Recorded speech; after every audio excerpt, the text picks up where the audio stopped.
41 hours. And so that is basically business that was considered on the floor of the House yesterday, Tuesday, 20 June 2023.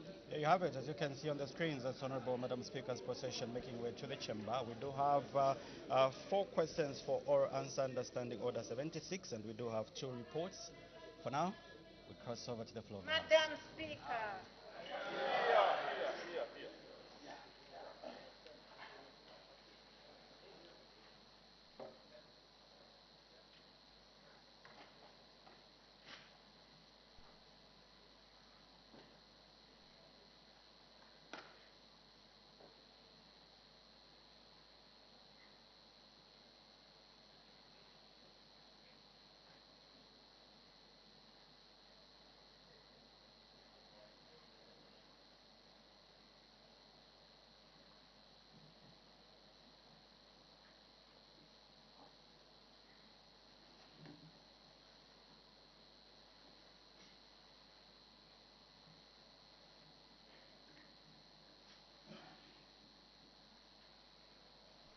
And sing of Zambia, proud and free, land of wealth and joy in unity, victors in the struggle for the right. We won freedom's fight, oh, one, strong and free. Africa is our own motherland, fashioned with and blessed by God's good hand. Let us all our people join as one, brothers under the sun, oh, one, strong and free. One land and one nation is our cry, dignity and peace in Zambia's sky, like a noble eagle in its flight. Zambia, praise to thee, oh, one, strong and free.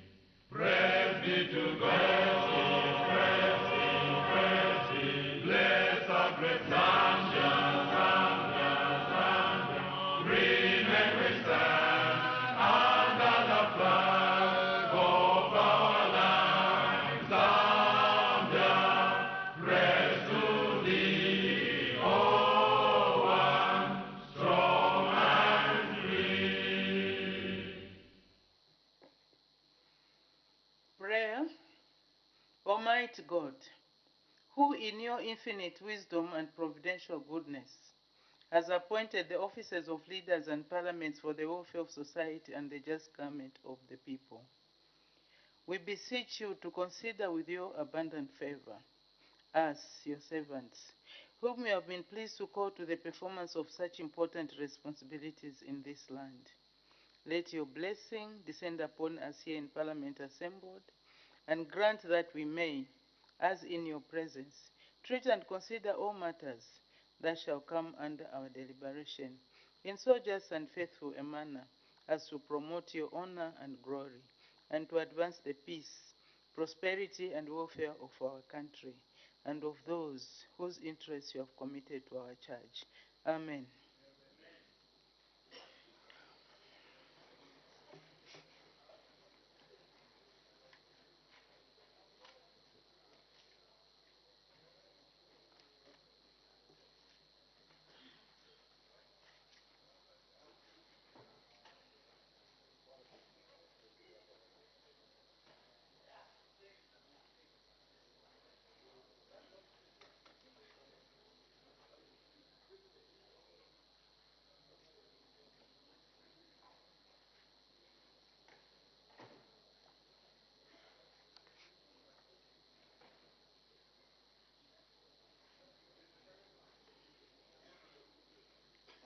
Order. Honorable members, I have one announcement by way of guidance to deliver and 2 rulings. I'll start with the guidance. Guidance on the procedure regarding the arrest of honorable members of parliament on and off the principles of the National Assembly. Honorable members will recall that on Wednesday, 7th June 2023, when the House was considering matters of urgent public importance, Mr. Munia Zulu, Member of Parliament for Lumezi constituency, raised a matter of urgent public importance on the practice by the Zambia Police Service of waiting for members of Parliament outside Parliament grounds and arresting them without issuing call-outs, which he referred to as abduction.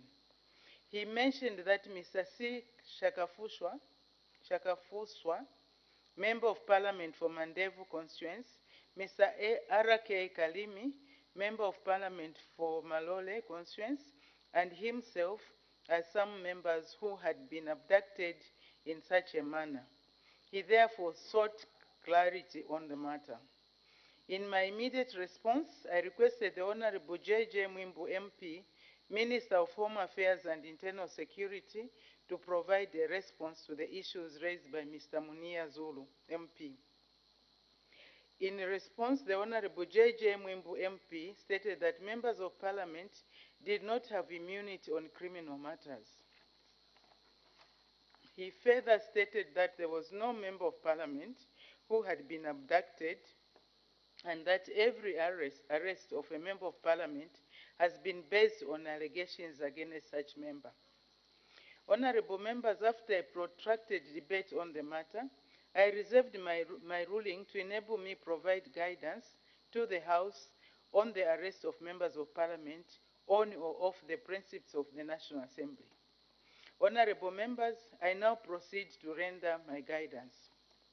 Honorable members, the National Assembly Powers and Privileges Act, Cap 12 of the laws of Zambia, among other things, grants members of Parliament various immunities. These include the freedom of arrest, which is provided under Section 5, which states as follows, and I quote 5, "For the duration of a meeting, members shall enjoy freedom from arrest for any civil date, except a date the contraction of which constitutes a criminal offense." End of quote. From the foregoing authority, it follows clearly that 1, members are only exempt from arrest for civil date and not a date whose contraction constitutes a criminal offense. 2, this exemption is only available when the House is in session.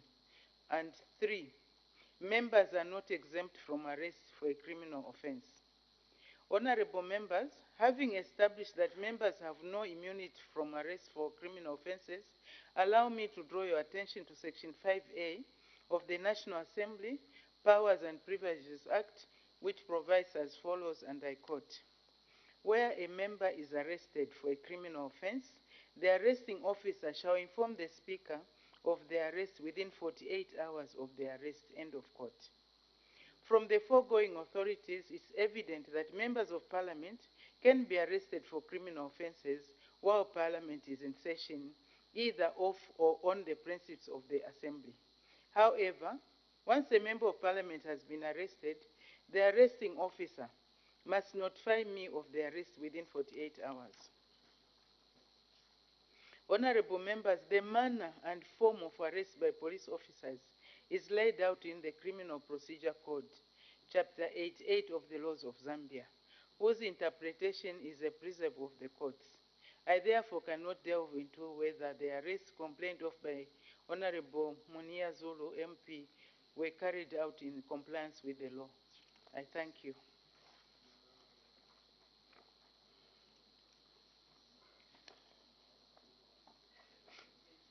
The next is a ruling on a point of order raised on Wednesday, 7th June 2023 by Mr. R.K. Chitotera, Member of Parliament for Pambashe constituency, against Honorable F. Tayali, Minister of Transport and Logistics, acting as Minister of Infrastructure, Housing and Urban Development, for allegedly giving false information regarding the status of the cancelled Porokoso Nsama Nsumbu Road project. Honorable members, the House will recall that on Wednesday, 7th June 2023, when Ms. B. Nyirenda, Member of Parliament for Lundazi constituency, had just asked question for oral answer number 277, Mr. R.K.H. Totela, Member of Parliament for Pambashe constituency, raised a point of order. In the point of order, Mr. R.K.H. Totela, MP, asked whether Honorable F. Tayali, Acting Minister of Infrastructure, Housing and Urban Development, was in order to give false information to the House. The point of order was based on a statement made by Honorable F. Tayali, MP, that the government was going to advertise for another study for the Mporokoso-Nsama-Nsumbo Road project. He stated that this statement was contrary to the statement issued by the substantive office holder, who had informed the House that the road project was cancelled because the government was no longer taking on any more projects. In her immediate response, the Honorable Madam First Deputy Speaker reserved her ruling in order to enable her to comprehensively study the matter. I have since studied the matter and I will now render my ruling. Honorable members, a review of the verbatim record of the proceedings of Wednesday, 7th June 2023, revealed that Mr. R.K.H. Totela, MP, in raising his point of order, did not cite the standing order, law or privilege of the members, rule of procedure or practice that had been breached by Honorable F. Tayali, MP, as required by Standing Order 131.3 of the National Assembly of Zambia, Standing Orders 2021. On that basis, the point of order is not admitted. Honorable members, I have observed of late a tendency by members to raise on points of order without complying with the requirements of the Standing Order 131.3. I therefore wish to remind honorable members once again of the need to clearly cite the rule, law, privilege, practice, or procedure breached when they raise points of order. I thank you. The last one is the ruling on a point of order raised on Wednesday, 7th June 2023 by the Honorable Engineer Zomvu, Minister of Green Economy and Environment, against Honorable B.M. Munduvile, Leader of the Opposition, and Mr. S. Kampyongo, Member of Parliament for Shiwangandu constituency and Patriotic Front Party Whip, for being absent from the House when the House was considering the ministerial statement on the 2023-2024 crop focus. Honorable members will recall that on Wednesday, 7th June 2023, when the House was considering a ministerial statement presented by the Honorable R.P. Mutolo, Minister of Agriculture, on the crop forecast result for the 2022-2023 agriculture season and the 2023-2024 crop marketing arrangement, and Ms. B. Nyirenda, Member of Parliament for Lundazi constituency, was on the floor, Honorable C. Zovu, MP, Minister of Green Economy and Environment, raised the point of order. The point of order was pursuant to Standing Order number 44 and 49 of the National Assembly of Zambia Standing Orders 2021, which outlines the duties of the Leader of the Opposition and Party Whip. In his point of order, Honorable Sinzovu, MP, inquired whether Honorable B.M. Munduvile, MP, Leader of Opposition, and Mr. S. Kampyongo, Member of Parliament for Shiwangandu constituency and PF Party Whip, were in order to be absent from the House during serious deliberations relating to the development of agriculture in the country, in light of the duties bestowed on them by the standing orders. In my immediate response, I reserved my ruling in order to study the matter, particularly since it related to the duties of constitutionally established office of the Leader of Opposition and the office of Party Whip as outlined in the National Assembly of Zambia Standing Orders 2021. I have since studied the matter and I will now render my ruling. Honorable members, the point of order by Honorable Sinzovu MP raises the following issues. 1. The duties of the Leader of Opposition and PF Party Whip in this case. And 2, whether the two members' absence at the time amounted to breach of their duties. Honorable members, I wish to state that Honorable members, I wish to state from the outset that the standing orders outline the duties of the Leader of Opposition and a party whip. In particular, Standing Order 44 and 49 provide as follows, and I quote, 44, duties of Leader of Opposition. The Leader of Opposition shall A, liaise regularly with the Speaker, Leader of Government Business, and Government Chief Whip on business of the House. B, study government policy and propose possible alternatives in his or her debate. And C, assist the presiding officers to maintain discipline in the House. 49, duties of party whip or whip. The duties of a party whip or whip includes A, ensuring attendance and participation of party or independent members in the House. B, keeping party or independent members informed of parliamentary business. C, ensuring all or any adequate number of party or independent members are present during voting. D, coordinating parliamentary business with the government chief whip and the whips. And C, assisting the presiding officers to maintain discipline in the House. End of quote. Further, prominent authors on parliamentary practice and procedure, S.L. Shakda and M.N. Kao, in their book entitled Practice and Procedure of Parliament, 7th edition, New Delhi, Lok Sabha, 2016, state at page 156 as follows, I quote, the Leader of Opposition is the official spokesman of the minority or minorities, and to that end, he zealously watches any encroachment on their rights. His task, though not so difficult as that of the Prime Minister, is of sufficiently great public importance because he has to maintain a team, a shadow cabinet, ready to take over administration.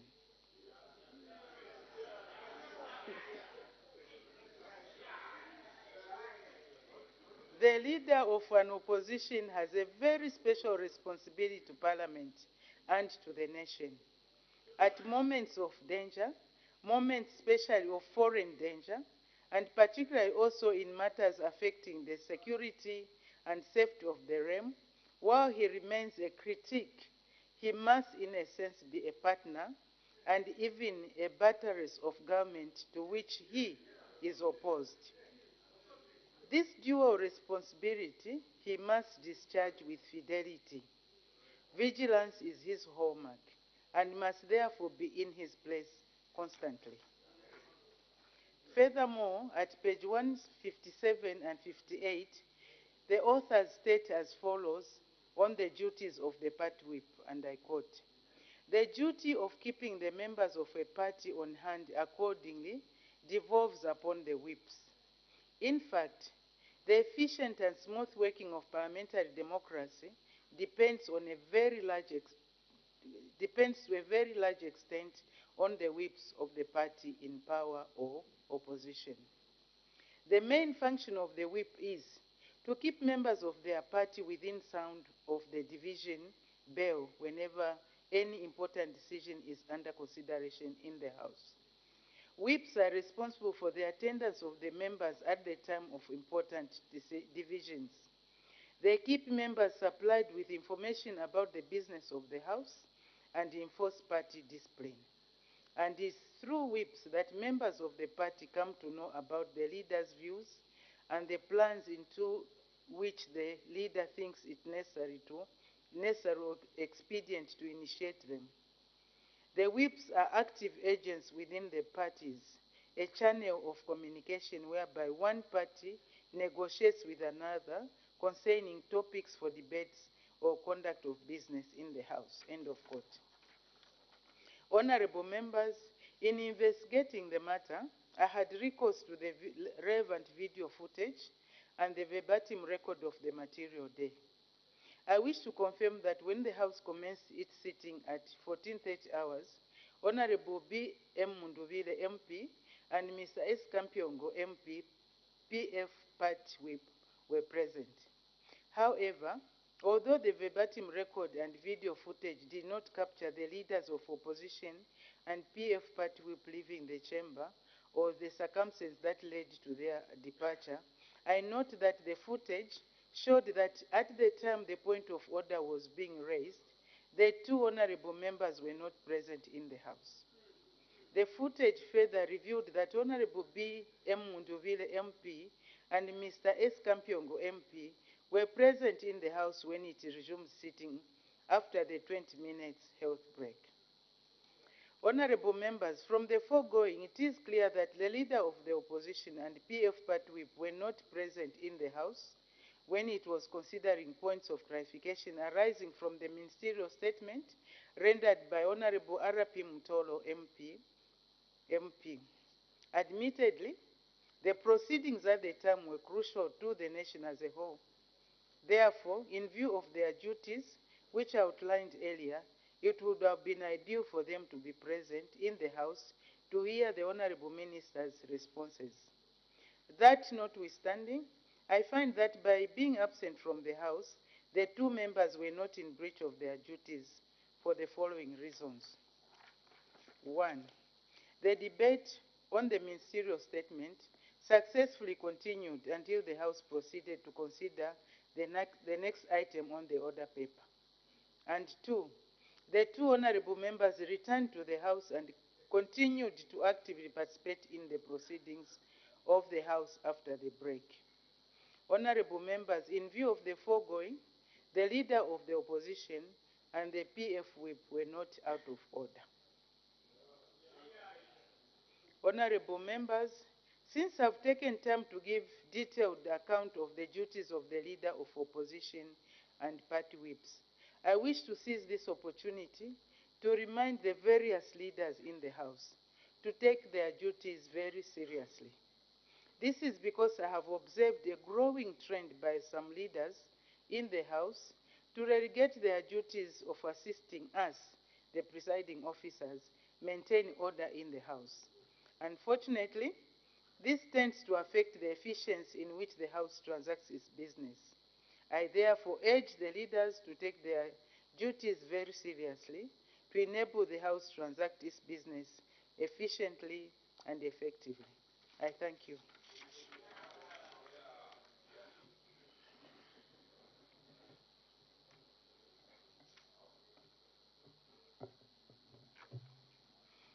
Matters of urgent public importance. There are 3 indications. We start with, anyway, depending on how we proceed, not all of them might be admitted or might be heard. So we start with the Honorable Member for Chilubi. Thank you, Madam Speaker. Order. Can we have some order, please? There's too much consultations. Can we listen to the matter of urgent public importance? You may proceed, Honorable Member for Chilubi. Thank you, Madam Speaker. My matter of... Madam Speaker, can I be protected from that character? Order, Honorable Members. Can we listen to the Honorable Member for Chilubi? Let him express himself in the best way he knows how. Proceed, Honorable Member. Anyway. Madam Speaker, my matter of public importance is addressed to the Minister of Justice as well as the Minister of Home Affairs, and it's to do with the administration of justice in the country. Madam Speaker, the Constitution in Chapter 2, in Article 2, bestows on us the duty to defend the Constitution, and further, Article 8D talks about non-discrimination in terms of national values, among them social justice and many other factors, and human dignity. Madam Speaker, my matter is that few days ago, about 2 days ago, we had about 21 members of the public, which includes one member, one president of a political party, incarcerated. And if you look, you go back to history, in the same week, they... Why order, Honorable Member for Chilubi? What's the matter of urgent public importance? Please do not debate. And bias... Order. Wait, let me guide. Okay. If you bring in too many issues, there will be no opportunity given to the other side to respond. So just raise the matter of urgent public importance precisely and to the point. You may proceed. Madam Speaker, my matter is unfair administration of justice or biased administration of justice in the country. I was referring to an event that occurred. This is an event is very important to mention, where we have 21 members of the public incarcerated. In the same week, they were demonstrating about the dual carriageway. In the same week, they were demonstrating about the dual carriageway. We had those who were protesting on homosexual rights. The Honorable Member, now we are introducing so many issues. What is the matter of urgent public importance you want to raise? Madam Speaker, I wanted to in relation to the people that you said were arrested, what has happened to them? Yeah, I wanted to demonstrate the difference and the variance. No, don't debate. Just bring the matter. What has happened to them is that they have been incarcerated without following the law. The Honorable Member, I think we have heard. Just from what you have said, these people are incarcerated. That means they are before courts of law.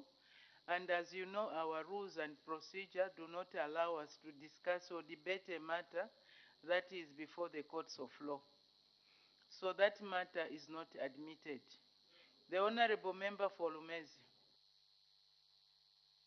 Madam Speaker, I thank you most sincerely for permitting the people of Lumezi to raise an urgent matter of public emergency importance on the directed at leader of government, acting leader of government business.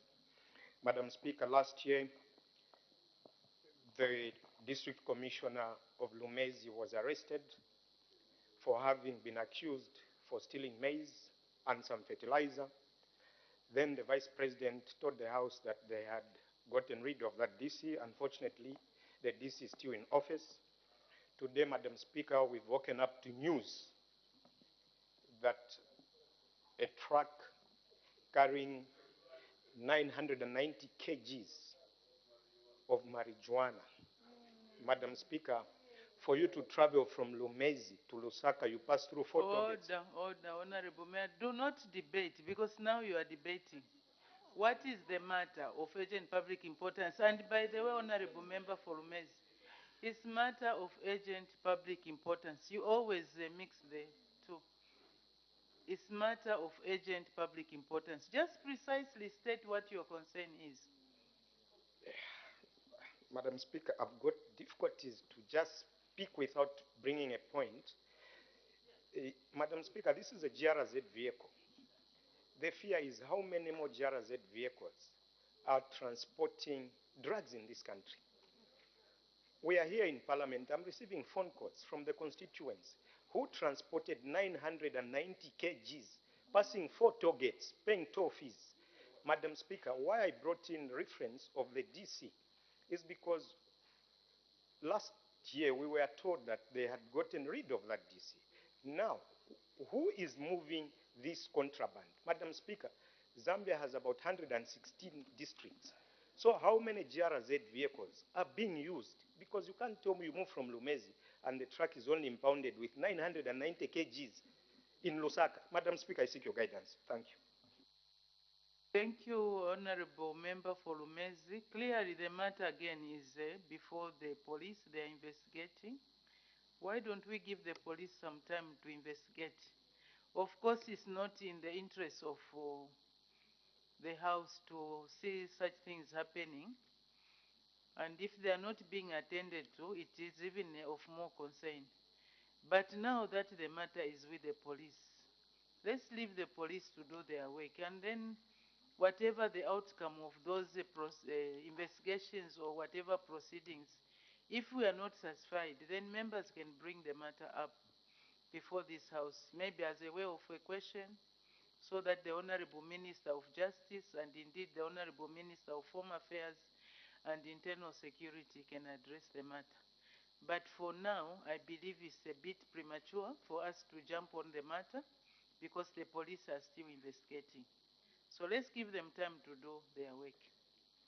The Honorable Member for Kantanshi. Thank you, Madam Speaker. Madam Speaker, I'm also rising on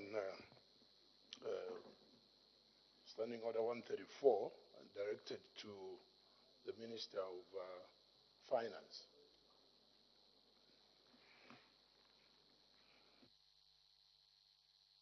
Proceed, Honorable Member. We are on that item, actually. Thank you. Madam Speaker, we have seen a sharp rise of strength from the kwacha against the United States dollar, and the public is concerned, especially companies are concerned that this sharp rise that the kwacha strengthened against the dollar have an effect, especially on those companies that are receiving their payments in dollar, and then they obviously have to change it in kwacha. As the people of Kantanshi, coming from a mining town, we wanted to know what are some of the immediate assurances government will take to ensure that we do not see any job losses, or we do not see companies withholding expenditure, hoping the dollar will rise again to where it's supposed to be. Currently, everybody has been planning the dollar to be around 20 kwacha. Now I'm told it's around 17, and it's anticipated to be around 15 kwacha. So if you're expecting $10,000 to be 200,000, now you're receiving 170,000, meaning you're making a loss of close to 30,000. What are some of the immediate actions government will take to smoothen this imbalance, which, yes, is good for the growth of our economy, but is also hurting the planning of certain businesses? I thank you, Madam Speaker. I'm seeking your indulgence in this matter. Thank you very much. I'm sure it's something that has happened for the past day or so, that we have seen the kwacha gaining value. And I think as Zambians, for me, I would celebrate. But anyway, that is my personal view. By way of guidance, what we can do is the Honorable Member for Kantanshi put in an urgent question that will give the Honorable Minister of Finance and National Planning to come and answer that question, as it does not qualify to be raised as a matter of urgent public importance. But you can put it in as an urgent question, and when the Honorable Minister or Acting Minister will be able to tackle that. And that will give them time to also assess and see where we are going. Thank you. The Honorable Member for Luena.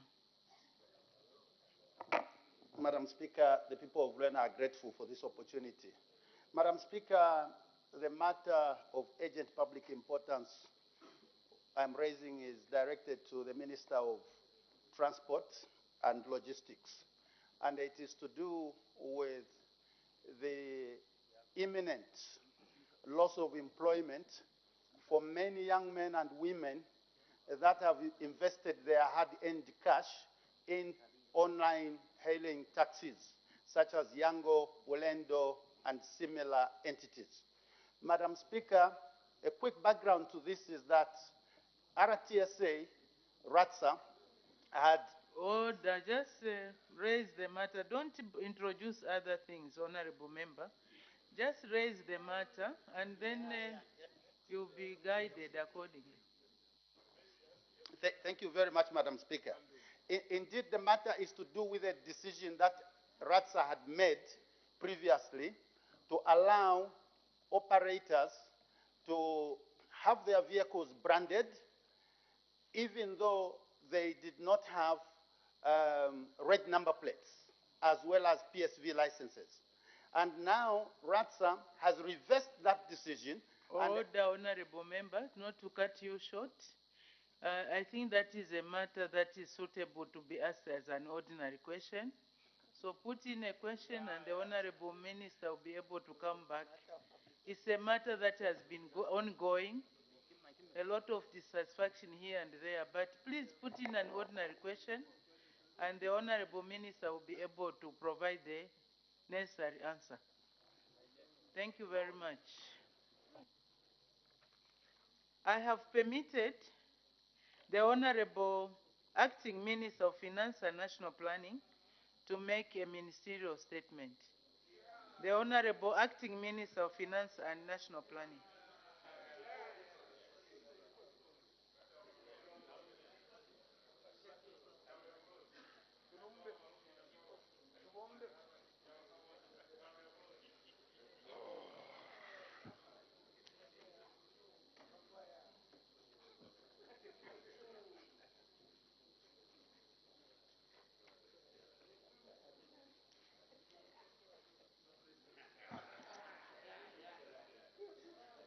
Madam Speaker, I wish to thank you for according me yet another opportunity to provide more details to this august House and indeed to the nation regarding the 65,333,046 kwacha and $57,950 forfeited to the government of the Republic of Zambia by Ms. Margaret Chisela Musonda, also known as Faith Musonda.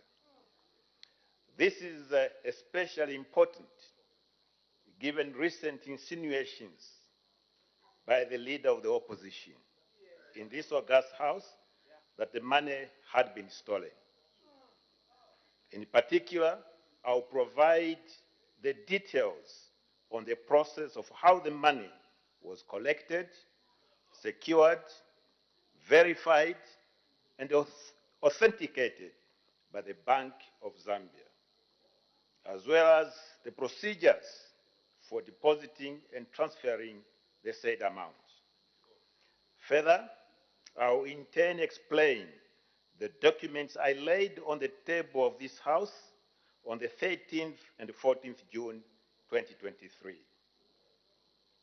Madam Speaker, on Friday, 17th September 2021, the Bank of Zambia received a call from the Zambia Police Service in which the Bank of Zambia was requested to go and verify and authenticate huge sums of money that were found at a house in Lusaka.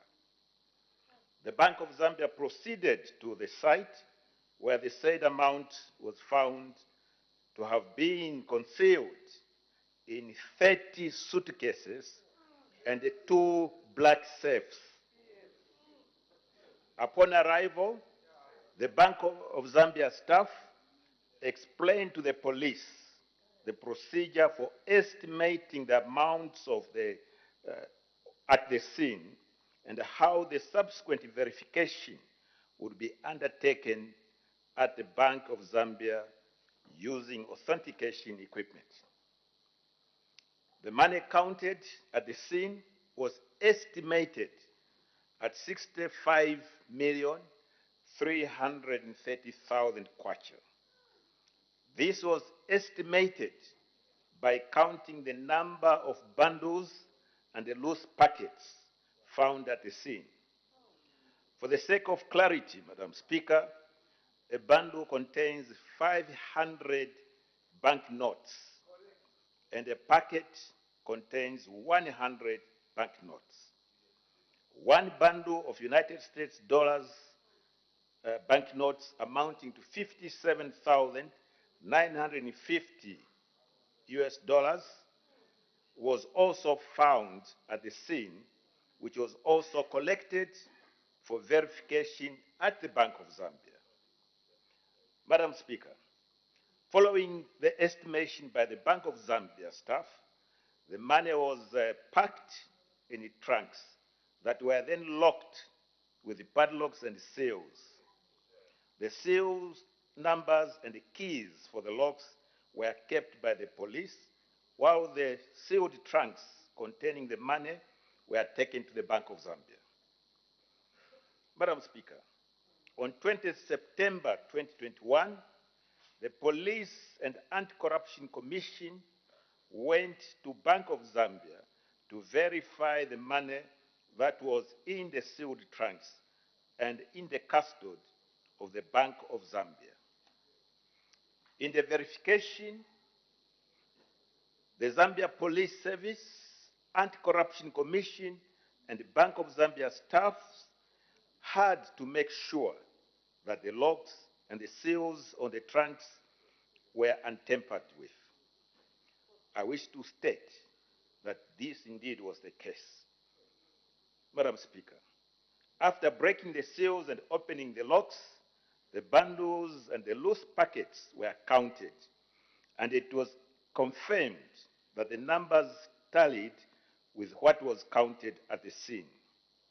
The money was then loaded onto the money verification and authentication machines. Upon verification and authentication, the total value of the money was actually 65,333,046 kwacha, which was, as you will note, 3,046 kwacha, 3,046 kwacha, and 46 kwacha higher than the amount estimated at the scene. Again, I repeat, this amount of money which was authenticated was 3,046 kwacha higher than the amount estimated at the scene. The total amount of dollars was estimated, which was $57,950. Madam Speaker, the 65,333,046 kwacha was denominated as follows. 100 kwacha notes, there were 841 bundles, and loose packets 20, which made 420, plus total pieces amounted to 420,520. The total value, therefore, of the 100 kwacha notes was 42,052,000. The 50 kwacha notes, the bundles were 667, and the loose pieces was 16, making a total of 333,516, with a total monetary value of 16,675,800. 20 kwacha notes was 600 bundles, and the loose pieces were 9, making a total of pieces of 330,009. Monetary value was 6,600,180. The 10 kwacha was just 6 pieces, making 60 kwacha in value. The 5 kwacha were 2 bundles, and the total pieces amount of 1,000, making 5,000 kwacha in monetary value. The 2 kwacha was loose pieces 3, and the total pieces 3. The total monetary value was 6 kwacha. Therefore, the total was 65,333,046 kwacha, while the US dollars was 57,950, which were denominated as follows. 100 US dollars, bundles was 1, loose pieces was 79, total pieces of 579, monetary value $57,900. The $50, loose pieces was 1, and making a total value of 50. Total $57,950. Now, both the kwacha and the United States dollars were resealed in trunks and held in custody by the Bank of Zambia. I shall now explain how the money was transferred. On the 4th of November 2021, the Anti-Corruption Commission requested the Bank of Zambia to transfer the verified amounts to the ACC asset forfeiture account held at Zanaco. The kwacha amounts, the kwacha account number, excuse me,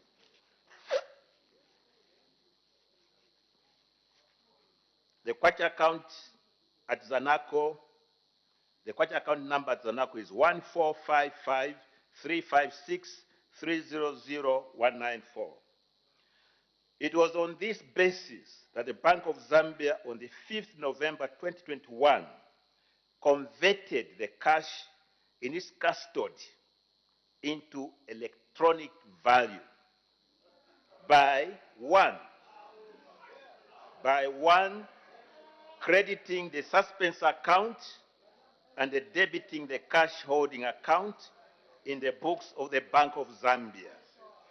And for this, Madam Speaker, we display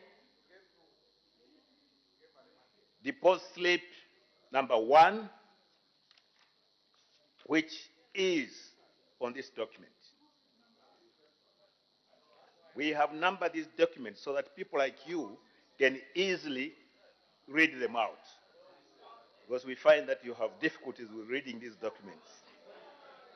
Number 2, Madam Speaker, debiting the suspense account and crediting Zanaco for the onward crediting of the ACC asset forfeiture account held at Zanaco.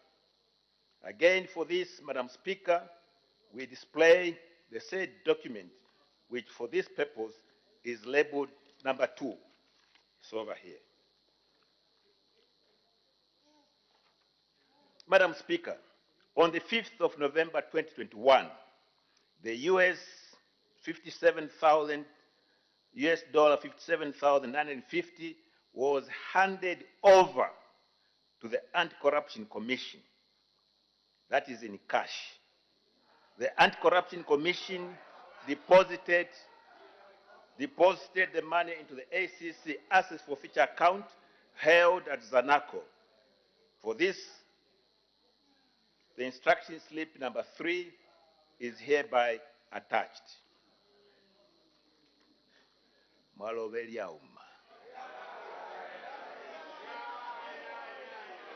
Madam Speaker, the transfer of the 65,333,046 kwacha from the Bank of Zambia to ACC Assets Forfeiture account held at Zanaco is in itself a deposit.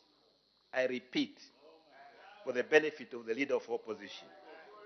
The transfer of the 65,333,046 kwacha from Bank of Zambia to ACC Assets Forfeiture account held at Zanaco is in itself a deposit. For the security reasons,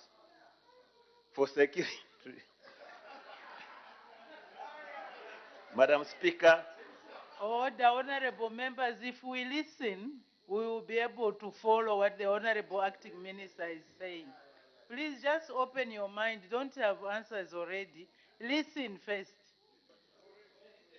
For security reasons, it was preferred to make it was a preferred mode of deposit as opposed to moving large amounts of physical cash from Bank of Zambia to Zanaco.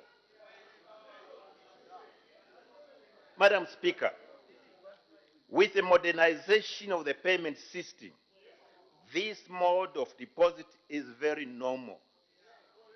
In Zambia today, we have the options to use various payment methods, which include electronic money, internet banking, mobile banking, and the real-time gross settlement (RTGS) system through which these transactions were conducted. The government of the Republic of Zambia is in the forefront of promoting the less usage of cash and more so these electronic modes as they are more secure. It is therefore irrelevant to be demanding for a deposit slip when the proof shows that the transaction was done electronically. Madam Speaker, on 25th November 2021, the Anti-Corruption Commission opened 2 asset forfeiture accounts denominated in kwacha and US dollars in the books of the Bank of Zambia, namely A.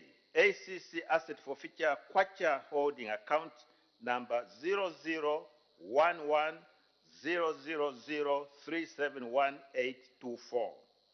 B. ACC Asset Forfeiture US Holding Account number 00110003718131. On the 6th of December 2021, the ACC then transferred 65,333,046 kwacha from its forfeiture account held at Zanaco to the kwacha asset forfeiture account holding account at the Bank of Zambia. This transfer, Madam Speaker, was done electronically, this time from Zanaco to Bank of Zambia. And for that, we display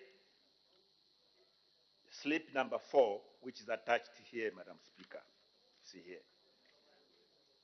On the 7th December 2021, US dollars 57,950 was also transferred from the US asset forfeiture account at Zanaco to the US dollar asset forfeiture holding account at the Bank of Zambia. Madam Speaker, on the 23rd February 2022, a handover ceremony was held at Mulungushi International Conference Center, where the then acting Director General of the Anti-Corruption Commission, Mr. Ivo Mukwanka, handed over a symbolic check to the Minister of Finance and National Planning, who in turn handed over the check to the Minister of Education.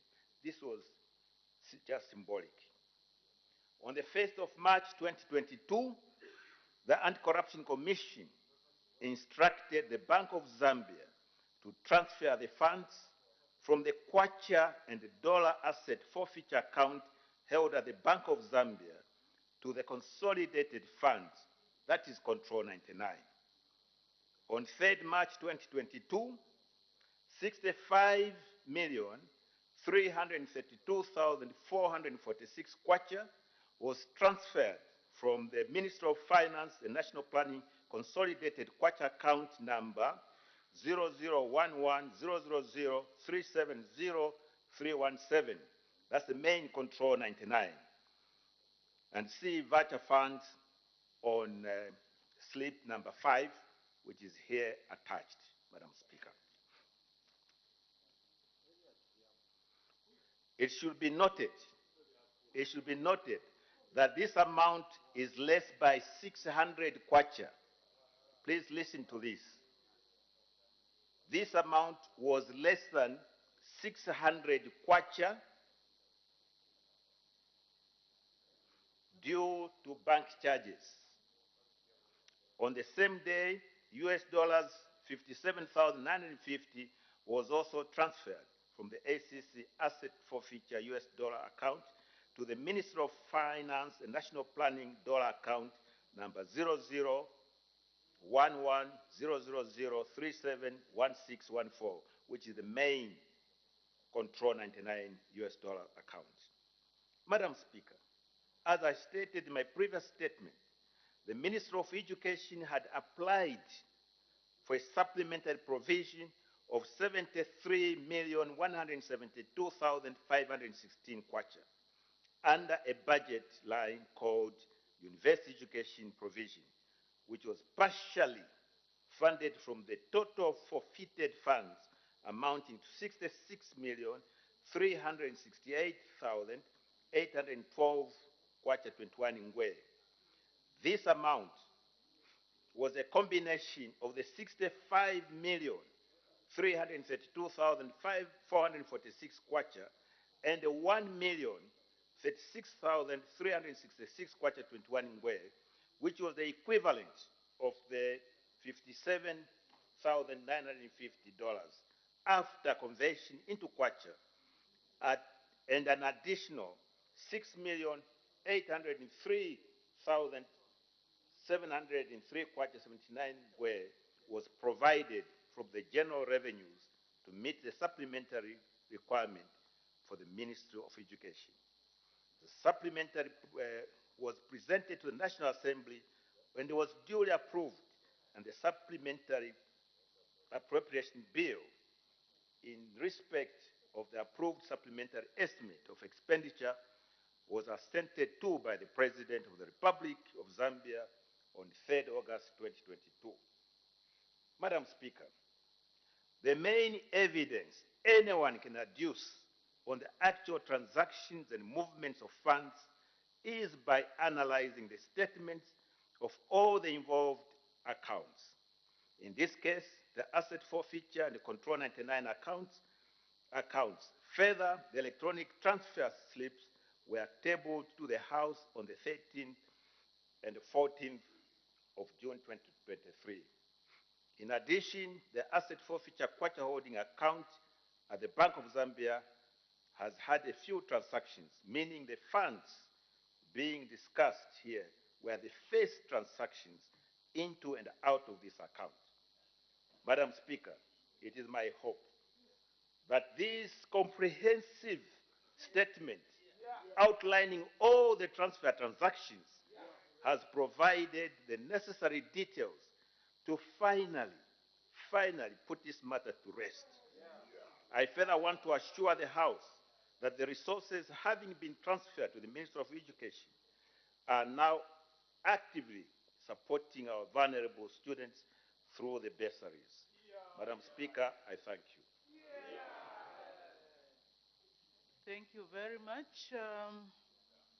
Honorable members are now free to ask questions on points of... Sorry, we'll lay this on the table after the questions, just in case I need to refer to them. Thank you, Madam Speaker. Thank you. Thank you very much, Honorable Acting Minister. Honorable members are now free to ask questions on points of clarification on the ministerial statement given by the Honorable Acting Minister of Finance and National Planning, the Leader of Opposition. Thank you very much, Madam Speaker. I should also take this opportunity, Madam Speaker, to thank you for your ruling, which clearly outlined the roles of the Leader of Opposition in the House. And I will effectively use that to provide the necessary guidance to the House. Madam Speaker, it's very disappointing to listen to the Minister render a statement which is full of inconsistencies. Madam Speaker, I'll make it very easy for the House. The reason why we are here today is because the Auditor General did not see the money, the 65 million, in Control 99. That's the reason why we're here. Madam Speaker, two opportunities were given to the Minister to deliver deposit slips just to try and confirm at which point money was first introduced. Only one deposit slip was delivered when the Minister said he had delivered both. The Minister is now splitting hairs, saying this money was given in cash, the other money was deposited on the floor of the House. It's very, very unfortunate that the Acting Minister of Finance can come. Honorable Leader of Opposition, just ask a point of clarification. Then the Minister will be able to answer. I'm sorry, Madam Speaker, but it's very, very disappointing indeed. Madam Speaker, that protracted explanation, if it was given to the Auditor General we would not have been wasting our time on the floor of this House. Why wasn't the Auditor General given the document that the Minister is tendering on the floor of the House now? Would he have failed to see the 65 million in the account? Madam Speaker, my question is, with all that explanation, why didn't Ministry of Finance convince the Auditor General about the existence of that money in that account? I thank you.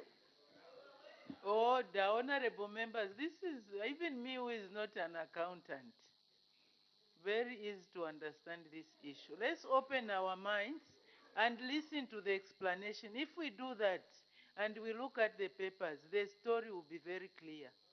The Honorable Acting Minister of Finance and National Planning.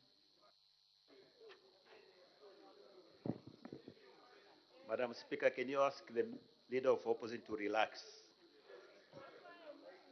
He shouldn't be upset. First of all, Madam Speaker, I thank him for that question because it helps clarify matters. The Auditor General, first of all, in the auditing process, after initial inspection, there is always a management letter that asks for certain clarification. It does not mean that's the final finding of that audit. In this particular case, Madam Speaker, the Auditor General did write a management letter, and the question was not what the Leader of Opposition is talking about, asking the whereabouts of the money, 65 million. I have here the management letter. And for the purposes of clarifying this matter once and for all, I shall read sections of that particular letter.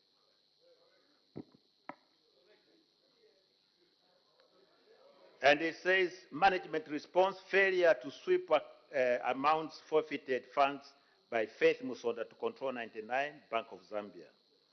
The review of the records revealed that Faith Musonda forfeited assets valued at 65, in fact, they were actually wrong. They say 6.5 million kwacha, and the cash in amounts of 65,333,046 kwacha, received by the Commission on 5th November 2021, and 1,138 kwacha 41 ngwe, received on 9th November 2021, and $57,000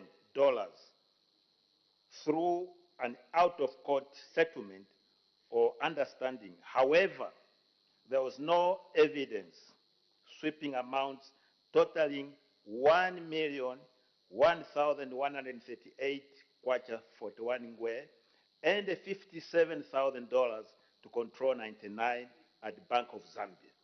What is being questioned in this letter, Madam Speaker, is the $57,000 and a figure of 1,001,000, as I've detailed. The letter is here, Madam Speaker. I shall also lay it on the table. Let me explain, Madam Speaker. This questioning arose out of a misunderstanding. What I stated, Madam Speaker, in terms of the deposits was that 57,000, full amount of 57,000, was then converted into kwacha, amounting to the 1 million that we are talking about. So, to question 1 million on one side and $57,000 on the other, you are questioning the same amount. That's what this letter was questioning, and it was a wrong question, which could have been answered. They never questioned the 65 million that was forfeited. Madam Speaker, that's the truth of the matter, and this document also will be laid on the table. Thank you. Thank you very much. We don't have much time, and the order paper is also very busy. So if we can ask questions quickly and then precisely so that we get the answer and we can have as many members asking as possible. The Honorable Member for Lunte.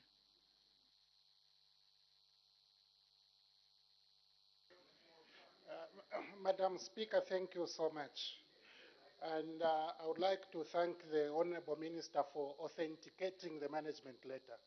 That management letter has now been proved authentic. No one must join Council Musa Mwenye in doubting the authenticity of the management letter. Honorable Minister, the Honorable Madam Speaker directed you to bring a deposit slip for 65 million kwacha. When you were bringing that bunch of documents here, you used the exact expression you used today, that mwalo beliao. And yet, you did not bring the deposit slip. Today, you had an opportunity to bring that deposit slip. Now you are talking about things you didn't talk about of electronic transfer in your previous ministerial statement. The question is, Order, honorable members, please. Credible can we have people, order? sorry, Madam. Proceed. Thank you. My question to you, Honorable Minister, is credible people do easy, simple things. Why did you lie that you had brought a deposit slip on that day? Order. Thank you, Madam Speaker. Order, honorable member, can you withdraw the word lie? Can you withdraw? Thank you so much, Madam Speaker. Why did you mislead not only this House, but the entire nation that you had brought a deposit slip when in fact you were just... Why? Thank you, Madam Speaker. Thank you. Order, honorable members. Honorable member for, is it Zambezi East? You have a point of, what's the point of order? Madam Speaker, thank you very much for the opportunity to rise on a very serious point of order against my colleague, Honorable Member for Lunte. In his discourse, I heard him talk about lying, a very unparliamentary word to be used here on the floor. I asked him to withdraw and he withdrew. Before that, Madam Speaker, it appears it's a question of a thief calling a normal person as a thief. Madam Speaker. Order, honorable members. Honorable members, order. Okay, because there's too much noise, now I won't be able to follow the proceedings properly. First of all, I had asked the honorable member for Lunte to withdraw. Did the honorable member for Lunte withdraw? Why are you standing? Honorable member for Lunte, first of all, you didn't withdraw the word. Or the honorable members, you want to spend a few days outside the house from the way things are going. Because I'm not going to, I'll stop there. Honorable member for Lunte, have you withdrawn the word lies? Madam Speaker, why did you lie? The word lie is unparliamentary. I withdrew it. You were told to withdraw. But that's honorable member for Lunte, withdraw. I withdraw. I did withdraw, madam. But that guy cannot say. Now, how many honorable member for Kasan, honorable member for what Mpolungu? Why Mbangweulu? Why are you debating while you are seated? No. Can we have some order, please? Huh? We are not here to play games. 65 million kwacha, you want to get clarification. An opportunity has been given for a clarification to be given. All we can do is to listen, so that when we are asking follow-up questions, we will be able to ask questions which help to clarify the issues. Now, if you are going to debate while you're seated, you are distracting people from following the proceedings. So let's start from first things first. Honorable member for Lunte, please withdraw the word lying, or what word was it now? I've been lying to the House. Can you withdraw that? Madam and you apologize for Madam using... Madam Speaker, the word lie is unparliamentary. This is why I withdraw it without reservation. and apologize to the minister who misled the nation by claiming that he brought the deposit slip. Honorable member, the issue was for you to withdraw. Don't overstretch. We have heard. You may take your seat. You may take your seat. Honorable member for Lunte. Honorable member for Lunte. I'm warning you for the last time. Please. Now let's go to the next. Honorable member for Zambezi East, you were rising on a point of order. What's the point of order? It should not be in reference to a word that has been withdrawn. Madam Speaker, I think I was done with my point of order. All I was trying to express. Oh, if you are done, then thank you very much. Thank you. The Honorable Minister, Acting Minister will now answer the question. The Leader of Opposition, what's the point of order? Sorry, Honorable Acting Minister. Madam Speaker, in just trying to assert the rights of the members on the left, the member from Zambezi East called one of our members a thief. Yes, Madam Speaker, and it would be important that the member withdraws the statement and apologize to the honorable member who is not a thief. I thank you. Order, honorable members. What I heard the honorable member for Zambezi East. If you are going to make noise, then let's proceed. Honorable Acting Minister, because you don't want to hear. Thank you, Madam Speaker. Let me make it very clear that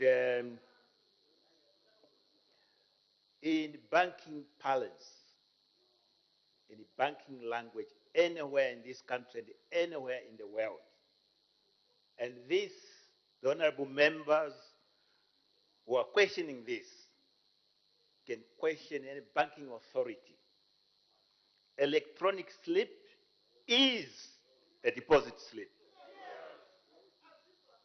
Secondly, Madam Speaker, on the day that I presented... The honorable members on my right, please do not debate while you are seated. Otherwise, you will also be spending a few days outside. May the Acting Minister continue. Secondly, Madam Speaker, on the day that I was requested to bring these deposit slips, I had with me accompanying notes of explanation. I was requested not to explain, but to lay the slips on the table. Had I been given a chance to explain then, I would have explained as I've explained today, that that electronic slip was the deposit slip, and there is no more practice in the banking sector that for any amounts above 100,000 kwacha, they prefer electronic deposits rather than cash. That's a fact. Thank you, Madam Speaker. Thank you very much. I really know what is happening. I had an opportunity to examine the papers that were laid on the floor of the House. I don't know if this will help the House to understand what exactly happened. From the papers that were laid on the floor of the House, I saw one document where the police was handing over the cash money on a Friday at Faith Musonda's house to the Bank of Zambia. Because it was a Friday, Bank of Zambia collected the money and put it in the Bank of Zambia premises. And on the next Monday, the Monday that was following, so the money spent at the time at Bank of Zambia only, Friday, Saturday, and Sunday. On Monday, the police, ACC, let me explain, so that this is supported by the documents that are here. The police went to Bank of Zambia to do the verification, and the verification documents were referred to by the Honorable Minister. After the verification documents were done, the US dollars, because the notes were fewer, was handed over to ACC. The 65 million, because of the volume and the quantities of the money, and because the money was already with Bank of Zambia, it was found that it was not safe for the whole amount of money to be transported physically to go to Zanaco. So what they did was they transferred that money electronically. Bank of Zambia took the 65 million, converted it to their use, and then they transferred the 65 million kwacha from Bank of Zambia to Zanaco, and there's a deposit slip. I'm just explaining the deposit. After that, let me explain. Honorable member, order, let me explain what I saw, then you can ask questions. Madam Speaker. Let me explain what I saw. Let me explain what I saw. Honorable member for Shuangandu. So the transfer was from Bank of Zambia to Zanaco. Then when Zanaco was instructed to pay back the money to Bank of Zambia, there's another electronic transfer from Zanaco to Bank of Zambia. And then after that, the money was transferred to Control 99. Those are the documents which I saw. So as we are asking our questions, let's direct it to those documents that we have seen, because I've seen the documents myself. We'll save time. Honorable member for Leader of Opposition, you have already asked a question. It's a point of order. Yes, Madam Speaker. Proceed. Yes, Madam Speaker, we are constrained because with the explanation that you've given, there is an issue of custody of documents and authorship. So when Madam Speaker undertakes to read those documents, it becomes difficult for the members. That is the reason why we were reacting. Order, honorable member, the documents were laid on the floor of on the table. And when the documents were laid on the table, they became documents for the speaker. They were given to me to examine so that I can also understand what the issues are and I can give guidance accordingly. So there's nothing wrong that I have done. Can we proceed? The next question, honorable member from Sazal. Thank you, Madam Speaker. Thank you, Minister, for that answer that you have answered. My question to the Minister, through you, Madam Speaker, is that this money was collected as cash from Faith Musonda. And at what point was this money introduced into the electronic system? Because this was cash that was collected. Now, at what point did this money was introduced into the Bank of Zambia? Because the first thing was to be deposited with Bank of Zambia. Then thereafter, that's when you can do the electronic Order, don't try to answer your own question. Just now, ask the question, then the minister will answer. So at what point was this money introduced into the electronic system for you to transfer it into the other transaction? I thank you, Madam Speaker. Thank you. The Acting Minister of Finance and National Planning. I've added 10 minutes, just... Thank you, Madam Speaker. Thank you, Madam Speaker. The question from the Honorable Member from Sanzara is, at what point was this money introduced into the Bank of Zambia system? I've already stated, Madam Speaker, after these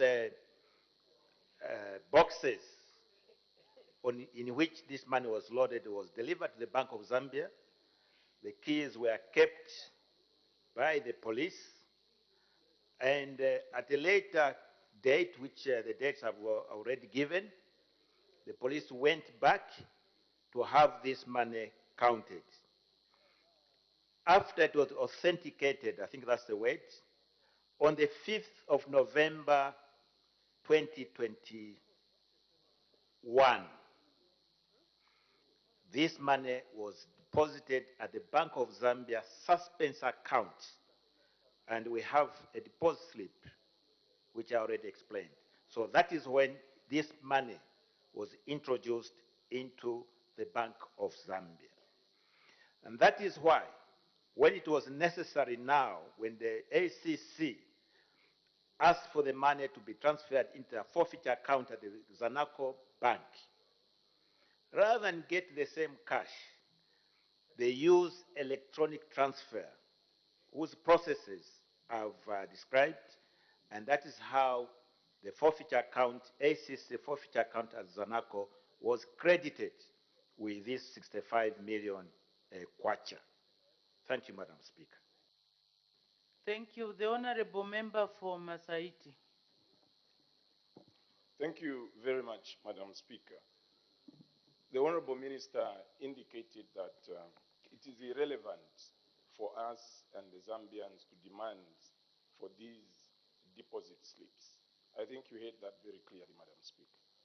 But in his statement, he went further to indicate the number of deposit slips, I think up to number 5. Whether this transaction, Madam Speaker, were done electronically, they can still be generated into bank slip papers. I think you're with me, Madam Speaker. But the people of Masaiti are very worried. They're asking, can this bank manager be subpoenaed by you, Madam Honorable Speaker, to come and verify and authenticate these deposit slips so that this matter can be put to rest, so the Zambians know that indeed deposit number 1 to 5 are true documents of the said bank by the bank manager, which you can subpoena, Madam Speaker. I thank you. Order, honorable members, order. Honorable member for Masaiti, you know that this is not the first time that this matter is coming before this honorable house. Before a decision was made to ask the honorable minister to come today to this house to give an explanation, I also used my discretion to summon the people at Bank of Zambia to come and explain. And the honorable member for Masaiti, I don't know if you took opportunity to look at the documents that were laid on the table. Have you had opportunity? No, I think it's better for honorable members to have a look at the documentation. If we are not clear, let's ask for clarification with the documents. It's much, much easier to understand. Otherwise, we'll keep on going in circles. Honorable member for Shuangando. Thank you so much, Madam Speaker, and we appreciate the necessary support you are rendering to clarify this matter. Madam Speaker, I'll draw the Honorable Acting Minister of Finance. I think now we can understand why the substantive minister who was here yesterday. Order, honorable members, let's just ask questions. Madam Speaker, I'm drawing the attention of the... Order, just for the information of the honorable member for Shuangando. To my knowledge, I have received a letter from Secretary to the Cabinet to say that the Honorable Minister of Finance and National Planning has escorted or is in the President's delegation going to France to deal with the issues of debt restructuring. And we have an acting minister. So that's why. So please, some of these things are not necessary to be raised. Let's raise on. Let's bring out matters that help us to resolve this paradox about the 65 million kwacha. The honorable, did you finish? No, Madam Speaker, okay. I didn't. You can proceed. Madam Speaker, you remember I did cite the Constitution provisions regarding the drawing of funds from the consolidated fund, which then made you to rule and made the minister come here. But I'll draw his attention to a Supplementary Appropriation Act number 7 of 2022, which came to this August House, approved and assented to on August 3rd, 2022, to the tune of 22,357,683,85,000 kwacha. The Minister of Education, Madam Speaker, had four expenditure lines to which we appropriated the supplementary support, namely childhood education, 62 million, secondary education, 280,662,009 kwacha. University education, 73,172,000 kwacha, 516 kwacha. And lastly, management and support services, 1 million. Madam Speaker, it's procedural requirement that when the minister is tabling a supplementary expenditure, he does also provide the sources of revenue to support the supplementary expenditure is tabling on the floor. And as we sit here, we have never had any revenue source speaking to the forfeiture of proceeds of crime, which is speaking to the 65 million. I want to get it from the minister. The dummy check, which was demonstrated to the whole nation, was 65 million. Are you saying this budget line, the university education, which had 73 million, was given this 73 million and 65 million as an addition to this amount which came here and appropriated based on the revenue that the minister was going to generate from the other sources which didn't speak to the proceeds of crime?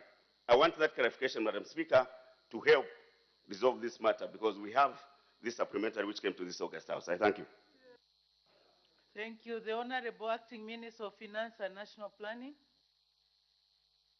Madam Speaker, I thank the Honorable Member for Ngandu, who is also the opposition whip. First of all, to clarify when he made reference to the substantive minister,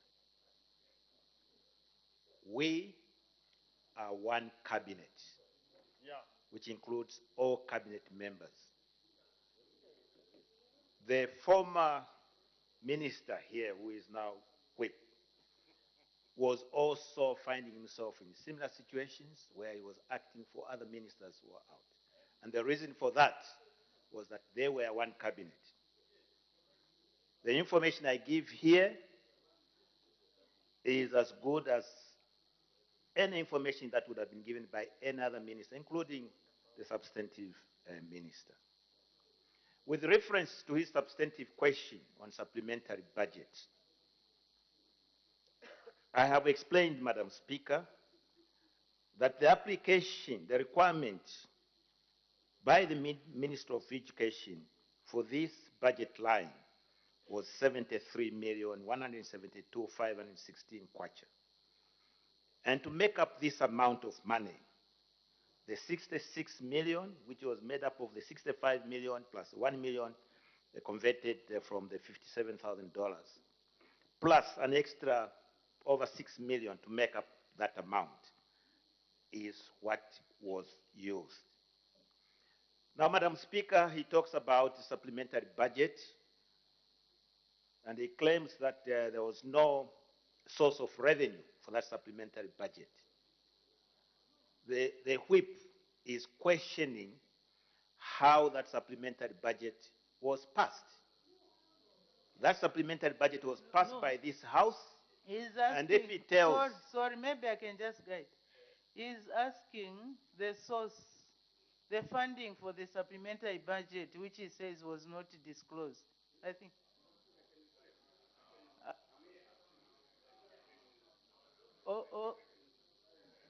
I don't know now what procedures we are using.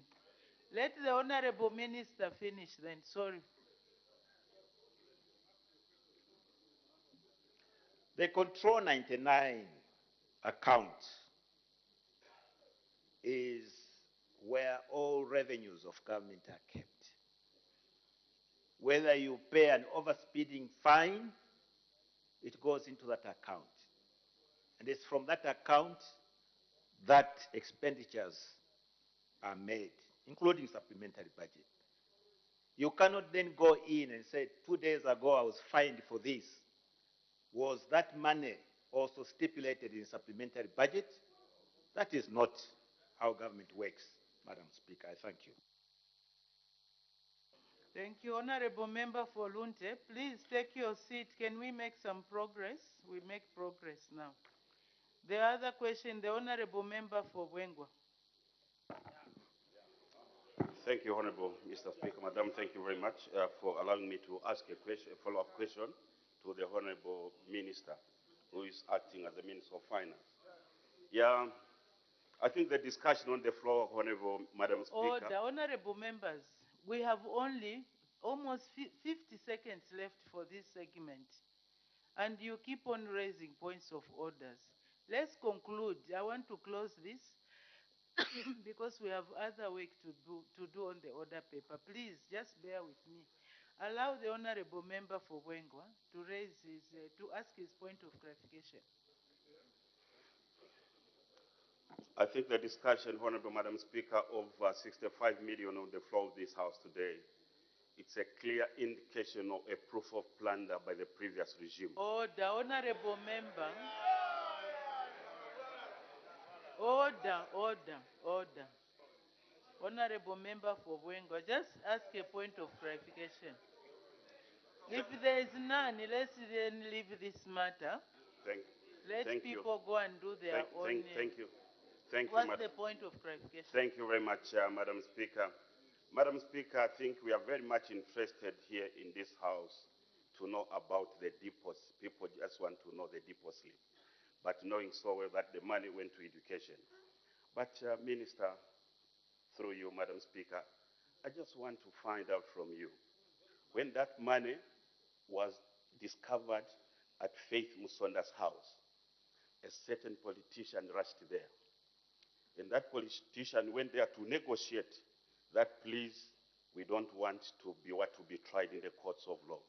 And are you in a position to tell us the name of the boyfriend who provided that money to that person, the source where he got that money from?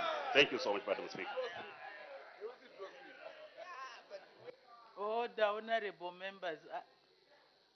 I will not make a comment. The Honorable Acting Minister of Finance and National Planning.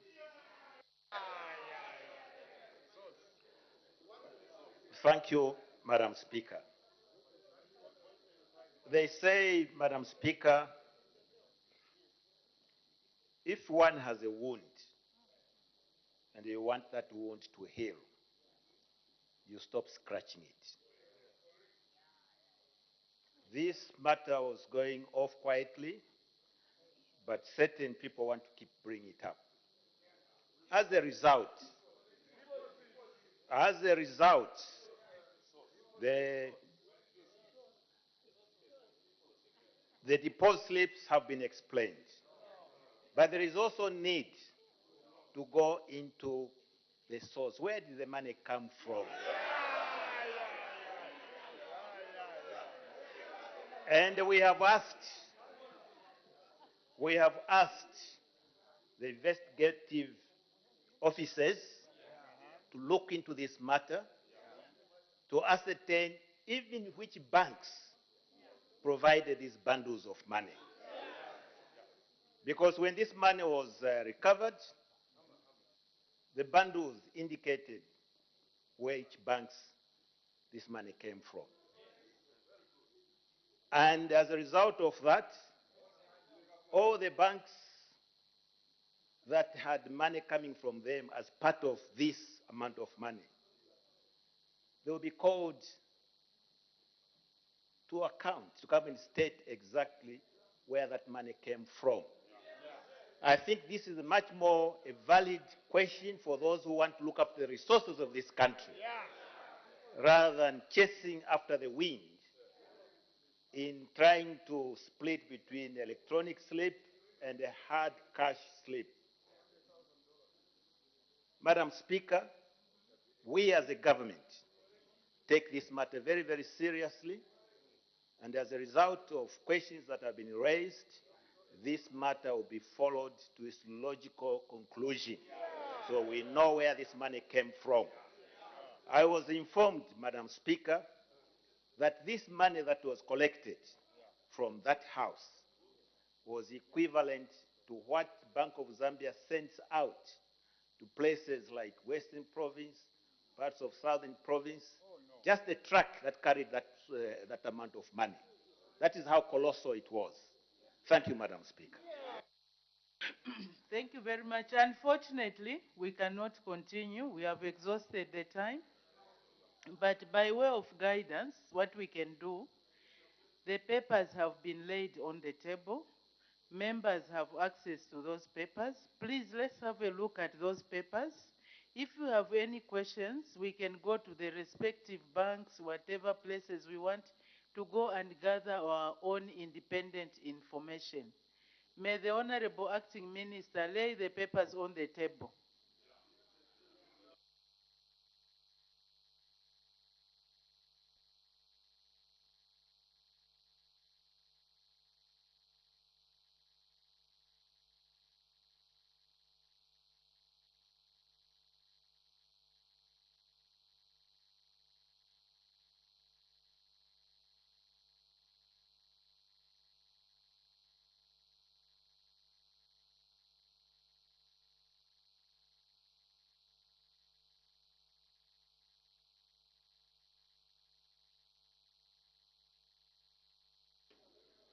Thank you very much. Let's make progress.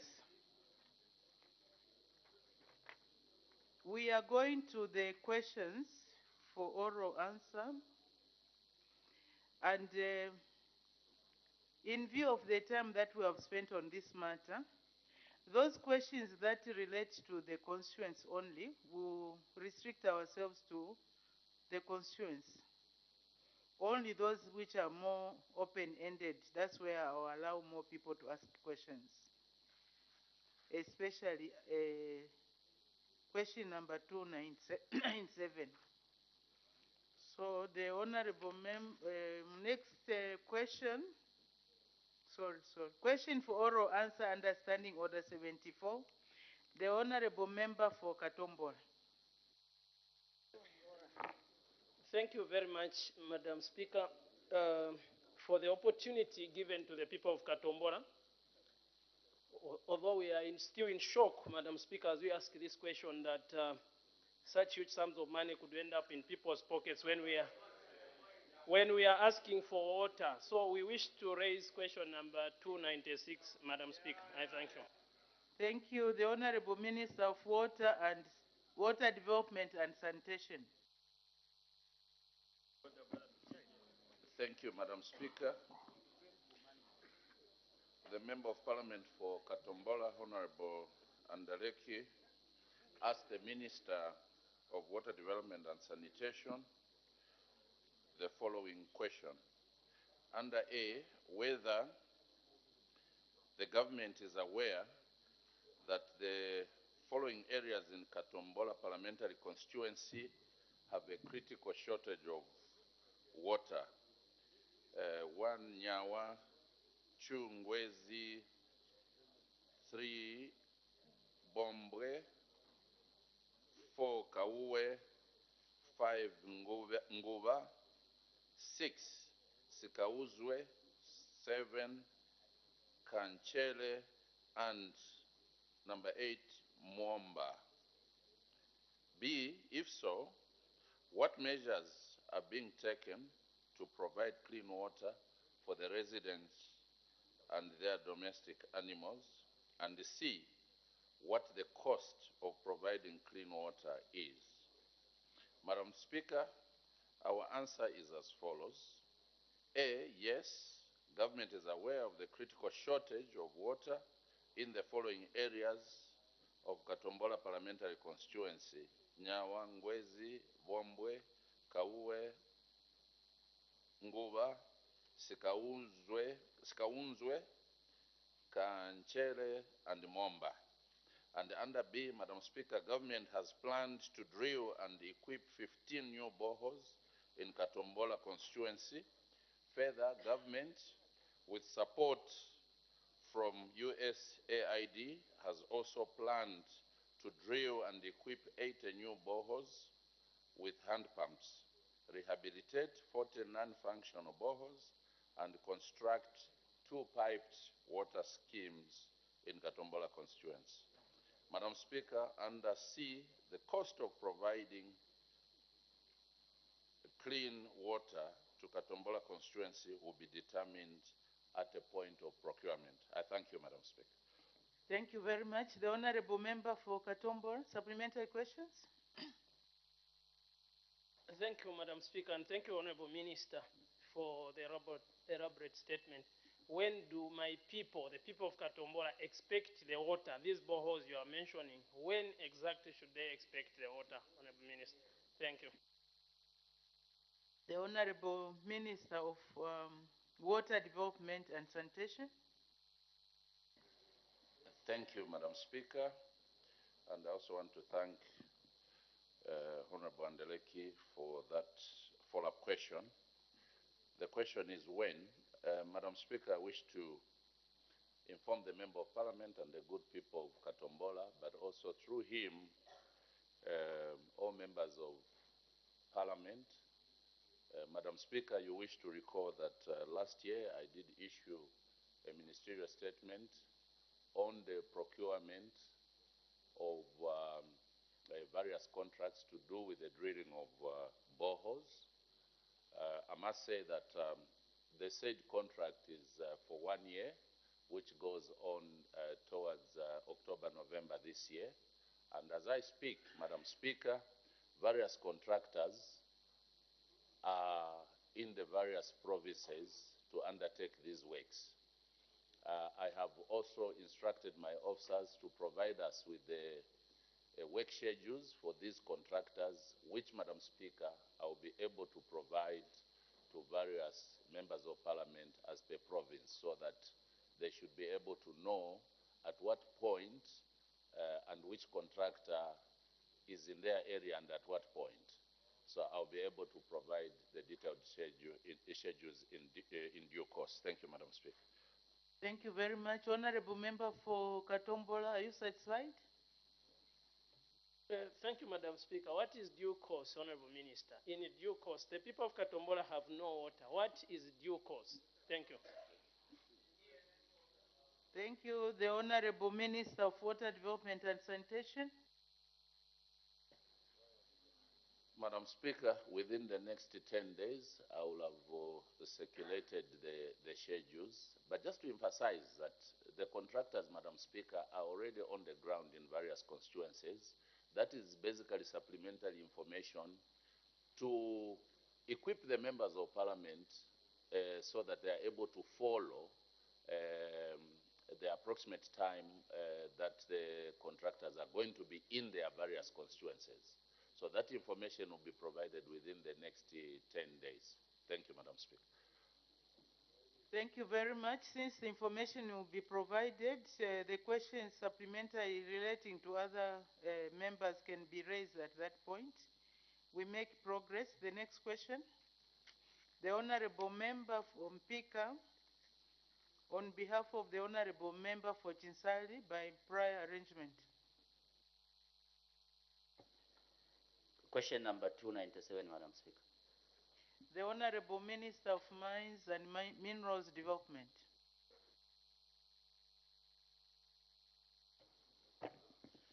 Thank you very much, Madam Speaker.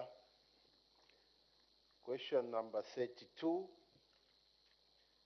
ask 132, sorry, to ask the Minister of Mines and Minerals Development. The question is 297, Honorable Minister. Oh, 297. yes, Madam Speaker. Sorry, it was actually corrected on the question paper.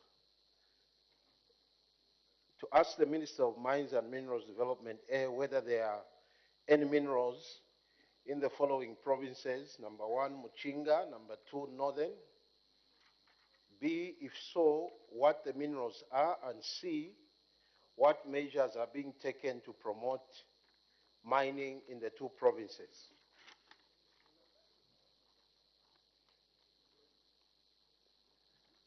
Madam Speaker, our response is as follows. A, minerals in the following provinces. Number 1, Muchinga Province, yes, there are mineral occurrences. Number 2, Northern Province, yes, there are mineral occurrences in Northern Province. B, what the minerals are. Number 1, Muchinga Province. The mineral occurrences include gold, gypsum, coal, rare earth elements, manganese, garnet, talc, graphite, and industrial minerals. The list is not exhaustive as other minerals are being discovered. Number 2, Northern Province. The mineral occurrences include gold, copper, manganese, salt, clay, and industrial minerals. The measures being taken as an answer to C to promote mining in the 2 provinces include, number 1, issuance of both exploration and mining licenses. Number 2, formalization of mining activities through formation and licensing of cooperatives. Number 4, provision of technical advisory services, particularly in the artisanal and small-scale miners. Number 5, capacity building of the ASM subsector through training, awareness, raising on various aspects of mining, and provision of small grants. I thank you, Madam Speaker. Thank you. Supplementary questions. The Honorable Member from Pika, do you have any? Thank you, Madam Speaker, and thank you, Honorable Minister, for that statement. Honorable Minister, for us from these provinces, we want the minerals in these areas to help us development our lands. I'm aware, Honorable Minister, that your ministry has given exploration licenses to some companies in Chikwanda and in Abwaria Chiwombo without even the consent of the chiefs as per law established and by practice. Who facilitated that illegality, Honorable Minister? The Honorable Minister of Mines and Minerals Development. Thank you very much, Madam Speaker, and thank you, Honorable Member, for that question. I may not go into a specific mining license because we give various licenses, Madam Speaker. All I can say is exploration is not what requires consent. It's actually a mining license. Exploration, Madam Speaker, is a search. You are looking, you haven't found yet. When you find, you go back to the ministry and apply for a mining license. And that requires a consent from the chief. I thank you, Madam Speaker. Thank you. The Honorable Member for Chilubi. Madam Speaker, in the absence of formal artisanal activities happening in the mentioned provinces, what mode is the government considering to start mining the mentioned minerals in the 2 provinces, especially that Zambia is in dire need of conversion of those resources into dollars so that we may not be borrowing? The Honorable Minister of Mines and Minerals Development. Thank you very much, Madam Speaker, and thank you, Honorable Member, for that question. You can only benefit from your minerals if you are structured properly. And this is what the New Dawn government is doing, to structure the sector and skew it to benefit the people of Zambia. I thank you, Madam Speaker. Thank you. The Honorable Member for Feira. Thank you, Madam Speaker. Madam Speaker, I'm interested to find out from the Minister as regards the newly discovered gold in Pika district. Now, the Minister has time and again said that they are doing things methodical, unlike in the past. I want to find out, how are you going to actually help Zambians as against, favoring people on political lines to get small-scale licenses, artisanal licenses, in order to exploit this resource to the benefit of the people of Pika as a whole and this country, as Zambia as a whole? Thank you. The Honorable Minister of Mines and Minerals Development. Thank you very much, Madam Speaker, and thank you, Honorable Member. One thing I would like to clarify, Madam Speaker, is that we are not issuing licenses based on political inclination or affiliation. We are giving licenses to Zambians who apply, and if they qualify, licenses are given. Madam Speaker, you may wish to know that even amongst ourselves as honorable members of parliament, people are applying for licenses, and they are Zambians and they qualify. We are not discriminating according to what political party you belong to. As regards the illegal mining, that is, or the discovery of gold in Pika and every other area, Madam Speaker, it's because of the gaps that were created, lack of exploration. Zambia was not exploring. So we have had villagers digging ifyumbu or sweet potatoes. Then as they are doing that, they discover gold.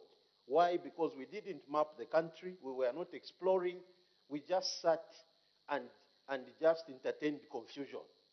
Now, we are putting systems in place. This country is going into full throttle mapping. We are zoning it and explore so that we know the extent of mineralization, and then we'll know how to make sure that these minerals benefit our people. I thank you, Madam Speaker.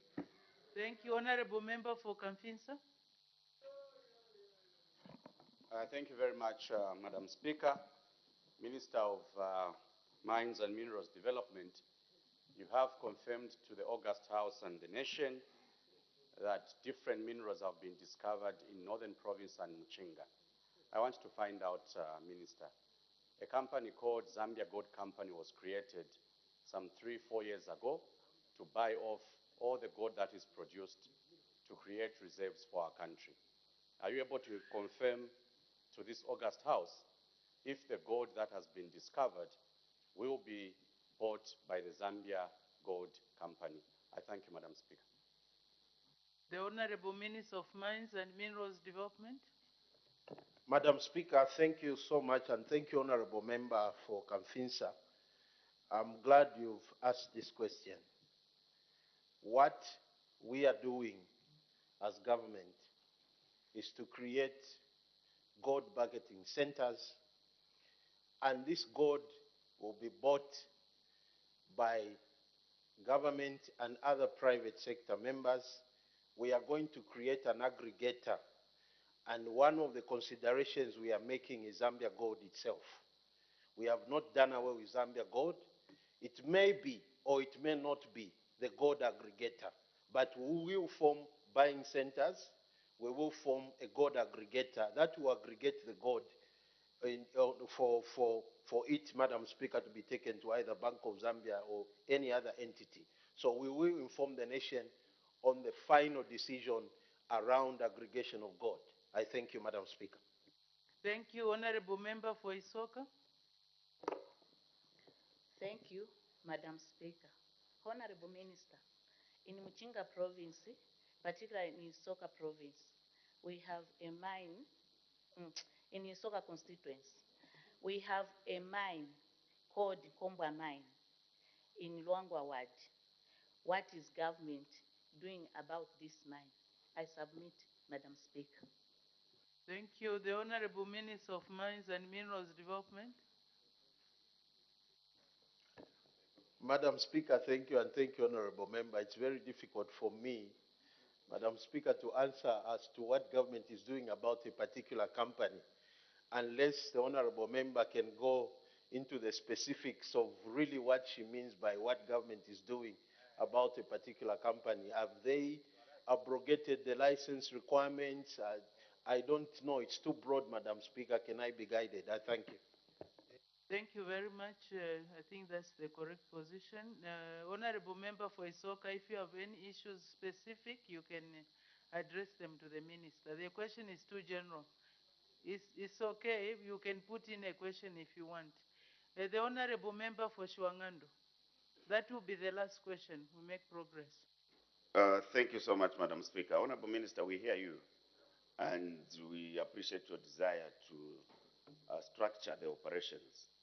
As we speak now, there is an influx of people even coming from outside the country, coming to take advantage of this discovered natural resource, which is the only natural capital that people could benefit from. when should we expect you to call for a serious stakeholders engagement? Because me, as a member of parliament for Shwangandu, where we've got an area that between Mpika and Shwangandu, we are grappling on how to manage people's anxieties with this influx. So when can you call for a stakeholders meeting, which may need to have your colleague from the small scale and medium enterprises who are responsible for cooperatives, the traditional leaders, and other stakeholders in the area, so that we quickly move in before it's too late. I thank you, Madam Speaker. Thank you. The Honorable Minister of Mines and Minerals Development. Thank you very much, Madam Speaker, and thank you, Honorable Member for Shwangandu. Very good question, actually. As you may be aware, the Honorable, let me not say the Honorable, His Royal Highness, Chief Funkula, is chairing a meeting of their Royal Highnesses, discussing, and they have actually sent minutes to me, Madam Speaker, where they sat and discussed on how to proceed. In parallel, Madam Speaker, our ministry has set up a team.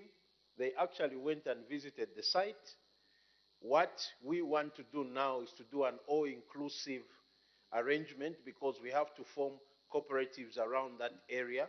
I was just sharing with the minister, Muchinga province, that as it stands now, we need the police, we need the army to move in and cordon the area so that we can stop the illegalities that are happening as we structure something. We don't want to do something in a hurry and end up just benefiting people who should not be benefiting from that. So I want to assure you that that meeting is coming, and in earnest. The team is already in place, and funding has already been found, and I'm sure they are just planning one or two things before they move and call up that meeting. I thank you, Madam Speaker. Thank you very much. The last question, because Honorable Member from Pika is the one who is asking, so we'll be given a last opportunity. Honorable Member from Pika. Thank you so much, Madam Speaker. Not to waste much of the time, the question that I wanted to ask has been asked by Honorable Kampion. Thank you. Thank you very much for that. Let's make progress. The next question, the Honorable Member, to be asked by the Honorable Member for Chilubi by prior arrangement. 298, Madam Speaker. The Honorable Minister of Infrastructure, Housing and Urban Development. Thank you, Madam Speaker. The Honourable Member for Luingu, Honourable Chewe, asking the Minister of Infrastructure, Housing and Urban Development the following questions. A, when the rehabilitation of the Luingu Sambo Chava Road will be completed, whether government has any plans for the road. As B. C, when these plans will be implemented, and D, the cost of the project, what the cost of the project is.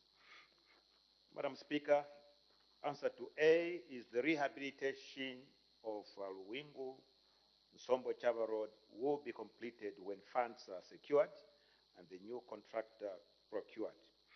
B, government has no immediate plans to upgrade bituminous standard the Luingu Nsombo Chava Road. C, the plans to upgrade bituminous standard the Luingu Nsombo Chava Road will be considered for implementation in the future work plans subject to availability of funds. D, the cost of upgrading to bituminous standard of Luingu Nsombo Chava Road will only be known once the designs have been done and the contractor procured. Thank you, Madam Speaker. Thank you very much. Supplementary questions, the Honorable Member for Chilubi. Thank you, Madam Speaker. The road in question, Madam Speaker, services Lubansenshi as well as Chilubi, because Chava is in Chilubi. And from the point that was indicated, it is about a stretch of 126 kilometers. And I think some works were started and to have a all-weather compacted road, of which the contract was terminated. The minister has indicated that when funds are available, that's when they will continue attending to the road, especially rehabilitation. Under the infrastructure budget, there is a 250 million kwacha, which is targeting 600 kilometers. Can't we consider rehabilitating the Luwingu Nsombo Chawa Road using what has been budgeted for this year? Thank you. The Honorable Minister of Infrastructure, Housing and Urban Development. Madam Speaker, I thank the Honourable Member for the follow-up question. First of all, to inform you, Madam Speaker, that the Honourable Member for Chilubi, Honourable Mulenga Fuve, and I have been in constant discussions regarding this very road, because it touches him, as he says, where it goes in Chaba, that is in Chilubi constituency. So a little bit more information, Madam Speaker. The rehabilitation of Luwingu Nsombo Chaba Road to gravel standard was part of the National Feeder Roads Phase 2 program, which was cleared for termination on 19th October 2022 due to funding challenges.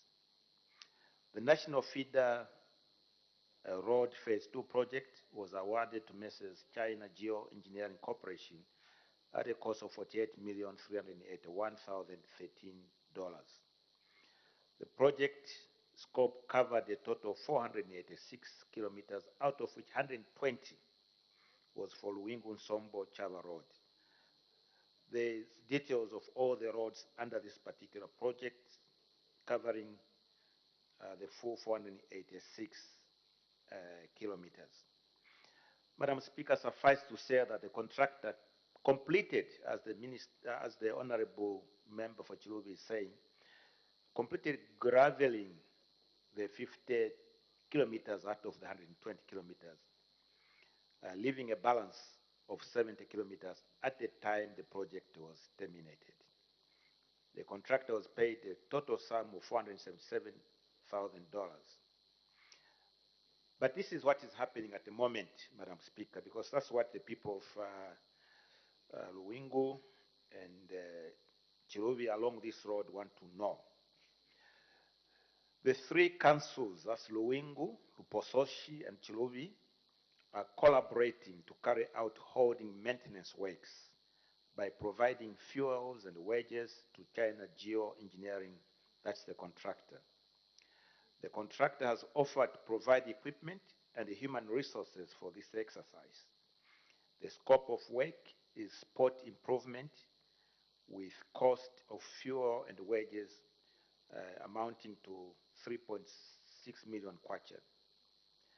This, I must add, Madam Speaker, is just an initiative as we wait for a long-term intervention which will happen when funds, as I've said, are secured.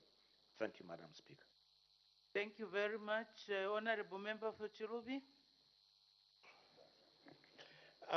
Madam Speaker, I need to confirm that indeed we have been in talks with the Minister, and we took up that initiative that he has just pointed out to.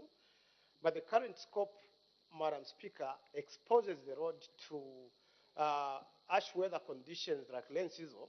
We are almost cut off, and that's why the Minister came in. So far, the scope of work that has been done on that road is just backfilling and grading, and I think it has reached almost in what is called in Delaware, near Chava. The Minister, in answering the question on bituminous standard, left the Chilubi Nsombo Chava Road open without affiliating a time frame due to resources, which is understandably so. But I would like to remind the Minister that the 8th National Development Plan. What is the supplementary question, Honourable Member? Supplementary question. Yes. The supplementary question, Madam Speaker, is that currently, in terms of bituminous, it's just Kaputa and Chilubi in Northern Province that have not seen how a third road looks like. I don't know when government is considering to raise those two districts to bituminous standards. And like getting answers like we don't know, there is no time frame attached. Thank you. The Honorable Minister of Infrastructure, Housing and Urban Development. Madam Speaker, I thank the Honorable Member for his concern for his constituency, and in fact adds Kaputa where I have been, and confirm the need really for the road to be upgraded to bituminous standard. But again, without subtracting from the needs of the people for Chirubi and the people for Kaputa, I must add that in terms of the whole country, the number of roads that require upgrading to bituminous standards is very large. The number is very large. That is why, first of all, we are taking control of the contracting in the road sector and making sure that the new contracts given are backed by budget so that as contractors finish their work and completion certificates are certified, they can be paid. The backlog that we are dealing with is colossal, but we are beginning to work on it. One of the things for which we seek the support of this House is the debt resolution mechanism, for which the Minister of Finance, the President, are going away to see if they can have those matters resolved. When that matter is resolved, we will then be in a position to sit down and plan for which specific roads are going to be done.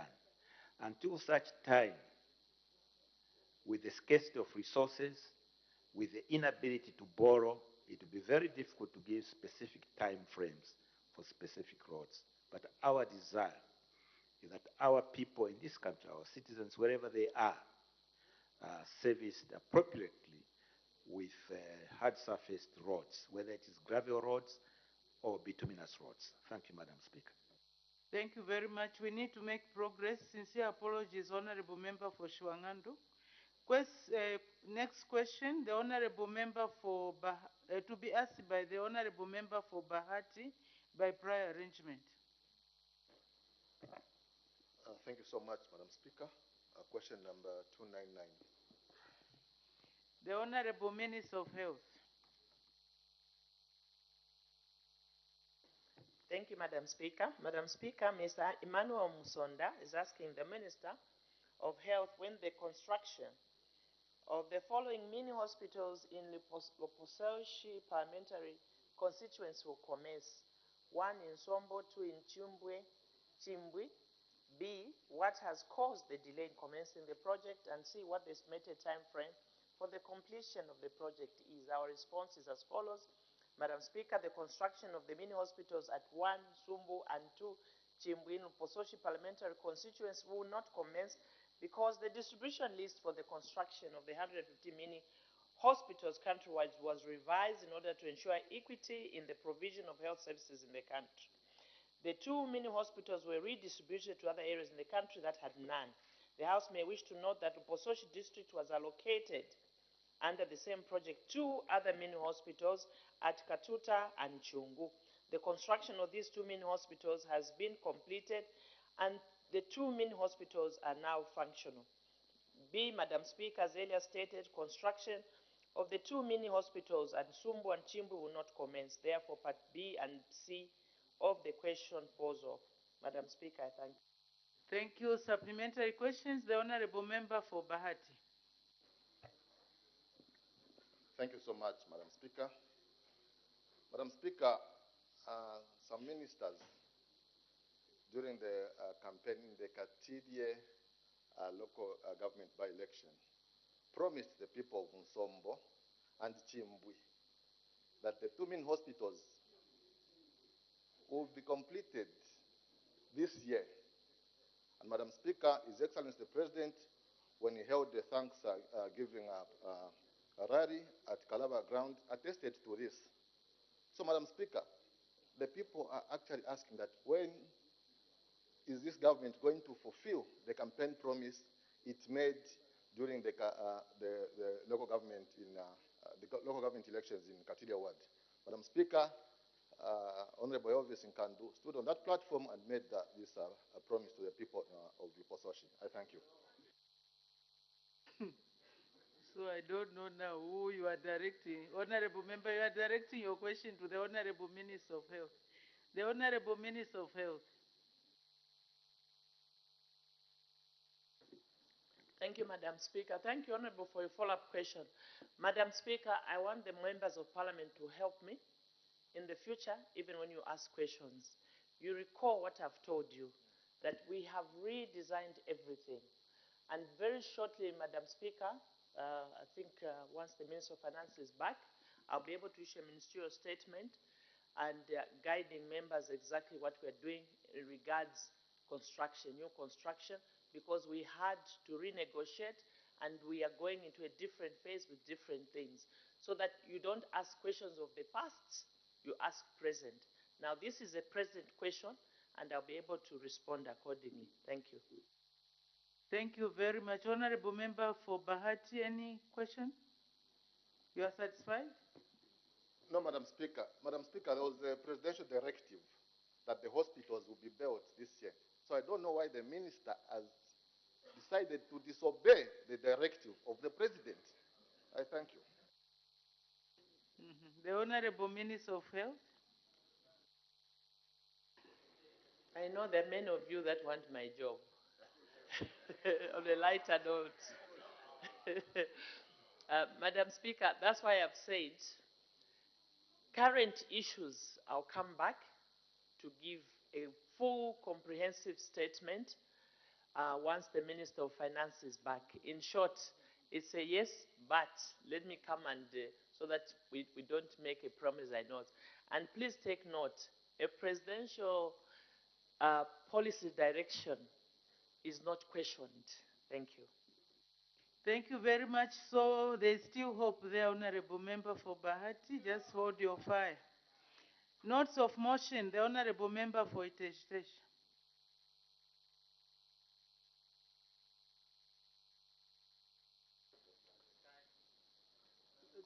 Thank you, Madam Speaker. I beg to move the motion that this House do adopt... Order. As the time is 16:50, I suspend business for 20 minutes for a health break.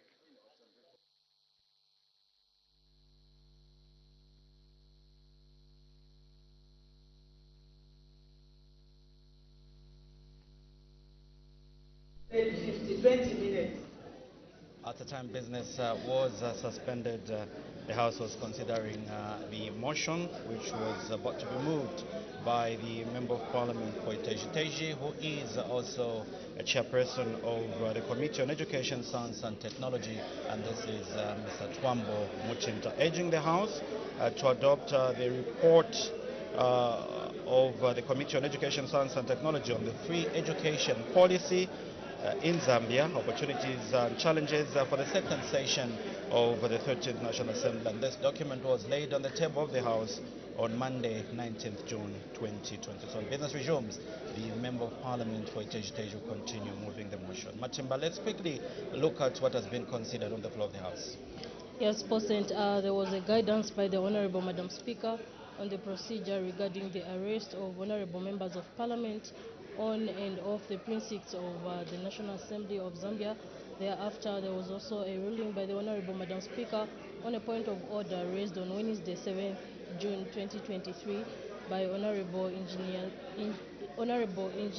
C. Nzovu, Minister of Green Economy and Environment, against Honorable B.M. Ndubile, Leader of the Opposition, and Mr. Stephen Kampiongo, Member of Parliament for Shiwangandu constituency, and the Patriotic Front Party Whip, for being absent from the House when the House was considering the ministerial statement on the 2023-2024 crop forecast.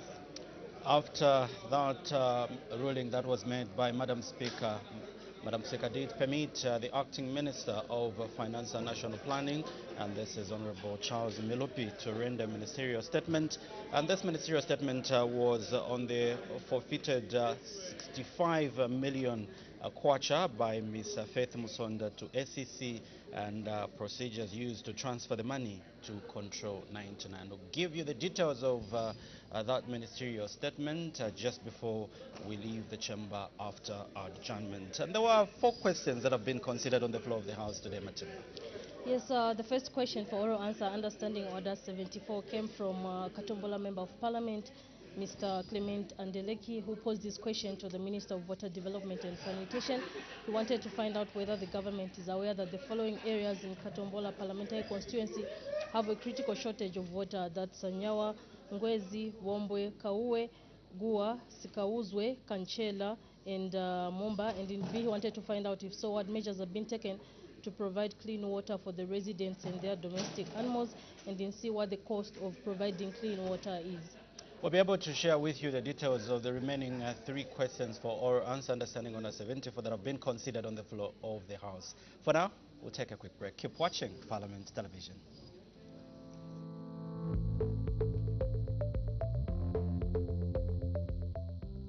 As the country prepares for the 2023-2024 farming season, members of Parliament are looking forward to the timely distribution of farming inputs countrywide. Hence, selected members of the Committee on Agriculture, Lands and Natural Resources, chairpersons of the portfolio committees, undertook a tour of fertilizer manufacturing companies to appreciate the available domestic capacity and whether it would be sufficient to satisfy the local fertilizer demand. The members of Parliament first toured the United Capital Fertilizer Zambia Limited, situated in Chilanga District, incorporated in 2021 with a mission and vision to ensure that Zambia becomes a net producer of fertilizer. Commerce, Trade and Industry Minister Honorable Chipoka Mlenga, who was part of the delegation, gave a background of the tour by the members of Parliament with a call on local companies to be supported in order for them to thrive. Where we thought that we should invite members of Parliament who are representing the people from across the country to see what we are doing. Because we cannot only debate in Parliament, we cannot only go to the media in the absence of physical experience from the members of government themselves who are members of Parliament to see what is happening. Colleagues, we established Capital Fertilizers here, which was started in the year 2021. The project now, last year supplied some fertilizer, and this year it is producing D-compound in excess of what we can use as a country. And we saw it fit that we invite you members of Parliament to come and see what is happening, to give comfort to say that we have enough fertilizer, not only for this year, but even beyond. We have enough fertilizer for the country and beyond. Indeed, when we have a facility like this one, before we even think about satisfying external market, we should empower our own. So let me also take this opportunity, CEO, to lobby on behalf of the members of Parliament and the country at large. We need to bring the local business communities in the value chain. The people or members of Parliament will take ownership of this facility if they see that people in their constituencies have been added in the business value chain of capital fertilizers. I know you have bought trucks, you have bought other people, let them also supply, be the transporters, be the agents that will have wholesales and retails to sell. Then improvement of livelihoods from people will be there enhanced. Yes. And delegation leader Ms. Maureen Mawonga, who is vice chairperson of the Committee on Agriculture, Lands and Natural Resources, highlighted the objectives of the tour by the members of Parliament. Only one objective, and that is to appreciate the production of fertilizer, and also just to understand how far you have gone in terms of producing fertilizer for this farming season. As members of Parliament, you know that fertilizer is at most of our hearts, and when we represent, most of us represent farmers, and we want to understand if at all this year we are ready to supply fertilizer to our farmers. So basically that is just why we're here. United Capital Fertilizer Group Chief Executive Mr. Roy Mwamba was delighted that the company had flagged off the Farmer Input Support Program. We flagged off the FISIP distribution. So, as we speak, we are distributing now fertilizer, compound D, to 4 provinces: Northern, Eastern, Western, and Southern province. The government has given us to supply about 77,000 metric tons to these compound D to these provinces. The good news is that we have 85,000 tons of fertilizer already made. You can never beat that. That's why it's good to produce within the country. This year alone, we are producing 50,000 for Botswana. We are just in negotiation. I think that's why you can't see part of my team here. We are finalizing with Malawi. Malawi wants to get 200 tons from Zambia, and Zimbabwe is also coming on board.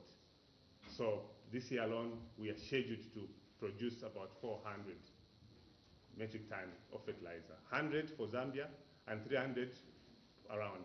So don't complain if you don't see our fertilizer on the shelves. What we want for beginners is that we want to make a presence in the region so that it's easier to raise much more money for expansion. After discussions, the members of parliament went on to tour the plant, which was commissioned in 2022 with a workforce of 700 people. During the tour of the plant, some members of parliament took time to seek clarity regarding fertilizer distribution. So what are those provinces that you are currently supplying right now? We have been given Southern Province, Northern Province, Western Province, and Eastern Province. A total of 77,000 metric tons. The reason why for the distribution we couldn't give them the whole country, because we also want to give opportunities to other distributors who can easily buy from them or get from anywhere and distribute to other parts of the country. Because if we give it alone to them to distribute, then in the value chain we'll cut others. So we also want other people to have a benefit of the business, so like other members were raising there. My question to you would be, are you at any time thinking of coming up with such a plant in Eastern Province so that we who are coming from Eastern Province can be able to benefit? Thank you, Honorable MP. All the materials that you see here, we are importing. However, like I mentioned, we have a research and development team that is on the ground. 2 provinces, Muchinga and Eastern Province, we have found traces of phosphorus. And how are we going to operate? I was just briefing the Honorable Minister that once we find the suitable phosphorus, we are going to set up a plant right on site in Eastern Province, where we're going to start producing the MAP and the DAP. That will be an industry on its own. Then finished product, instead of importing from Morocco and Saudi, will be brought from Eastern and Muchinga and brought here as feedstock. Thank you. So we are moving, we are following you, Honorable MP. Yeah. The tour of the United Capital Fertilizer Zambia Limited will enable members of parliament to have first-hand information regarding fertilizer distribution, which has since flagged off.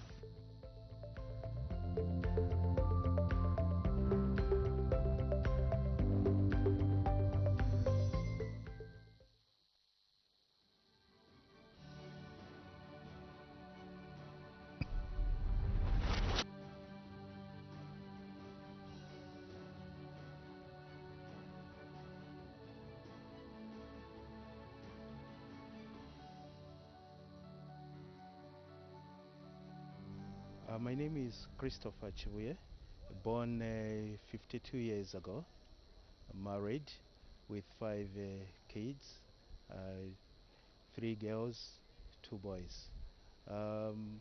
I obtained my primary education from Kitwe, and my secondary education I did it from Serenje. I'm actually a grade 12, and with me, I actually have a diploma in agriculture science. Right now, pursuing a degree of arts in public administration with the University of Zambia during my 4th year. I've worked for the government as district commissioner from the year 2012 up to 2021. Throughout, and I ended up working for the government as Deputy Permanent Secretary for Luapula Province. It's from that point that I found myself in the political arena.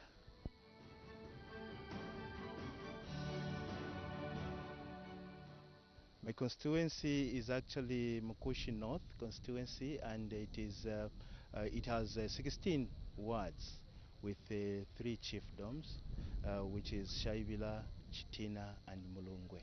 So out of the 16 wards, we have only 2 female councillors. The rest are actually all male councillors. It is a remote, it is a rural constituency. Predominantly, the livelihood of our people there is actually farming, and partially a bit of in the areas like peri-urban, where we have actually a bit of trading and the like, but predominantly it's farming. Yeah, so that is how our people actually survive there and earn their ends meet.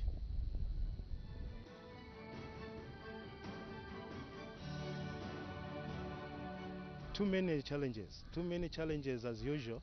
You will not have it easy, and it is out of that my heart is actually looking forward to seeing that the way I found the constituency, at some point I should leave it better. We have challenges of water. A rural constituency, definitely you have challenges in water. Our people out there in the villages depend on the streams, and these streams, they do dry up, especially with the climate change, where we are no longer receiving the usual rainfall. So we have these challenges of people out there who are actually looking forward to seeing, when we come in these offices, giving them and indeed saving them better than before. So it is my wish and desire that we actually improve the water system of our people, and not only that, we also have the feeder roads of our constituencies.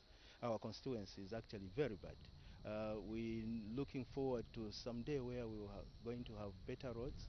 I know it's a bit tricky because right now the council doesn't have the capacity to do the feeder roads at once. They only have a grader, and a grader, when you look at that piece of equipment, cannot do a better feeder road. So we're looking forward to purchasing more machinery so that we can have a complete set of earth-moving machine to do our roads, in a better way than the way we are approaching them now. We're also looking forward, to ensure that our youths get an opportunity and indeed a fair share from the constituency funds in terms of empowerment.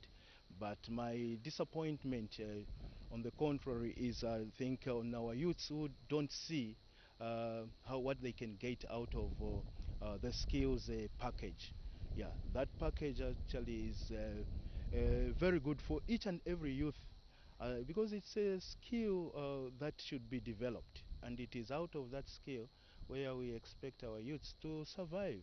And if they shun to come on board and be part of the people that are benefiting from that skills package, then we have we have difficulties and challenges to put our youths in the right position. For my humble appeal to our youths is that let them come on board and ensure that they develop their skills for them to survive and indeed maintain their families. My developmental agenda for real as an MP, well, from my pocket, I can't manage. I really depend on the arms of government to help, and for sure, CDF, and with that increment, if it can come correctly and indeed in its full amount, definitely to help us, because we have to improve, like I've said, we have to improve the literacy levels of our people, and that can only be done if we construct better schools, and indeed we have to ensure that the service delivery in terms of healthy services, they are also delivered, and that can only be attained if we have health facilities which are better. We also have to look into the other amenities that our people are supposed to benefit. For sure, our people, being a farming community, are supposed to to have the benefit of what is agriculture, Minister of Agriculture is actually offering on the plate. So we are looking forward to improving the water reticulation in the district, and indeed out there with the boreholes being sunk. We're also looking at some areas where we can put, I think, the piped waters, and we're also looking at other areas where we can only maybe provide those windwood bores, whereby our farming community, the commercial farmers, are very much willing to help our people out there, except that our people should not shun some of the meetings that are called by government, some of the developmental meetings that we call upon, so that we can actually sensitize one another and ensure that we develop our constituents together.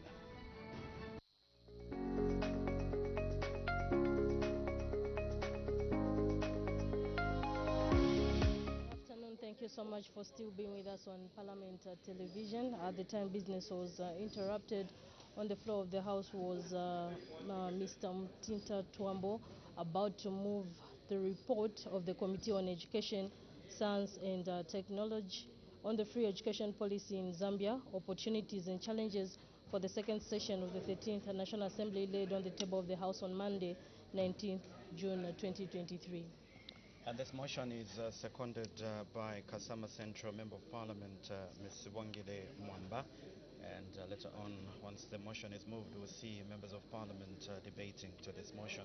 Still to come, we do have the report of the Committee on Health, Community Development and Social Services, motion of 20th June, and there will be resumption of debate as of yesterday. At the time business was interrupted for adjournment, it was Chasefo Member of Parliament, Mr. Mishek Nyambose, who was on the floor of the House debating. So when this motion comes up for consideration today, you continue debating from where he left. We had a ministerial statement, and this ministerial statement was on the forfeited 65 million kwacha by Ms. Faith Musonda to SEC, and the procedures used to transfer the money to Control 99. And this was rendered on the floor of the House by the Acting Minister of Finance and National Planning, and this is Honorable Charles Milopi. Yes, President, there was also a ruling by the Honorable Madam Speaker on a point of order raised on Wednesday, 7th June 2023 by Honorable Engineer Scenes of Minister of Green Economy and Environment against Honorable B.M. Mundubile, Leader of the Opposition, and Mr. Stephen Kampyongo, Member of Parliament for Shiwangandu constituency. And so just now, we take you to the floor of the House. Good afternoon.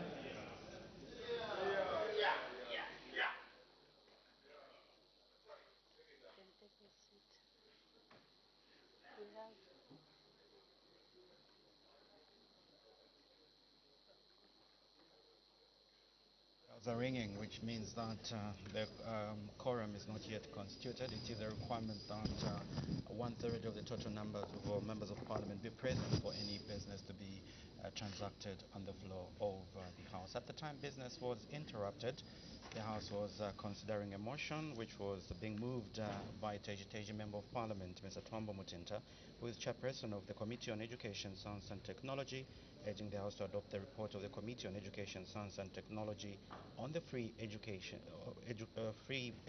policy in Zambia, opportunities and challenges for the second session of the 13th National Assembly. And this document was laid on the table of the House on Monday, 19th June 2023. And this motion will be seconded by Kasama Central Member of Parliament, Ms. Wangile Mwamba.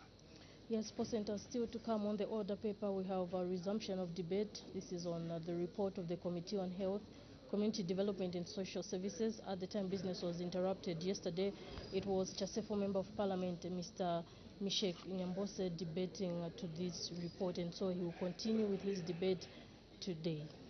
And earlier on, Madam Speaker did guide the House on the procedure regarding the arrest of honorable members of Parliament and on and off the precincts of the National Assembly. We'll give you details of that guidance later on. And there was a ruling that Madam Speaker rendered on the floor of the House, and it seems like the quorum is constituted now. Business is about to resume. Keep watching Parliament Television. Order, honorable members. Order. When business was suspended, the House was considering the motion moved by the honorable member for Iteji that this House do adopt the report of the Committee on Education, Science and Technology on the free education policy in Zambia. That is opportunities and challenges for the second session of the 13th National Assembly, laid on the table of the House on Monday, 19th June 2023, and the honorable member for Iteji had just begun to move the motion. May the honorable member continue. Thank you so much, Madam Speaker. I beg to move that this House do adopt the report of the Committee on Education, Science and Technology for the second session of the 13th National Assembly, laid on the table of the House on 19th June 2023. Order. Is the motion seconded? Yes, Madam Speaker, the motion is seconded. Seconded by the honorable member for Kasama Central. The question is that this House do adopt the report of the Committee on Education, Science and Technology on free education policy in Zambia, that is opportunities and challenges for the second session of the 13th National Assembly, laid on the table of the House on Monday, 19th June 2023. Any debate? The honorable member for Iteji. Thank you, Madam Speaker. In accordance with the Standing Orders number 197C and 198 of the National Assembly of Zambia, Standing Orders of 2021, the committee considered the topical issue entitled The Free Education Policy in Zambia, Opportunities and Challenges. Madam Speaker, I have no doubt that the honorable members, they have taken time to read the committee's report, and therefore I will restrict my comments to key findings of the committee. Can we have silence, please? We are listening to the report. Can we have silence in the House? The honorable member for Iteji, you may continue. Madam Speaker, in order to improve access to education, the government of the Republic of Zambia introduced free education from early childhood to secondary school in all government schools in this country. This policy has given hope to several children who may have dropped out of school for various reasons, including lack of resources to pay school fees. Madam Speaker, it is gratifying to note that a lot of children are now back in the school system. Madam Speaker, the free education policy has not only led to an increase in the enrollment, but it has also increased disposable incomes for most of the households.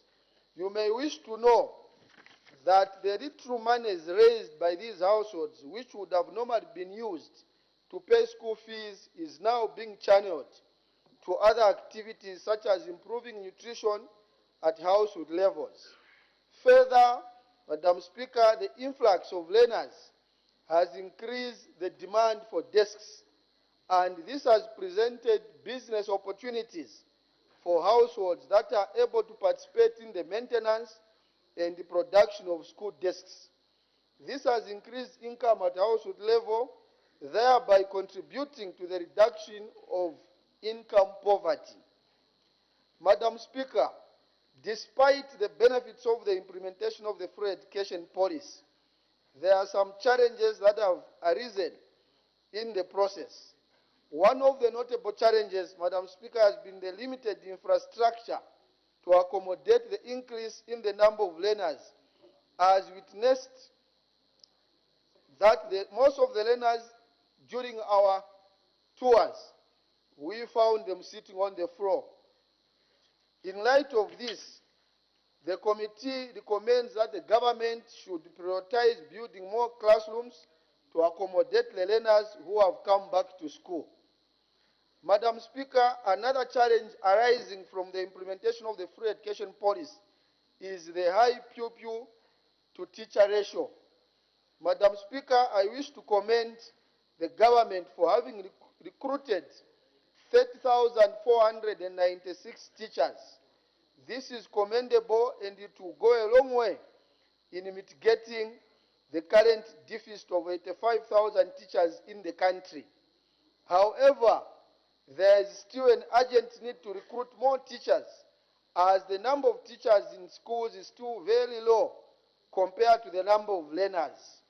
This is making it very difficult for the teachers to concentrate on their work because they are overwhelmed.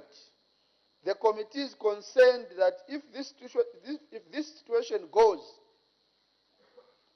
situation does not improve, teachers may feel demotivated and they will begin to put in less effort in their work.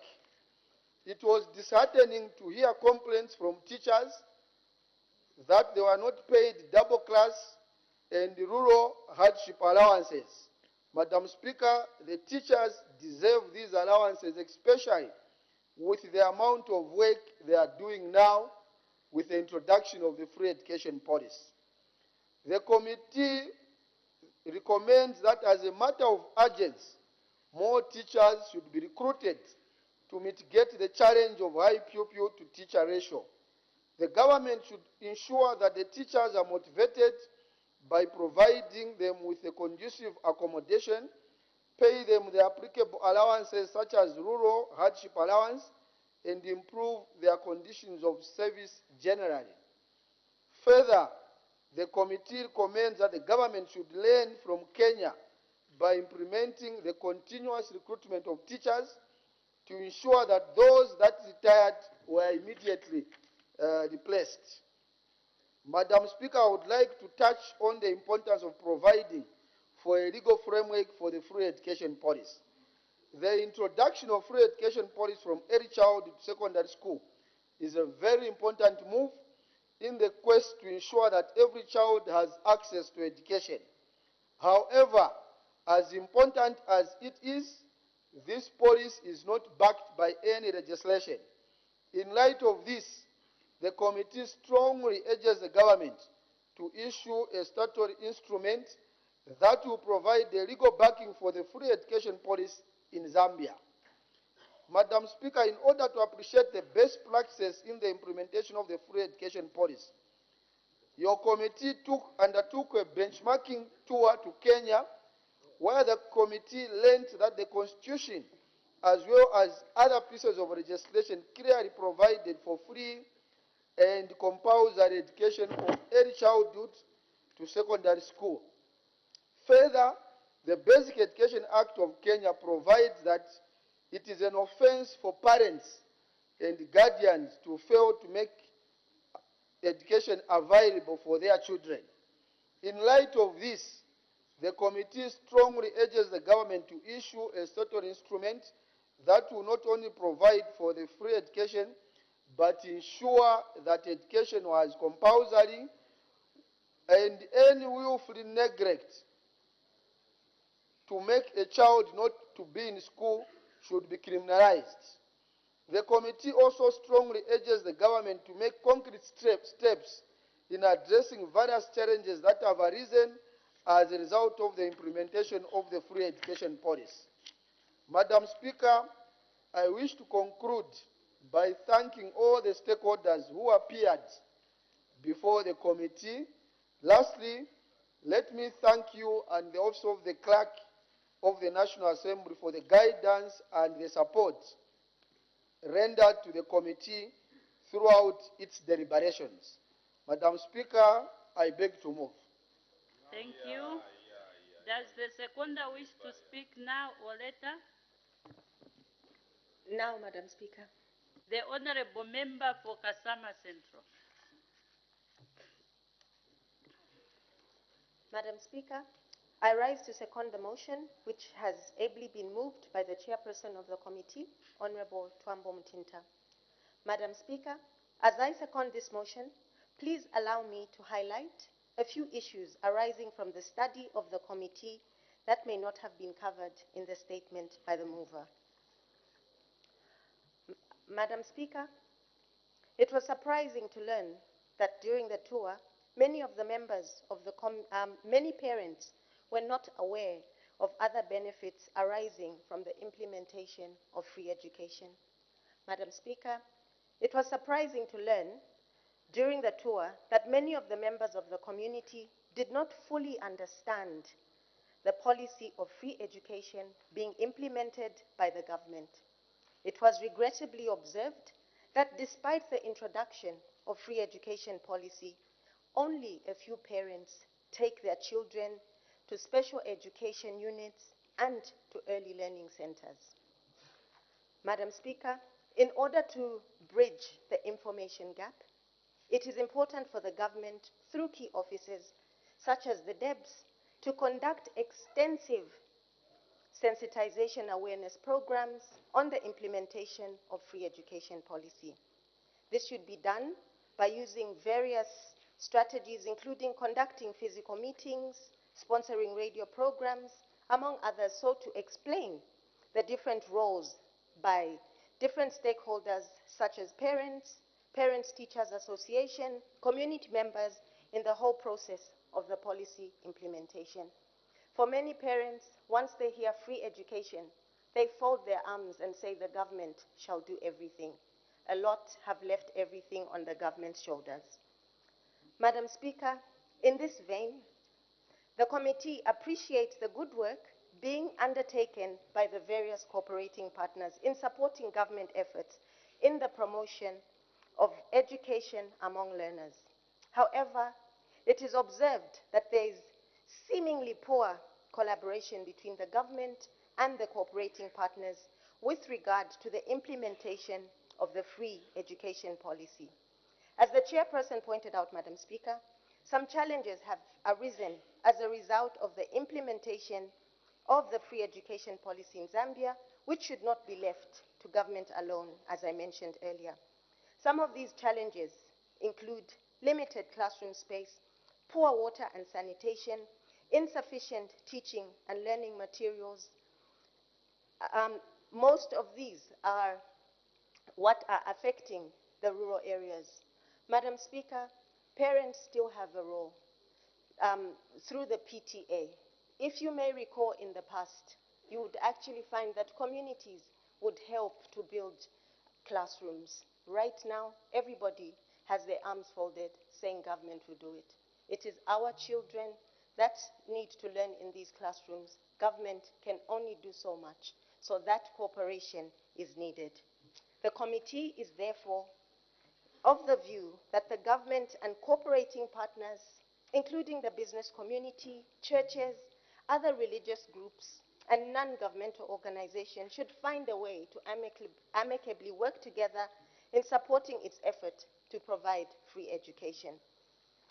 This is important because, Madam Speaker, finding solutions to the challenges that have arisen from the implementation of the policy, including bridging the infrastructure gap and also a way of avoiding duplication of efforts in some areas, especially the rural areas. Madam Speaker, one of the issues that was brought to the fore during the committee local tours that some primary schools had been upgraded to secondary school status, but that was by name only, as they remained without being granted the status for a payroll management establishment control PEMIC system for a normal secondary school. Admittedly, this has negatively impacted on the pay of the teachers falling under these schools. Madam Speaker, in this regard, the committee recommends that the government should, as a matter of urgency, enforce the PEMIC system for the upgraded schools so as to enhance the free education policy, as it will encourage teachers, especially STEM teachers, to be deployed in such schools. In conclusion, let me join the chairperson in thanking you for affording us an opportunity to serve on this very important committee, and indeed the office of the clerk, for the services rendered during the deliberations of the committee. Madam Speaker, education for all is an equalizer, and for that, I wish to strongly second the motion on the floor of the House and urge this August House to adopt the report. I thank you, Madam Speaker. Thank you. Any further debate? The Honorable Member for Chirubi. Thank you, Madam Speaker, for giving people of Chirubi an opportunity to add their voice on the report. And I want to take this opportunity to thank the mover of the motion as well as the seconder of the motion. Madam Speaker, the starting point for the people of Chirubi is the legal framework. Madam Speaker, Education Act number 23 of 2011 and the recently passed Children's Code Act number 12 of 2022 and the Persons with Disabilities Act number 6 of 2012 seem to be the anchor that distantly mention the need to attain free education, meaning that we do not have specific legislation pointing to that effect that we should house free education in our registration structure. Madam Speaker, the Education Act that people of Chirubi have referred to, among other things, mainly create a three-tier education system. That means the early childhood education, basic education, and higher education system. When you go to the Child Code Act, the Child Code Act's preoccupation is the holistic approach to education, which talks about the issue of skills, brings in skills, which means that I would like to guess that this year was supposed to stray to even psychomotor skills to that effect.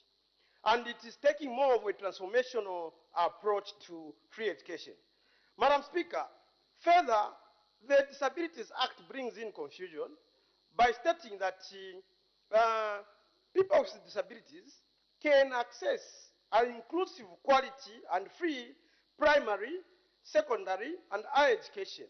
And the mismatch, Madam Speaker, that I'm talking about is that the Principal Act on Education Act is talking about, is starting from early childhood.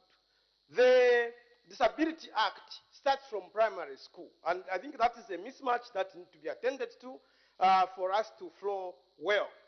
Madam Speaker, the people of Chirubi have got three, factors or rates to consider when we want to address the issue of free education. Free education cannot be addressed in the vacuum. It should be addressed in terms of enrollment rates. It should be addressed in terms of retention rates. It should be addressed in terms of progression rates, Madam Speaker. The three-tier system, currently, the free education arrangement, or rather atmosphere in the country, is only taking care of, strongly taking care of, enrollment rates. Yes, we would admit to that effect that the enrollment rates have swelled up, which is resulting to other challenges that the move of the motion did point to, where it talked about the pupil desk ratio, teacher pupil ratio, laboratory pupil ratio, book pupil ratio, and many other factors that have to be accommodated. Madam Speaker, we will be entertaining a dream, not a reality, if we do not take on board what is prescribed in the 8th National Development Plan, which among other things talks about the human capital development. And I think the education, just like the second of the motion said, is an equalizer. It's the one which lays, one of the pillars that lays foundation. In this case, education is a facilitator of that particular human development, talked about in the 8th National Development Plan. Madam Speaker, the recommendations by the committee goes as far as talking about criminalizing the staying away of children. Of course, the structure would be very difficult. Criminalizing the staying away of children who are of school-going age, where if they stay away and they are not in the school environment, that should be criminalized. And the proposal by the committee is that this should come through the route of a statutory instrument. Madam Speaker, the people of Tulu would like to submit that this will still be weak, because even those that are there, the delegated, the subsidiary laws that are there, I think they are in some way sufficient enough to carry the weight. But they have failed to really score the desired goals. And Madam Speaker, people of Tulu would like to say that the only privilege, the only space, the only route that we can take is accommodating this in the Bill of Rights, currently, which is a bit in disarray, because it's mainly accommodating political and social rights, political and civil rights, instead of expanding to social and economic rights. Madam Speaker, I want to speak to the policy environment now. If you look at what we have at hand, what we have currently is the 1996 National Education Policy. And I'm sure all of us remember that this National Education Policy, whenever it comes in mind, is associated with Professor Kerry, who is a Jesuit priest, and with his team, who championed, of course, on behalf of government as a consultant. But if you go in the nitty-gritties in that particular policy, you find that it is also not matching with the current environment, which has been brought forward, especially the component of free education, which is hanging in suspense, but not supported by the legal framework. Madam Speaker, other policies that are supposed to support the national education policy are supposed to be in tune with policies that go hand in hand with the social safety net. Why the people of Tulu are submitting like that, Madam Speaker, is that if education is indeed an equalizer, it means that it should be taken as an economic tool. And if it's an economic tool, it means that even some of the skills and many other factors that have been learned under the Ministry of Community Development are supposed to be supported by a particular policy framework that fits into and caters for different categories of people. Madam Speaker, when we are talking about education, we should not just take the academic route. I know that the debate has been there when we have been talking about both the vocational route as well as the academic route. So, Madam Speaker, the people of Tulu, as they support this report, would like to submit that as we route towards the registration process, that should facilitate an education environment which is supposed to be called comfortably free, we need to have social safety net in mind. Madam Speaker, with those few words, the people of Tulu would like to support this report and adopt the challenges as stipulated. Thank you. The Honorable Member for Sikongo. Thank you so much, Madam Speaker, for this opportunity given to the people of Congo to add a voice on the motion on the floor of the House. I would like to thank the chairperson of the committee for the able manner in which she has been able to present the report. But as I start, Madam Speaker, I would like to say that the free education policy, I think, is one of the flagship policies of the UPND administration. This is a policy that was promised during the campaigns, and I'm happy today to say that this policy has come to fruition. The implementation of it is what we are talking about today. Despite the fact that at that moment some people objected or thought this was not going to become a reality. And this, I think, is a clear demonstration that what we say as New Dawn administration, we mean business and it comes to pass. Free education indeed is the best equalizer. And I'm happy today to mention that in Congo, the number of pupils that are going to school has significantly increased because of the free education policy, where government decided to remove the pressure of paying for pupils, and they've taken up that responsibility. So this is really a very good policy which government brought on board. I know that in the years that are coming, in Congo, we are going to see a lot of pupils becoming doctors, a lot of pupils becoming teachers, and so on and so forth, which is indeed is something which is very, very, very good. The education sector, I would say, I think, is one of those sectors that has been highly neglected in the past. I'm saying this because when you look at the challenges that are coming out in the report, they point to the fact that this sector was highly neglected in the past. But thanks to the new Dawn administration, much as we are talking about challenges, as the new Dawn administration thought about this policy, it was not just thought in a vacuum. The new Dawn administration was alive to the challenges that would come with this policy. And as a result, it also prepared for the solutions of those problems that would come as a result of free education. People are talking about overcrowding in schools today and they're trying to turn that around to be a negative, which is not true. Yes, they may be overcrowding, but they're better off being in school overcrowded than being at home and learning nothing. At the same time, we cannot talk about free education in this country without talking about the CDF. And this is why I'm talking about the fact that this new government knew exactly what it was doing. It knew where it was, where it is, and where it is going. So we know that the many challenges that we have of overcrowding in schools, the many challenges that we have of the teacher-pupil ratio, which is very high, the many challenges of the desks that we have, we know that those are just but for a short time, because the answer lies in the CDF. And as we speak today, a number of constituencies, a number of schools in this country are already, as you are seeing on the news every day, desks are being procured in their thousands, schools are being constructed, classroom blocks, staff houses. All this is pointing to the fact that the free education policy was not an accident, but something that was really fully planned for by this administration. So we would like a situation where every person, every leader, parliamentarians included, supports this policy, because this policy is a game changer.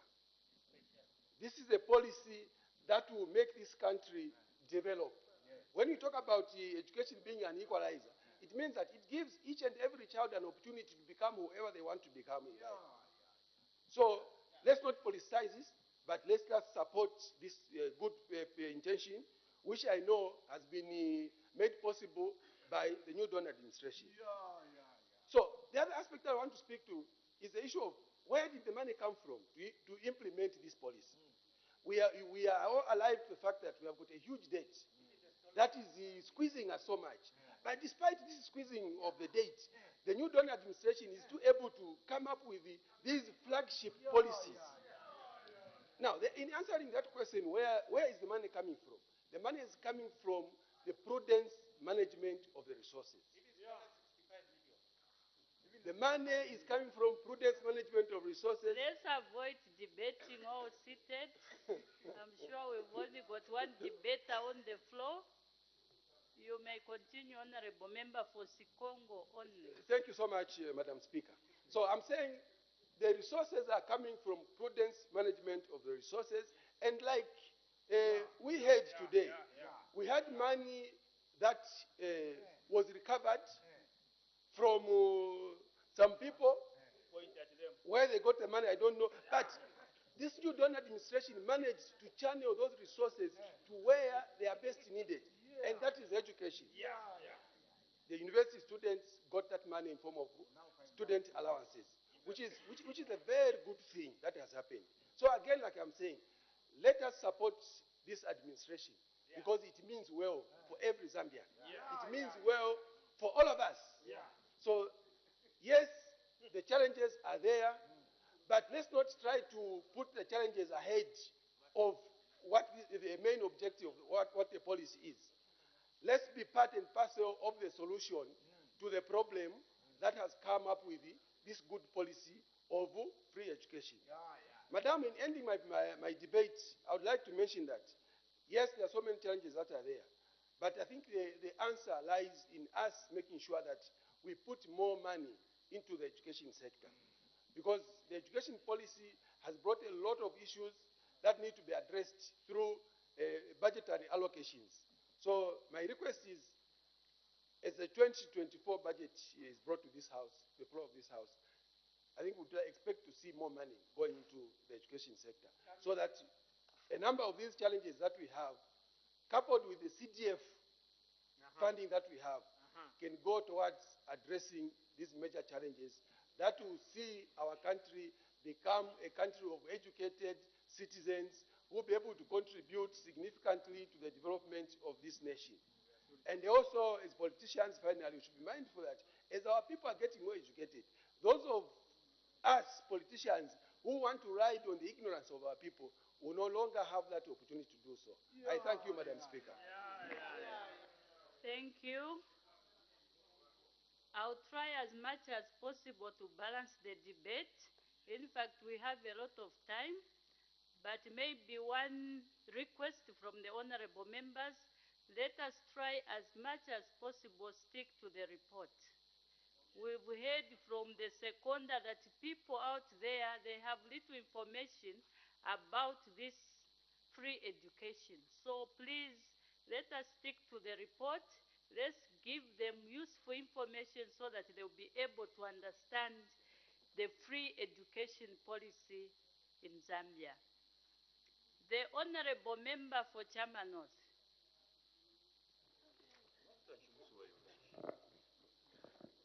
Thank you, Madam Speaker, for according me this opportunity to debate on the report on your committee on education, science, and technology.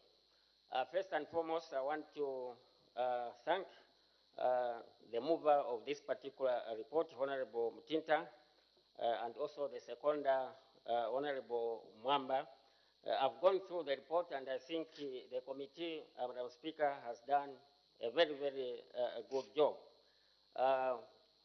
Indeed, Sustainable Development Goal number 4, which covers access to education, is very, very critical for the development of this particular country. As other debaters have stated, that education is the best equalizer and an effective tool of fighting poverty, especially in rural areas where poverty levels is quite very, very high. Madam Speaker, as your committee has already noted, that the free education policy has brought quite a number of benefits to this country. I know that in my constituency in Chama North, I've seen an increase in enrollment, and I think this has also replicated in many, many constituencies throughout the country. So for that, I think we say that is a good move. However, Madam Speaker, we are alive to the fact that, as the committee has ably noted, that there are a number of challenges which have been brought about by the free education policy. I think issues of infrastructure, issues of pupil-teacher ratio, issues of pupil-book ratio. I think these are very critical issues which we must take a radical stance to address these particular challenges. I think there is a need that we as members of parliament must advocate for increased budget allocation to the Ministry of Education. I'm alive to the fact that countries which have invested more in education, I think they have developed to very, very high levels. We must not treat education as an expense, but I think we must treat education as an investment. Therefore, I think it is important that we increase funding to this particular sector. Madam Speaker, it is saddening that the committee has noted that we have stalled infrastructure development, and this is a very real situation on the ground. I think immediately when the free education policy was introduced, we have seen the abolishment of user fees and so on. And this has actually taken away most of the resources which these schools used to utilize to run these schools effectively. So what are we doing as a government to fill that particular gap? It's not only stored infrastructure, it has also contributed to job losses. I'll give, for example, Chama Boarding School used to employ quite a number of workers who were paid through those user fees. But because of the same free policy, education policy, we have witnessed people have lost jobs.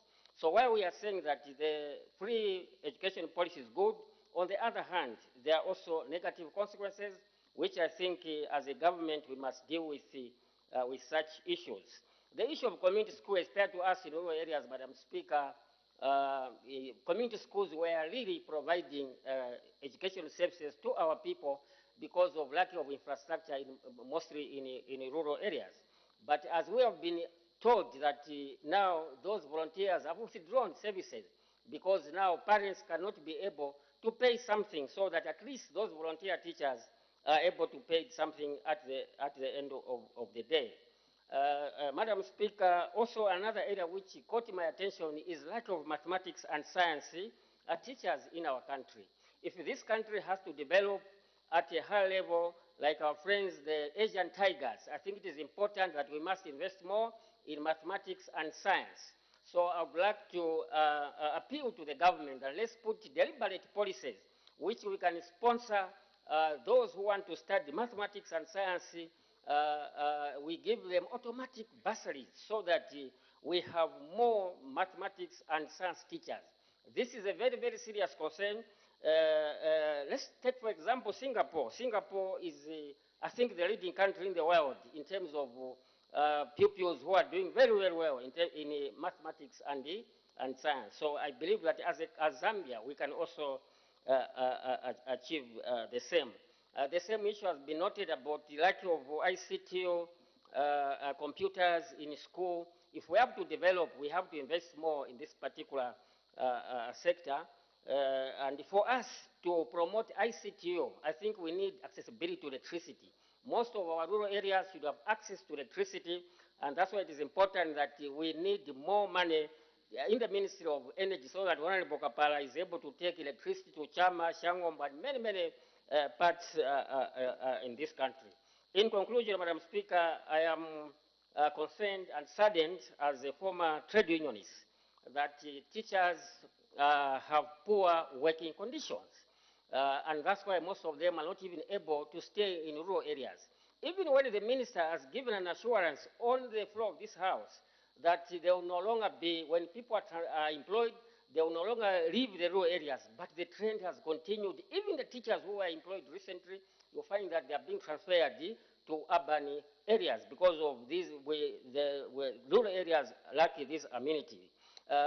We have also been told that teachers can't have hardship allowance, double allowances, and I want to challenge the trade unions in the teaching sector that I think it is important that they must come together and ensure that they fight for better working conditions for the teaching fraternity. Unfortunately, we have so many trade unions in the teaching industry. That's why I think teachers are not able to get better working conditions. As the members say, meaning that if there are so many cooks, actually it's very, very difficult to know that now this is daylight. So it's a challenge to the trade union movement that we all have one objective to represent the workers of this country. You can't have 13 trade unions in the teaching sector. I feel that that is a hindrance to teachers achieving better results during negotiation. With those few remarks, Madam Speaker, I say I support the adoption of this report. Thank you. Thank you. The Honorable Member for Kalabo Central.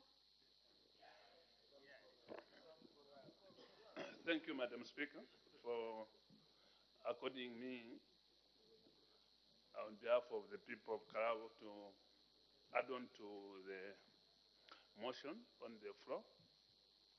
Madam Speaker, the Committee on Education, Science and Technology embarked on a very important topic, a topic which seemed to be a new topic. Looking at the report, it shows that there are a number of statutes which talked about the free education, but there was a challenge of implementation. So, thanking the chairperson and the committee and the seconder for adopting, for embarking on this very important topic, free education. For sure, Madam Speaker, all those challenges which have been highlighted there. I was just chatting with Honorable for Kawata. If we look at those challenges, which one is a new challenge? For me, speaking from Karabo, all those challenges were there. Let it be ICT, teacher-pupil ratio or pupil-teacher ratio, infrastructure. All these challenges were there. But now, they are more pronounced. That's why now it has become a top. Why? Because now, one, enrollment has increased. All these schools, enrollment has almost doubled. So because of the increase in enrollment, these challenges now have become more pronounced. However, Madam Speaker, good as it is, let us look at the usage of the school grants, which is part of the free education. The report shows that there's need for more accountants because the funds are being utilized locally in the schools where there are no qualified accountants who can take stock of every coin and every transaction. So I'm sure that is a major challenge. There must be qualified, skilled workers who will assist in the implementation of the school grants.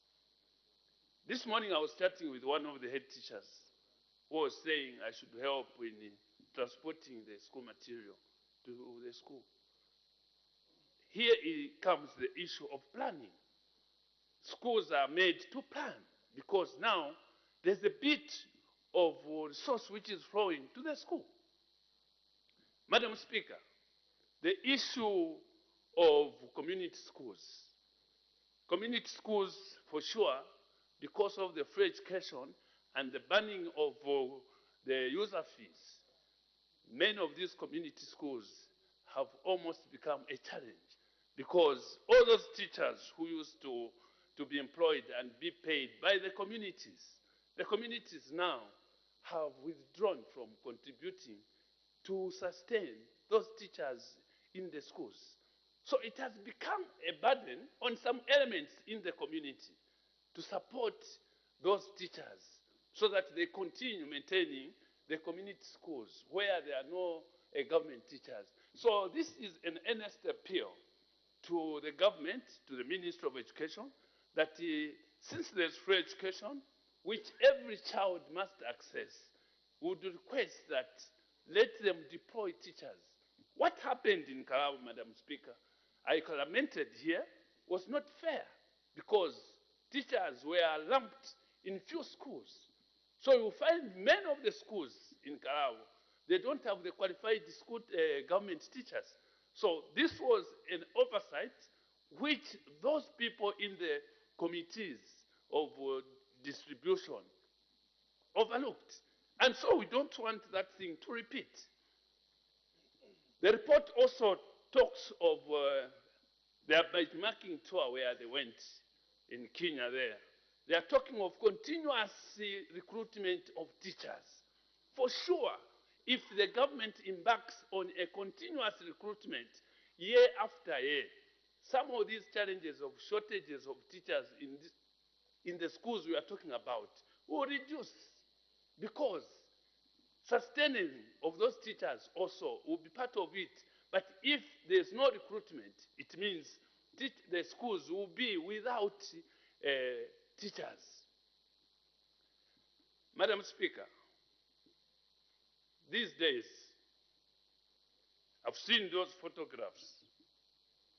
These days, you walk along the villages in Karabo, you find there are few children playing there. I was also looking at the point that the sensitization of free education. How I wished the committee, Madam Speaker, visited Karabo. How many people in Karabo don't know that there's free education? Maybe what could hinder some children from going to school is hunger or lack of food. That one I can agree, because not every home is able to provide enough food for children to eat so that they continue going to school. So this issue of the issue of school feeding program, that one we would also request the government to enhance, to increase, to cover many schools, because that is a direct effect. It can make children like to go to schools. The issue of free education is a welcome move. And every change has its own benefits. So this is the benefit for the people of Zambia, for bringing in the new dawn, which has actualized such that even when we are saying education is an equalizer, at least, why? Because after some time, all these children would have gone to school. Even the issue of ICT, communication, it will be a simple issue, because everybody will be able to read and write. Within few words, Madam Speaker, let me thank the committee for according the people of Zambia the challenges and the opportunities in the free education. Thank you, Madam Speaker. Thank you. We hear from the independents. The Honorable Member for Petauke Central.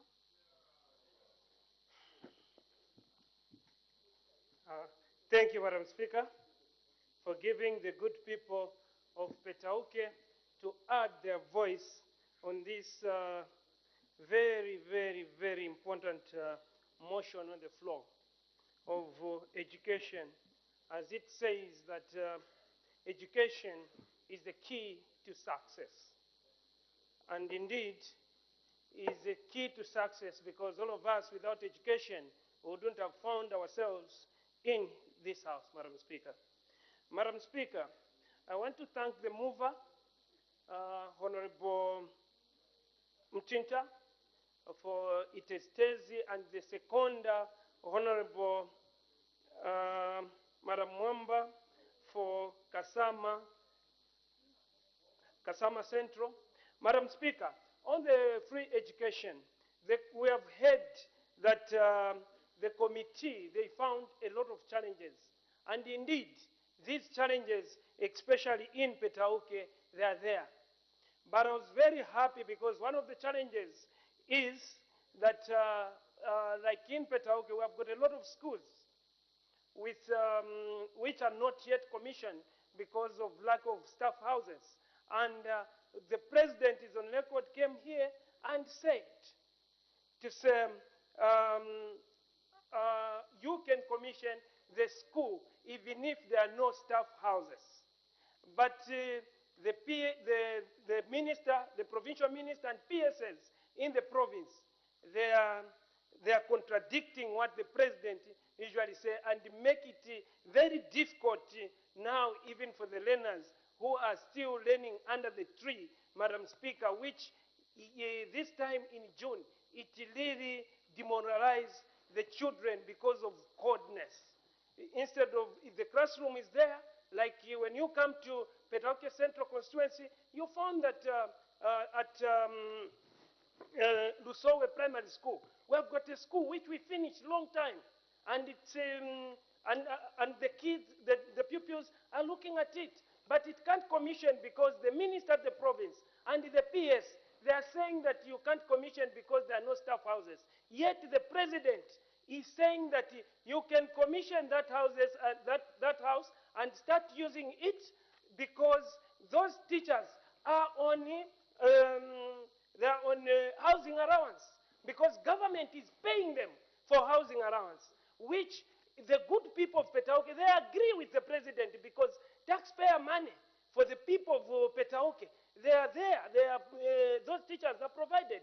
But just a PS, together with the minister, they sit in the office just to scrap off whatever the president is trying to bring, good initiative, what is bringing. So I'm sure, I wish this committee would have gone far to find out why those infrastructure are not being used, because that's one way of demoralizing our pupils, especially with this coldness.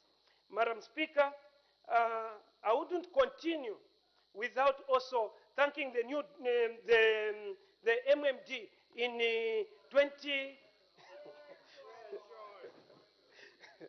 2002, who brought this free education policy.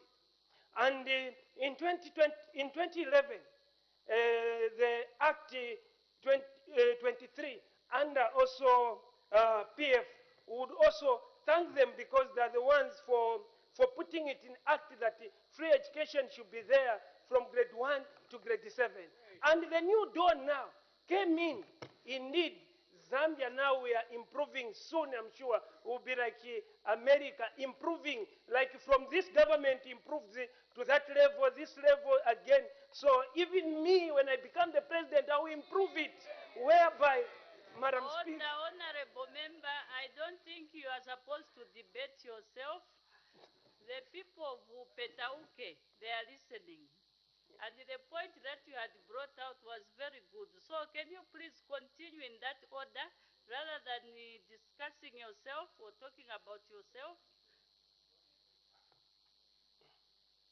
Thank you, Madam Speaker, for your guidance. Madam Speaker, it's very good that the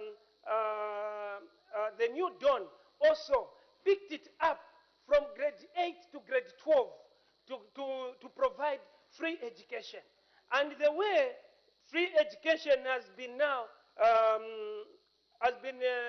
to help the new dawn now to implement this free education, we need to put more school infrastructure, Madam Speaker, and also to increase teacher-pupil ratio, and also even the furniture in the classroom block. We need also to improve to help the new dawn to implement this free education. And also, Madam Speaker, let me also use this opportunity and thanking your office by sending us to go to Kenya for benchmarking. We saw in Kenya, which here in Zambia we are supposed also to use it. Madam Speaker, with this free education, which means all the 156 constituencies in here every day, every year, the pupils are completing with good results, completing grade 12 with good results, Madam Speaker. But the issue now when they want to go to university, you find that these pupils, they don't have even the relatives in Lusaka, in urban areas, but they don't have. Whereby, as a result, when you come to Petauke in rural areas, Madam Speaker, you find that a lot of children with 6 points are just sitting without, because they don't have connection to come to University of Zambia. They don't have connection to go to CBU. Madam Speaker, they don't have connection to go to Charimbana. So we'll ask the Minister of Education to decentralize the school bursaries so that these bursaries, they can be taken to constituencies the way it is in Kenya. The university bursaries are attached to the CDF, where each constituency, Madam Speaker, is given the slots for bursaries at the university. Because today, when you go to Zambian university here, you find that 3/4 of them, they are just coming maybe to one province, which is very closer to the University of Zambia, Madam Speaker, whereby those in rural areas like in my constituency, they are being deprived, Madam Speaker, which as a member of parliament, I'm crying, Madam Speaker, because I don't want to see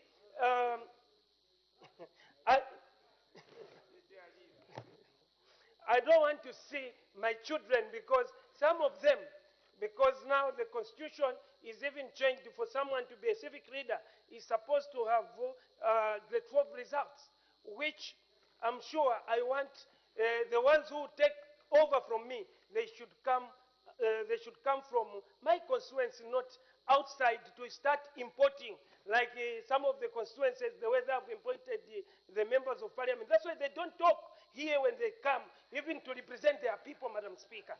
With those few remarks, Madam Speaker, I support 100% the findings of this committee, and congratulations continue, but we want the implementation now. So you push the motion so that this report should be implemented. I thank you, Madam Speaker. Thank you. We'll take the only lady on the list, the Honorable Member for Kafue.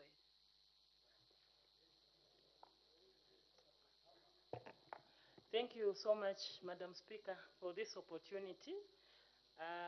Indeed, I thought I should also throw a word or two on this very important debate, where I also agree with the submission from the Honorable Member who spoke earlier, from Honorable Chingamyutu, that most of the issues that have been highlighted in the report indeed are issues that we are familiar with and that have been characterizing the education sector for a long time.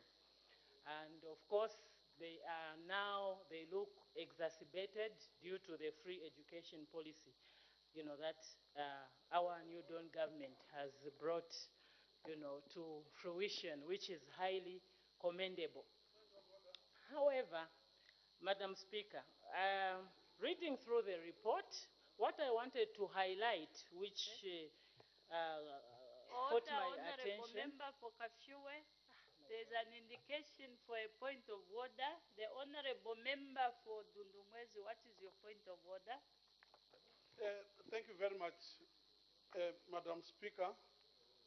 My point of order is drawn from 212. Did the Honorable Member say Chinga Miutu or Honorable Miutu? I'm just seeking for clarifications whether she said Chinga Miutu or Honorable Miutu. I thank you, Madam Speaker.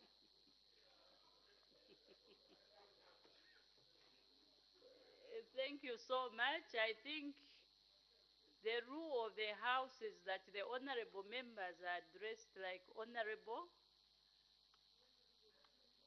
So unless if they meet in other circles where they are free with each other, maybe they can call themselves that. But when we are in the House, it is important that we address them by Honorable Chinga Miutu, so that even the people that are listening from his constituency, they also give him that respect of being the honorable member. So the honorable member on the floor was actually out of order to call the colleague Chinga Miutu. You may continue. Madam Speaker, I will accept your ruling out of respect, but I did say the Honorable Chinga Miutu, and I know that the Honorable Member for Dudumwezi is just being naughty on his traditional cousin because of the way his name is pronounced. But I did give the due respect to the Honorable Member, and I was agreeing, with him that indeed these are issues that have been there. And I had gone on to say that what I liked from the report, based on the lessons from Kenya, where they are also implementing the free education policy, is that there is an element of schools still charging some fees to help supplement what they are calling the capitation grants, which are an equivalent of the free education grants in our context. Because as we are all appreciating from the report, both in the Kenyan experience and in our Zambian experience, these monies that are meant to support free education are not adequate. And that's why these challenges have persisted. So I think I know that politically it's nice to pronounce free education. But the realities on the ground is what we are learning through this report. And therefore, Madam Speaker, I think that we, in a way, have to find a way of applying this free education in some kind of system where those real vulnerable who shouldn't pay, indeed must not pay 100%, but also be able to identify those that can contribute something at least. Because if you look at some of the children, that are enjoying this facility for free, are actually children from homes with incomes, some of them, I think a good number of them from salary earning, public servants, people in the private sector, people who can really contribute something and improve the learning environment of their own child. And most of them, I believe, Madam Speaker, will be happy to do that, except that if you are offered something for free, even I would want to go for that one, even if I'm in a position to actually pay something. So maybe that's where we need to relook. Otherwise, we will continue compromising quality because we want to provide quantity in terms of numbers accessing our education. This is a very, very important point, Madam Speaker. And for Kenya, still from the lessons from Kenya, I see that the Kenyan government actually pays fees. Some exam fees have been talked about here in the report, where government fees are paid for students in the private, sector. And this tells you that children in the private sector and their parents thereof, Madam Speaker, it doesn't mean that they don't have challenges. Some of them have just sacrificed because they want something a little better for their children than letting them crowd in a classroom of 120 pupils, for instance, because they want, free education. So what I like here, while declaring interest, Madam Speaker, is the partnership between government and the private sector that we have seen in the case of Kenya. I think it's high time we also started thinking about PPPs in education. This should not just be for roads, because in the education sector, in the private sector, we have classrooms that have very few pupils. Very few pupils. While in government schools, we have classrooms running to almost 200. So what's wrong with government coming to some understanding with the private sector, where, as the private sector provides accommodation, maybe the government can also try and provide teachers there. And so they will save some of that money which is meant, to build this infrastructure, because the private sector already has it, and concentrate and reserve these monies, for instance, for teacher recruitment or any other, needs, the vast needs in the education sector. I thought I would just, make that highlight. Otherwise, I also agree with the aspiring future president that the issue of university bursaries at the constituency development fund level, even just 10 bursaries per constituency, I think will help give opportunity to the children, in the far-flung areas, while we have the bigger portion administered by our education, the loans board in Lusaka. I thank you, Madam Speaker. I thought I just needed, to highlight those few, although I had several, but time is not with us. Thank you. Thank you so much. The Honorable Member for Lunte.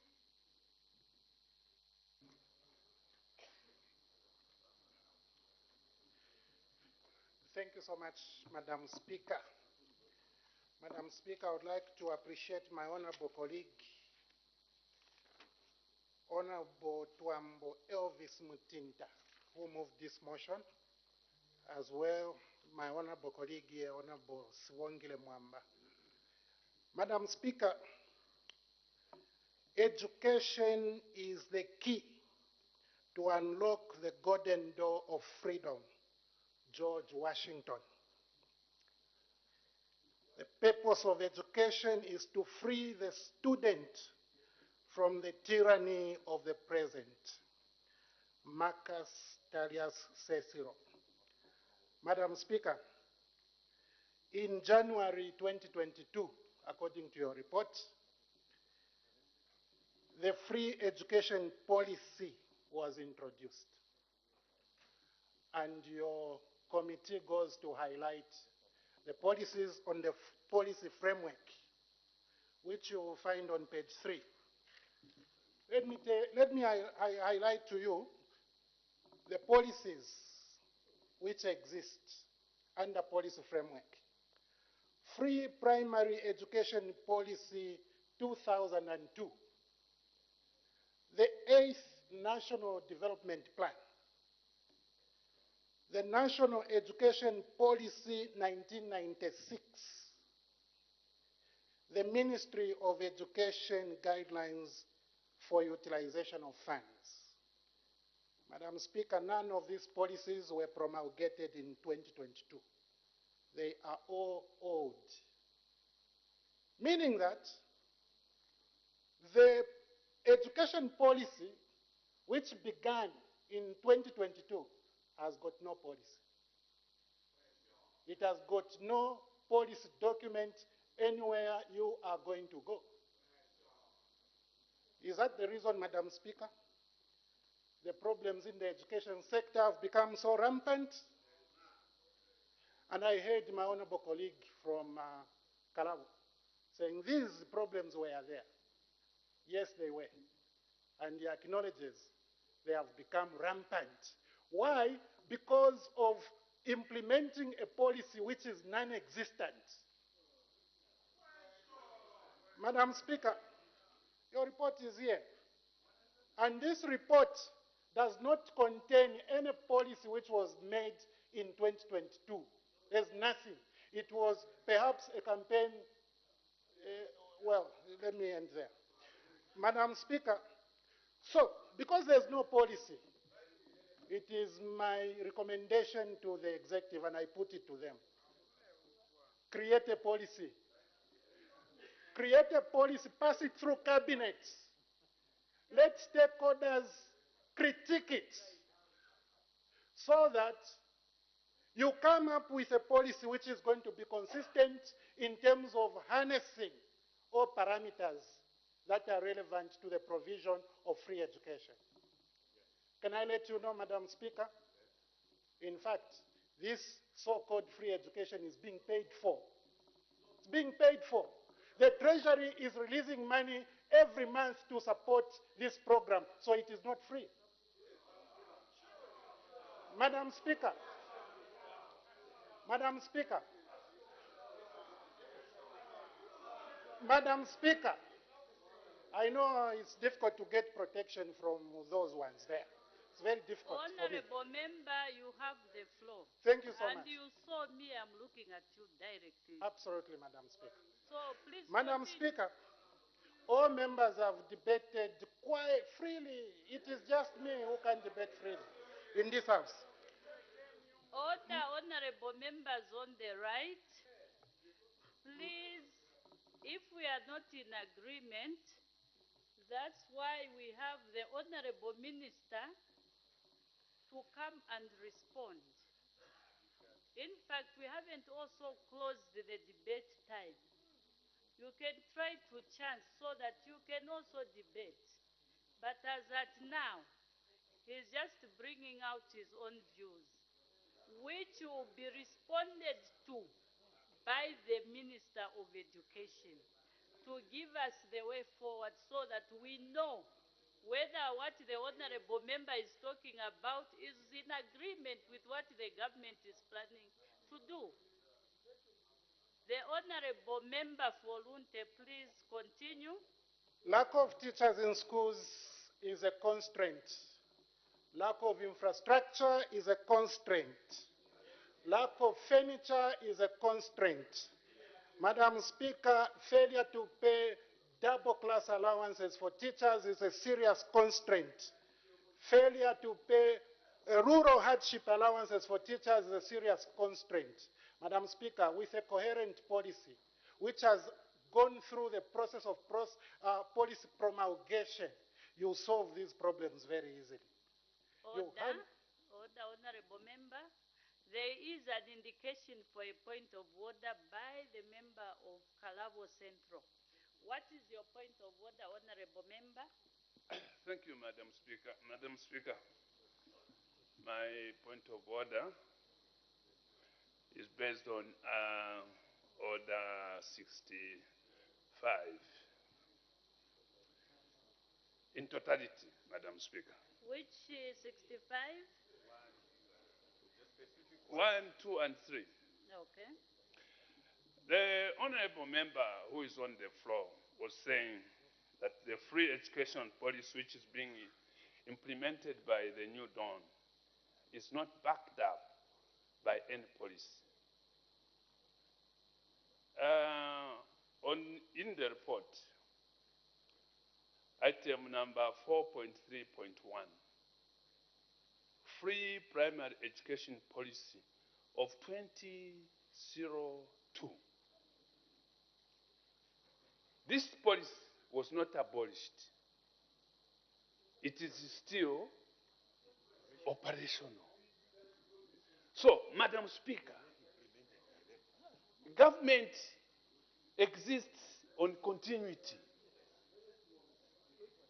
Is the honorable member in order, one, to mislead himself, two, to mislead the innocent Zambians who are listening there, indicating that the New Dawn has no policy when the policy is indicated in your report?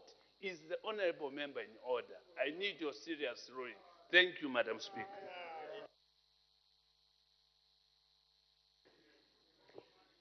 Thank you so much.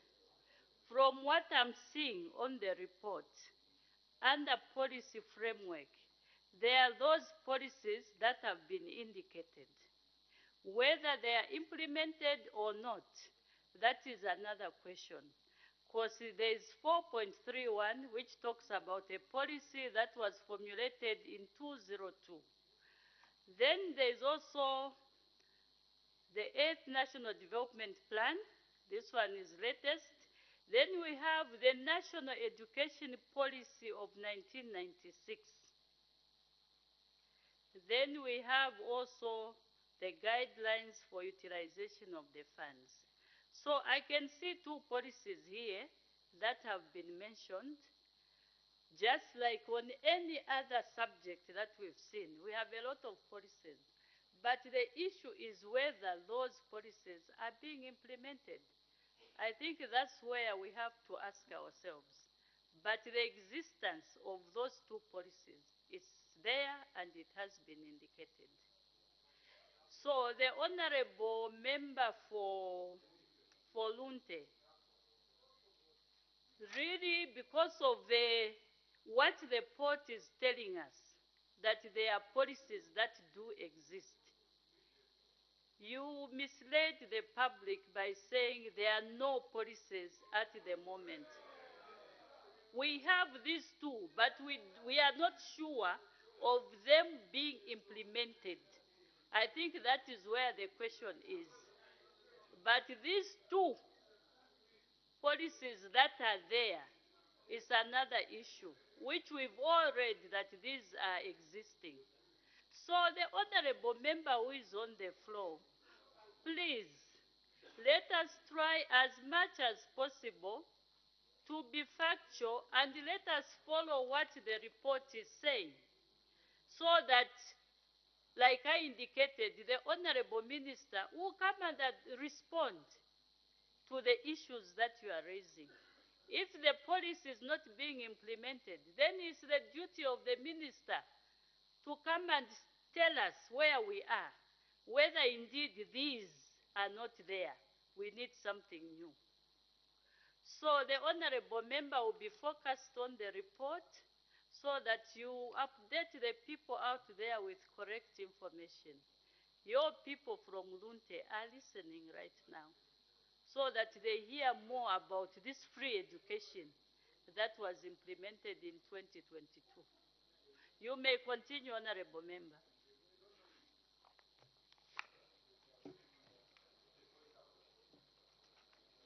Madam Speaker, there is no free education policy which began in 2022.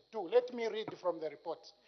In January 2022, the government of the Republic of Zambia introduced the free education policy. The Honorable Member for Lunte, we have passed through that.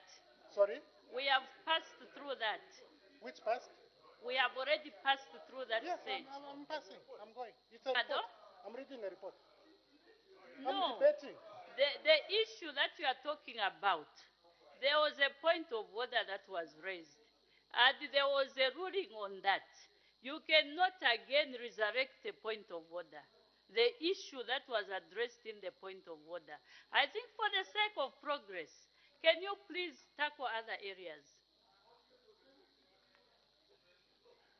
Madam Speaker, I cannot respond to your ruling of my colleague. Let me just quote from the report. In January 2022, the government of the Republic of Zambia introduced the free education policy from early childhood education to secondary school. Madam Speaker, my honorable colleague who signed this report signed a fake statement. This is a fake statement because in 2022, there was no education policy from childhood education to secondary school because the policies which are in this report began a long time ago. And as a matter of fact, the secondary school which was added, Madam Speaker, secondary school which was added is just from grade 8 to grade 12 because there was already free education.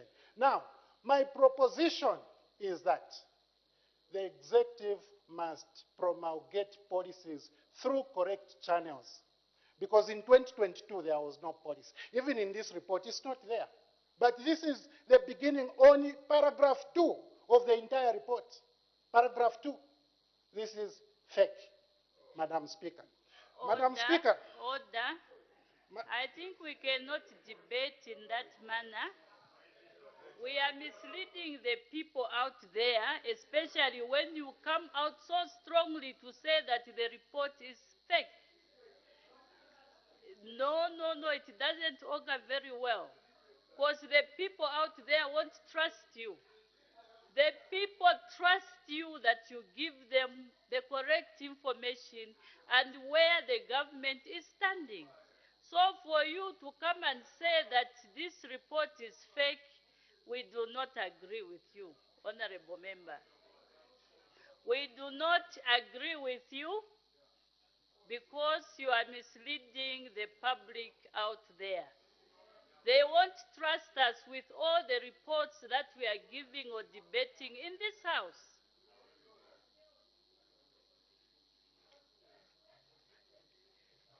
We make progress. We are not heading anywhere. And before we hear any other things that will disturb the public, I will use my powers to ask the acting Minister of Education to wind up debate. Point of order, Madam Speaker. There is an indication for a point of order. Sorry, Honorable Minister, before you come, the Leader of Opposition. Madam Speaker, members of Parliament enjoy immunities and privileges in the House. Today is yet another sad day. I'm speaking in my capacity as Leader of Opposition. The member seated here, this is the second time that is being curtailed to debate. Madam Speaker, I feel that members must enjoy their freedoms when they're in this House, to express themselves. Madam Speaker, the member was speaking from the report. He was speaking from the report. All he needed was an opportunity for him to express himself. And Madam Speaker, as the rules are, the members on the right, even through the minister, had an opportunity to come and rebut. So, Madam Speaker, it's becoming increasingly difficult because even the people that are listening are not following these reports because what we are getting are interjections one after the other. Why can't we allow debate to flow? So, Madam Speaker, I wish to appeal on behalf of this member, who is today falling victim the second time, his debate is being curtailed. Madam Speaker, with your indulgence, he is left with 1 minute. It would be good that he finishes his debate so that even as a minister responds, you'll be responding to what you have said. Otherwise, what is he responding to? Then in that case, if he's curtailed, let's close it. There's no need for us to wait and listen. His debate not being included. The minister is responding to what the members have raised. But if the members are curtailed, what will the minister be responding to? I submit, Madam Speaker. Thank you so much, Honorable Leader of Opposition. Personally, I don't feel good to curtail somebody because the honorable member who is being curtailed represents a good number of people, a lot of people. But what is important, honorable members, for example, when he said this report is fake,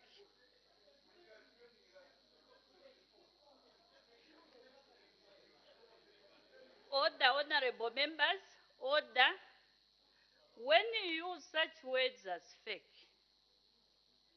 the statement is fake or the report is fake, and the people are listening out there. This is Madam Speaker's report. It's not a simple report. Just like I mentioned before, I said this is a very important subject because even the seconder mentioned that people have got little knowledge about this free education. Why can't we help ourselves to disseminate the information so that the people will be able to get the information?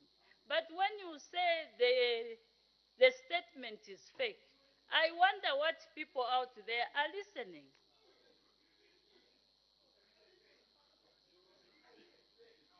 I think there is a better way, honorable member, that you can maybe bring the statement, just avoiding those strong words like fake. If you just say maybe something is not true or something like that, but to say it's fake in this house, I don't know how the people out there are getting that. I'm sure, honorable member, you can do that.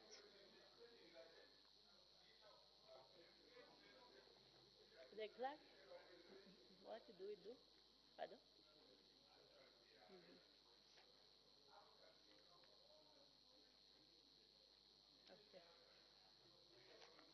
We are sorry that we have to move, but looking at the atmosphere, really, I think we are supposed to help the people. Just like I said, I don't feel good just to curtail members, because it's your right to debate. But when the information is getting out of hand, I think there is a better way we can put the information rather than discrediting the House. So, honorable member, I'm sorry. There are a lot of honorable members that had indicated to debate. Also, the honorable member for Lunte, is just a coincidence that the other day I had to curtail the debate and today I have to curtail the debate. But I'm sure we have to move like I already guided.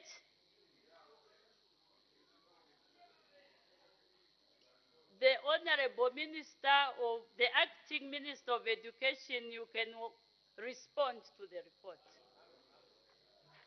Thank you very much, Madam Speaker.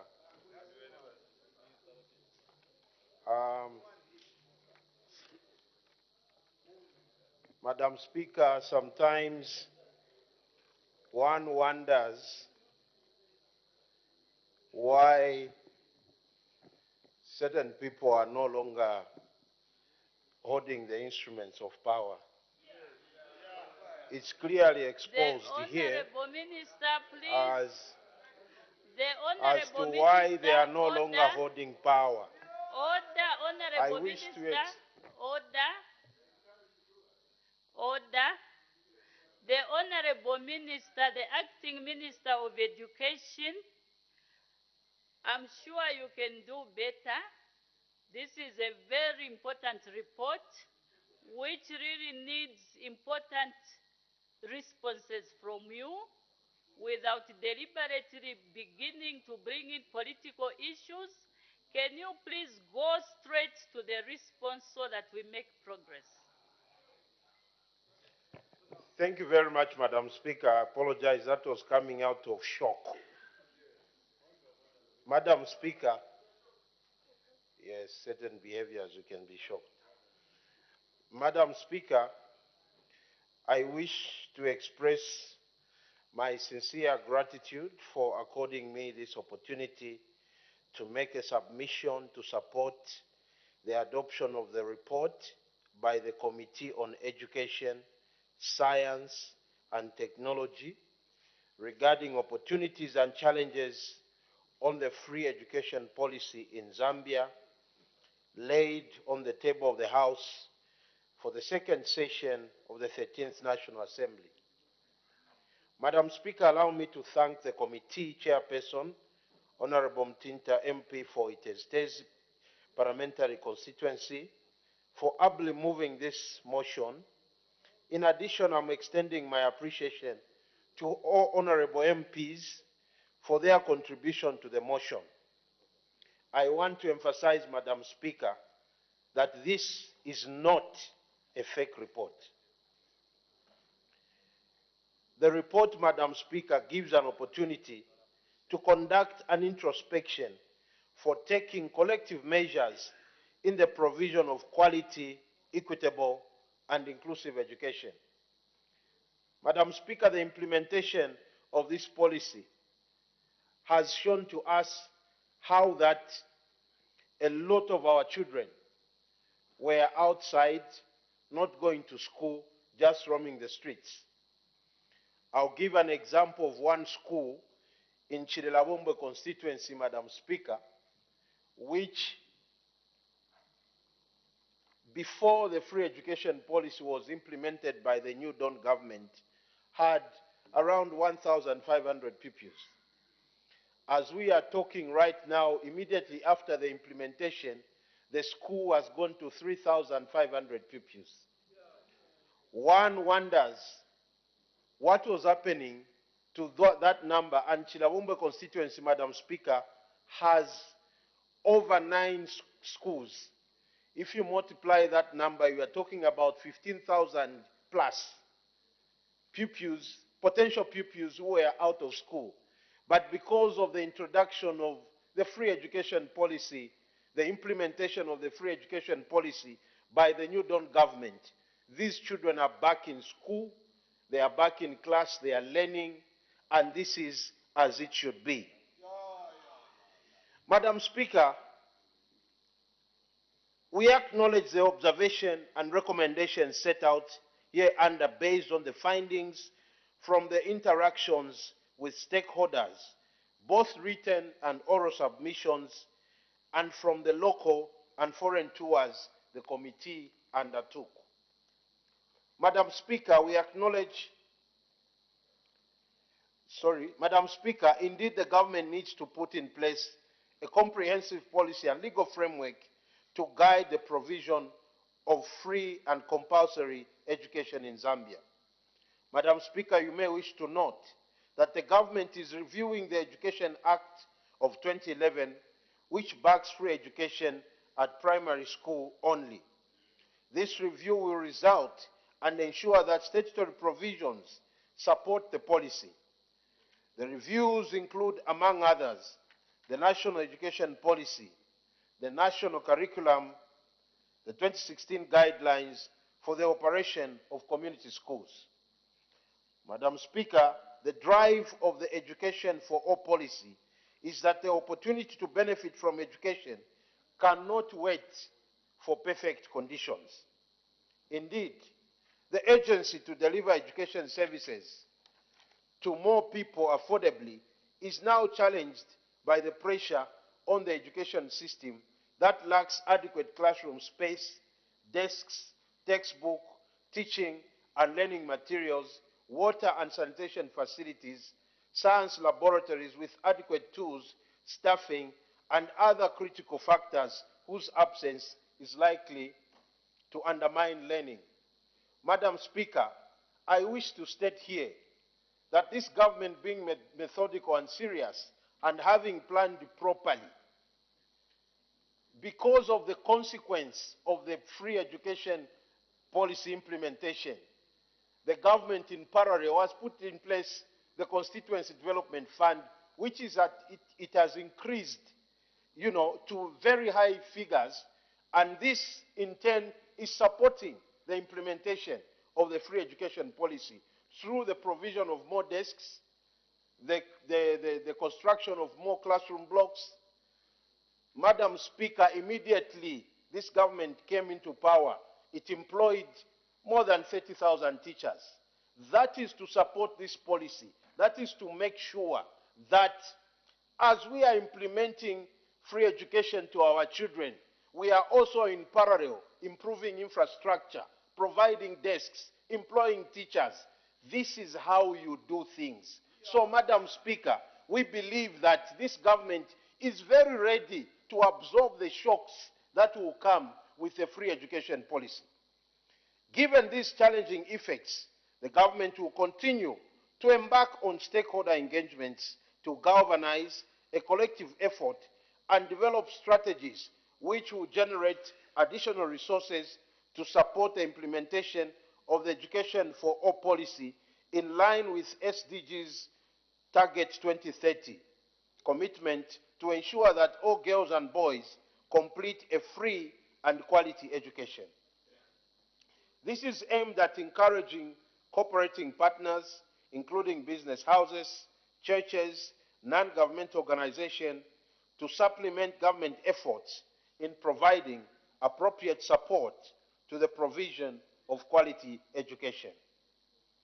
Madam Speaker, beyond this immediate need, the ministerial stakeholder engagements will spur a long-term effort at structural reform of the educational system to ensure social justice through access to education, as we strive to increase budgetary allocation to education with respect to Education 2030 framework for action recommendations, and subsequently increasing grants and allocation to schools and infrastructure development respectively. You may note that this year, 2023, the government has created a budget line for schools dealing with children with special needs in order to achieve inclusive education. Madam Speaker, these structural reforms of the education system will also take on board stakeholders and partners, ensure that classroom space, the safety of learners, infrastructure, and the school community is guaranteed. Teaching and learning materials are provided with consideration of local writers and publishers. In addition, to ensure that the teacher deficit of 85,000 is liquidated by 2030, the government will continue to recruit teachers, taking into account teachers of mathematics, science, and computer studies in secondary schools. This will be supported through gazetting and establishing school structures. Madam Speaker, the government agrees to take a robust sensitization awareness program on free education policy using various means and methods. Sensitization will be conducted using various strategies, including physical meetings with communities and other means of communication, such as radio programs explaining the role of parents, parent-teacher associations, and community members in implementing the free education policy. I wish to encourage all honorable MPs to sensitize parents on the importance of education and take advantage of the free education policy. As I conclude, government will continue to procure vehicles for standards officers to enable them function effectively. In addition, government will ensure that schools have access to electricity, which negatively impacts the provision of free education through digital learning, as learners cannot use computers and access learning materials using computers without electricity. Madam Speaker, I thank you. Thank you so much. Before the honorable member for Itej comes in, I want to rule that the reference or the use of the report or statement that it is fake is in fact unparliamentary. We are not supposed to use such statements as fake. It's unparliamentary. Therefore, I want to direct that this reference be expunged from the Hansard. Thank you. The honorable member for Itej, please wind up debate. Thank you so much, Madam Speaker, for all the speakers that passionately debated on this important report. This is not a political report, it's an issue that intends to bring about equity and also to see that the education sector be different from where it was. I want to thank the Member of Parliament for Chirubi, who emphasized on the need for a legal framework, just like the report was indicating that what government intends is to see that the free education policy becomes constitutional. In terms of legal pieces of registration, they are adequate and they are there. I want to thank the Member of Parliament for Congo, who also emphasized on the need of investing part of the CDF towards free education policy. The Member of Parliament for Chama North, who also indicated the need to increase budget allocation to the Ministry of Education.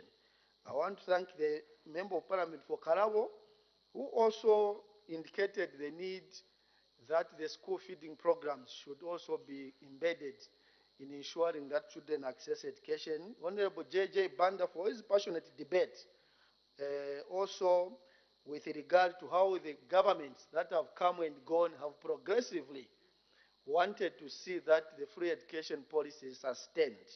Honorable Chonya from Kafue also touched on the need to increase the grants so that the grants are matched with the numbers of children that are in our schools. And the Member of Parliament for Chama North, who also touched on the importance to motivate the teachers, issues around the responsibility allowances and the rural hardship allowances. And lastly, I'm tempted to thank the Member of Parliament for Runte for the comments he made, perhaps out of not having a broader understanding from the sector. And we thank her contribution. It's an opportunity for her to understand this subject better, for him to understand this subject better. Lastly, I want to thank the Minister for all the beautiful assurances he has given with regard to the issues that have come from this report, the challenges which we feel they are just challenges but not difficulties, and the assurance the Minister has made how government intends to sustain the free education policy and increase the funding so that we learn from the lessons that we got from our benchmarking trip in Kenya. With these few words, Madam Speaker, I thank you. Thank you so much. Thank you. I put the question. The question is that this House do adopt the report of the Committee on Education, Science and Technology on Free Education Policy in Zambia, opportunities and challenges for the second session of the 13th National Assembly laid on the table of the House on Monday, 19th June 2023. As many as are of that opinion say aye. All the contrary say no. The ayes have it. The question is resolved in the affirmative. The clerk will now read the order of the day. Report of the Committee on Health, Community Development and Social Services. Motion of 20th June 2023, resumption of debate.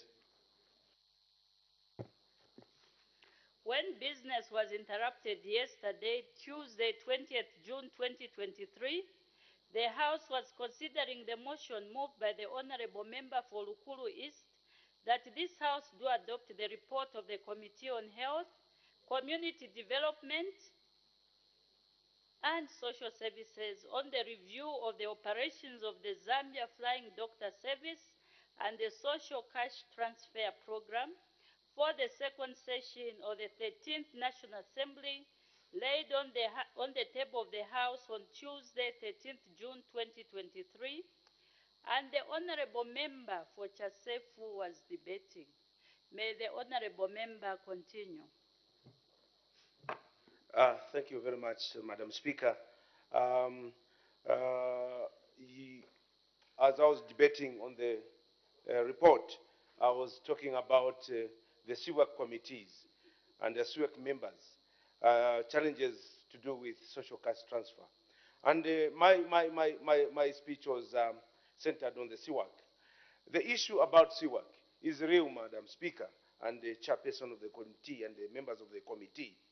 What I was trying to say is that the way forward for this social cash transfer to succeed according to the expectations of government, we need to ensure that the validation of the beneficiaries is approved by the Council, Office of the DC, and Office of the MP. If this is done, all these who are found in these committees or reports who are benefiting when they are not, as the report highlighted. And I want to state that in Chasef particularly, I have a lot of reports. I've engaged even the Minister of Community Development. These are real issues, and I'm happy for the committee for bringing out these issues. These are real, and we should ensure that validation of the beneficiaries should not be left to community development workers and CWAC committee. In the council, traditional leaders sit there. Our elected councillors are there. Office of the DC representing the government or the president should also be able to see who are these beneficiaries in their district. The members of parliament should do that. As if we do that, we shall minimize or mitigate on the issues of people who are not supposed to benefiting. In the report, you highlighted issues of corruption. I always talk about corruption.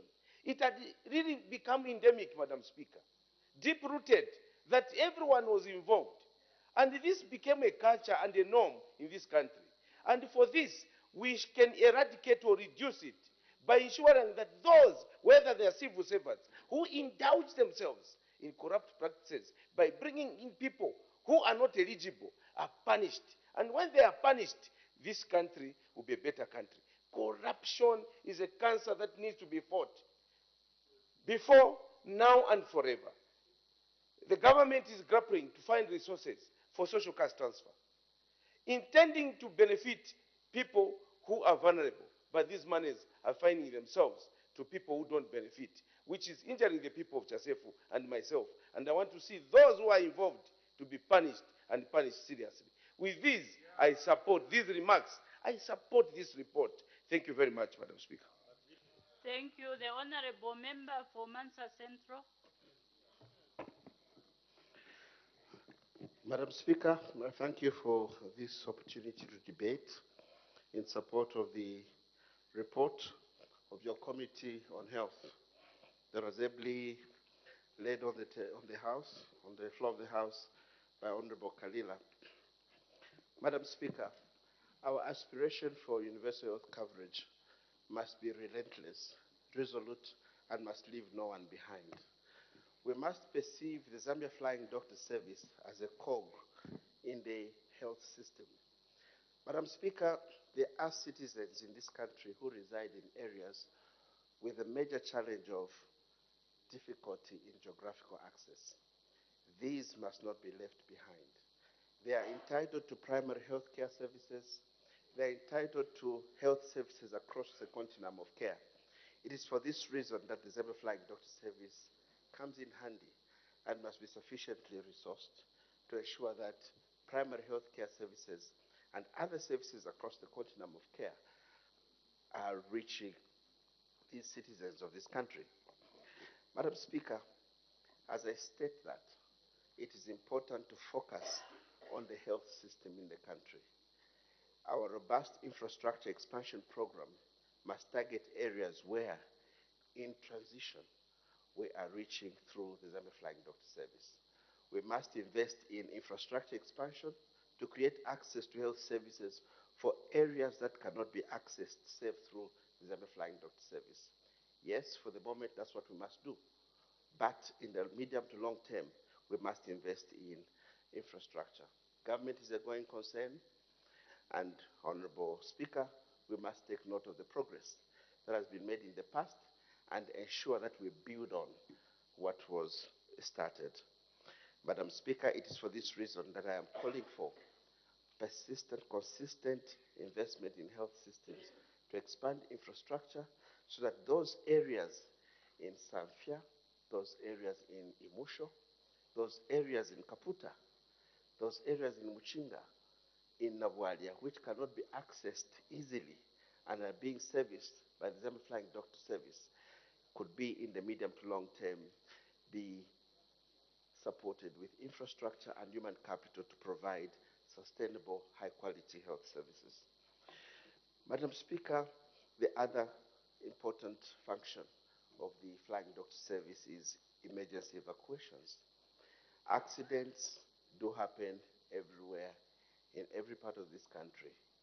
Accidents, Madam Speaker, can happen even in the capital, even in areas where you have access to health services, but the level of service that you require, the tertiary health services that you require, are not available. It is for this reason that the Zambia Flying Doctor Service must be available to conduct emergency evacuations. The report does pick out this function critically, and I've said clearly that between 2019 to date, these services have been carried out adequately. This must be strengthened. Madam Speaker, the lead time between the time when the patient gets into an accident and the time the patient is attended to by qualified medical personnel is critical in outcomes.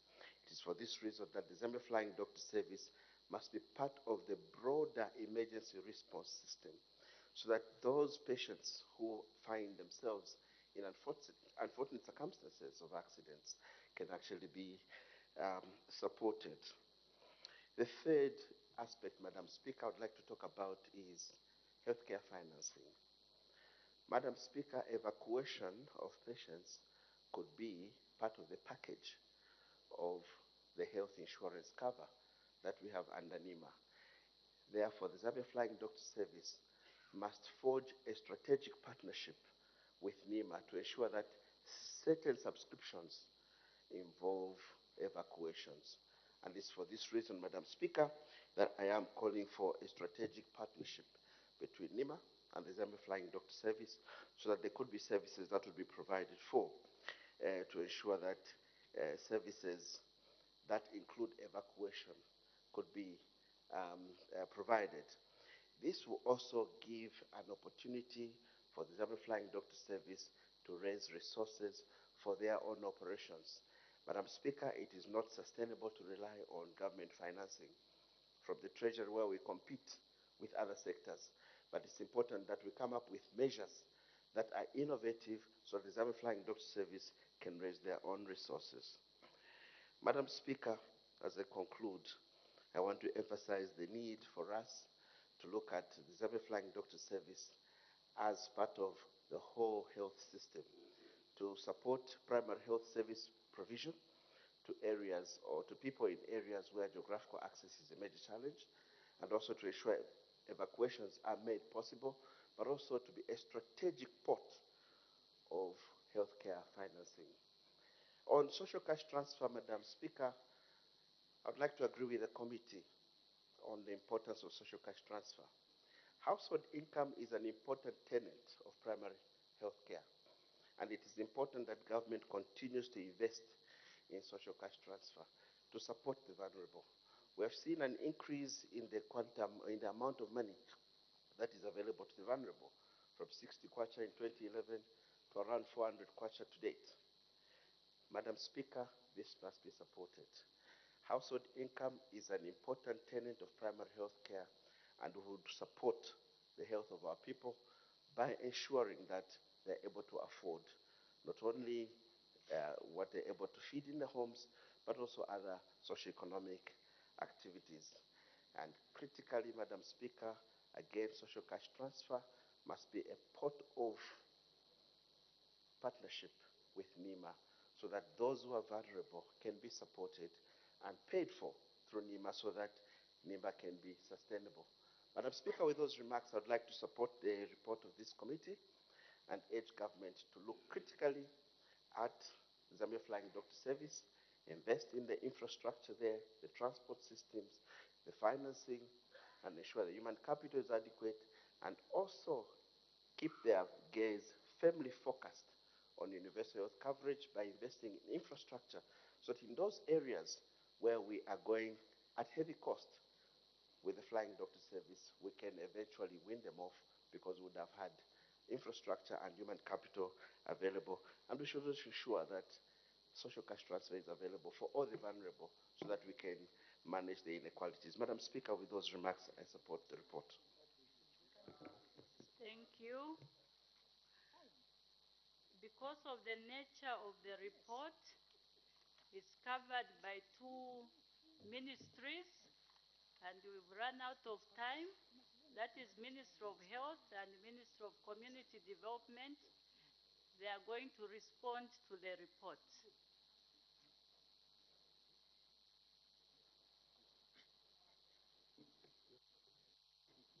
Thank you very much, Madam Speaker, for the opportunity to contribute by way of responding to some of the issues that came out during the debate on this very important motion on the Zambia Flying Doctor Services. Madam Speaker, allow me to thank the mover and the seconder of the motion. This motion is progressive, and I would like to begin by commending the Committee on Health, Community Development and Social Services for the comprehensive report on the operations of the Zambia Flying Doctor Service in Zambia. I'd like to also assure your committee and this House, Madam Speaker, that the progressive recommendations that have so far been made by your committee will be implemented by my ministry. I've taken note of the recommendations pertaining to the need to revise the National Health Policy and also the urgent need to review the Flying Doctor Services Act. The House may wish to note that government through my ministry has already started the two processes. It's not something that is urgent for us, but it is something that is important. So with time, we'll get to that point. Madam Speaker, the second issue raised in your committee's recommendation is on the need for the recapitalization of the Zambia Flying Doctor Services. Madam Speaker, the ministry has placed premium on universal health coverage, and therefore we are making sure that we support Zambia Flying Doctor Service. There is need for recapitalization so that the right aircraft model and the right number of aircraft are made available. This is a huge undertaking and will be implemented in a phased approach. If Zambia Flying Doctor Service is to increase its frequency of outreach programs to remote and hard-to-reach areas, it needs at least one pressurized aircraft, 2 helicopters, and an advanced life support equipment together with assorted medical equipment. In addition, resources will be required for the construct and rehabilitating airstrips across the country. I hope, Madam Speaker, that government, if those helicopters which they are being taken can be finally taken, I hope that the ministries responsible can consider Zambia Flying Doctor Services. Madam Speaker, the third issue raised is the liquidation of statutory debts which arose due to insufficient operational funding of the doctor services for the period 2016 to 2020. The bulk of this debt is as a result of penalties for delayed and non-payment of NAPSA and ZRA contributions. My ministry will engage with Ministry of Finance to work out modalities on how to liquidate this debt. Madam Speaker, the third issue raised is on the replication of menstrual education in rural areas. The Zambia Flying Doctor Service, having identified the said gap, has made it mandatory to provide this menstrual hygiene and mental health education in all their outreaches. It should be noted that the Zambia Flying Doctor Service has implemented an aggressive turnaround strategy which has resulted in an increase in the number of medical outreaches being carried out for the years 2022 to 2023. after a comprehensive assessment of rural needy areas through collaborations with traditional, civic, health leaders in hard-to-reach parts of our areas, including members of parliament. The ZFDS, which is Zambia Flying Doctor Service, targets to service 100,000 Zambians in rural areas and hard-to-reach areas. As of 31st May 2023, 54% of these had been achieved. Madam Speaker, the other observations or recommendations highlighted in the report on the other topical issues will be responded to by my ministry in detail through an action taken report. Finally, I want to say this. I want to say that ZFDS, Zambia Flying Doctor Service, was as good a dead institution. And it is this administration that has gone forth to make it part of the health systems. And as some of the speakers have alluded to, that's exactly what we are doing. Previously, it was left to die. So I'm just glad that members of parliament, both on the right and the left, have come to appreciate. What is interesting, Madam Speaker, is that when there's something good under Ministry of Health, there's no mention of the minister, no recommendation. When there's a problem, even where I'm very far away, it's the minister, Sylvia Masebo, is killing people. Let us learn, for once, to be honest with ourselves, call a spade a spade. And I hope that in future, we can begin to work together and appreciate each other. Honorable Minister, just a guide, the word killing okay. Is that parliamentary? If you can replace it, withdraw it or replace it. Okay. Well, I was just quoting what they write, that they write that the minister is killing patients without, being considerate that certain things, it is not the minister. What I'm saying, Madam Speaker, with your guidance, is that now when things are good, I would appreciate if members both on your right and left can really appreciate that we are doing our level best as a new dawn government to ensure that what our friends failed to do, we are doing. And when they come here sometimes to make it difficult for us to work and clean up their mess, it's heartbreaking for some of us. Order, Honorable Minister, the word mercy again. I retract it. Thank you. I retract it with due respect to the chair. Thank you. What should I use? Areas. Failures. Yes. So, Madam Speaker, I'm also happy that Zambia Flying Doctor Services has been going to most constituencies in the country, to places which have not been picked. And Honorable Minister, there's an indication for a point of order. The Honorable Member for Mansa Central. Madam Speaker, I come in peace, and I thank you for this opportunity. The report is very clear that between 2019 and 2022, there were major evacuations done in terms of emergency services, provision of primary health care services, and the Honorable Minister disputes the report the same way she disputed the report on drug shortages. She disputes the report and says that there was nothing being done and the institution was being killed.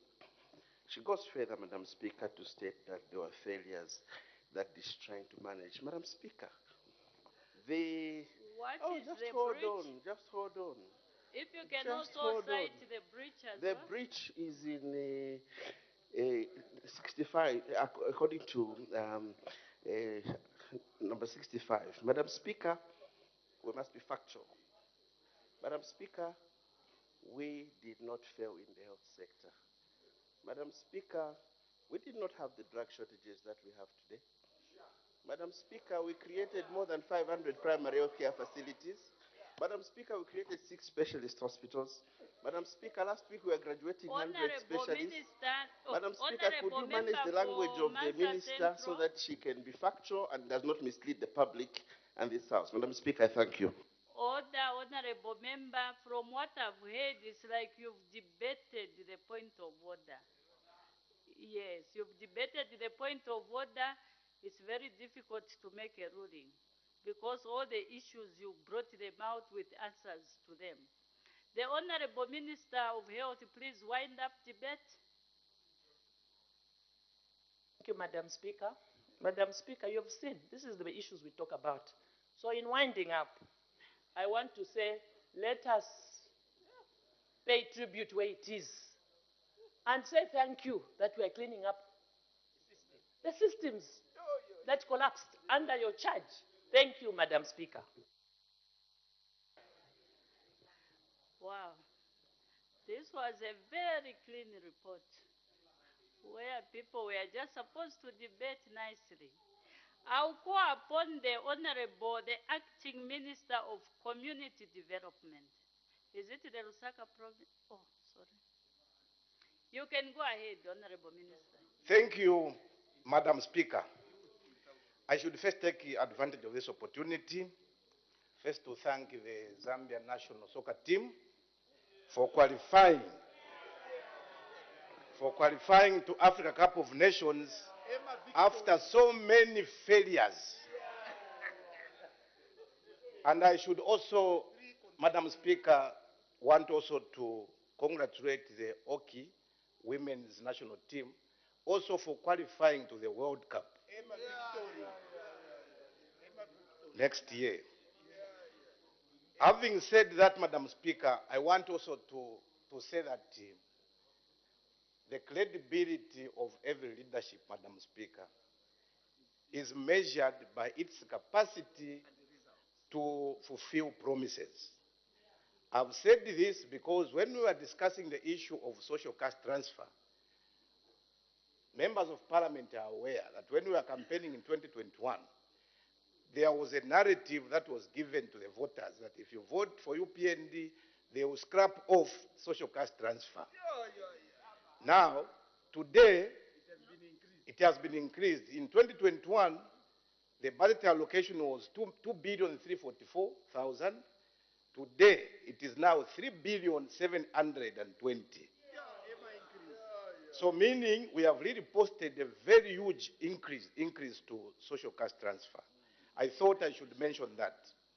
Having said that, Madam Speaker, I wish to thank the Committee on Health, Community Development and Social Services for the report on the review of the social cash transfer program.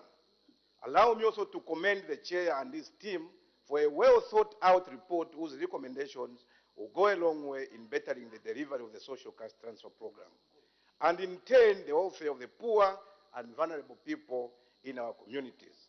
Madam Speaker, let me now comment on a few of the issues raised in the report, beginning with the committee's observation that there are no explicit legal provision that exist for social protection, as well as the lack of a revised national social protection policy, which has affected the coordination and execution of the social protection program.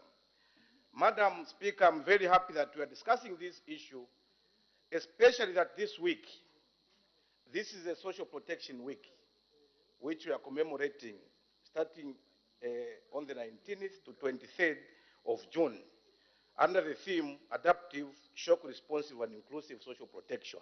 So I'm very happy that we are discussing this issue, especially when we are commemorating these social protection issues.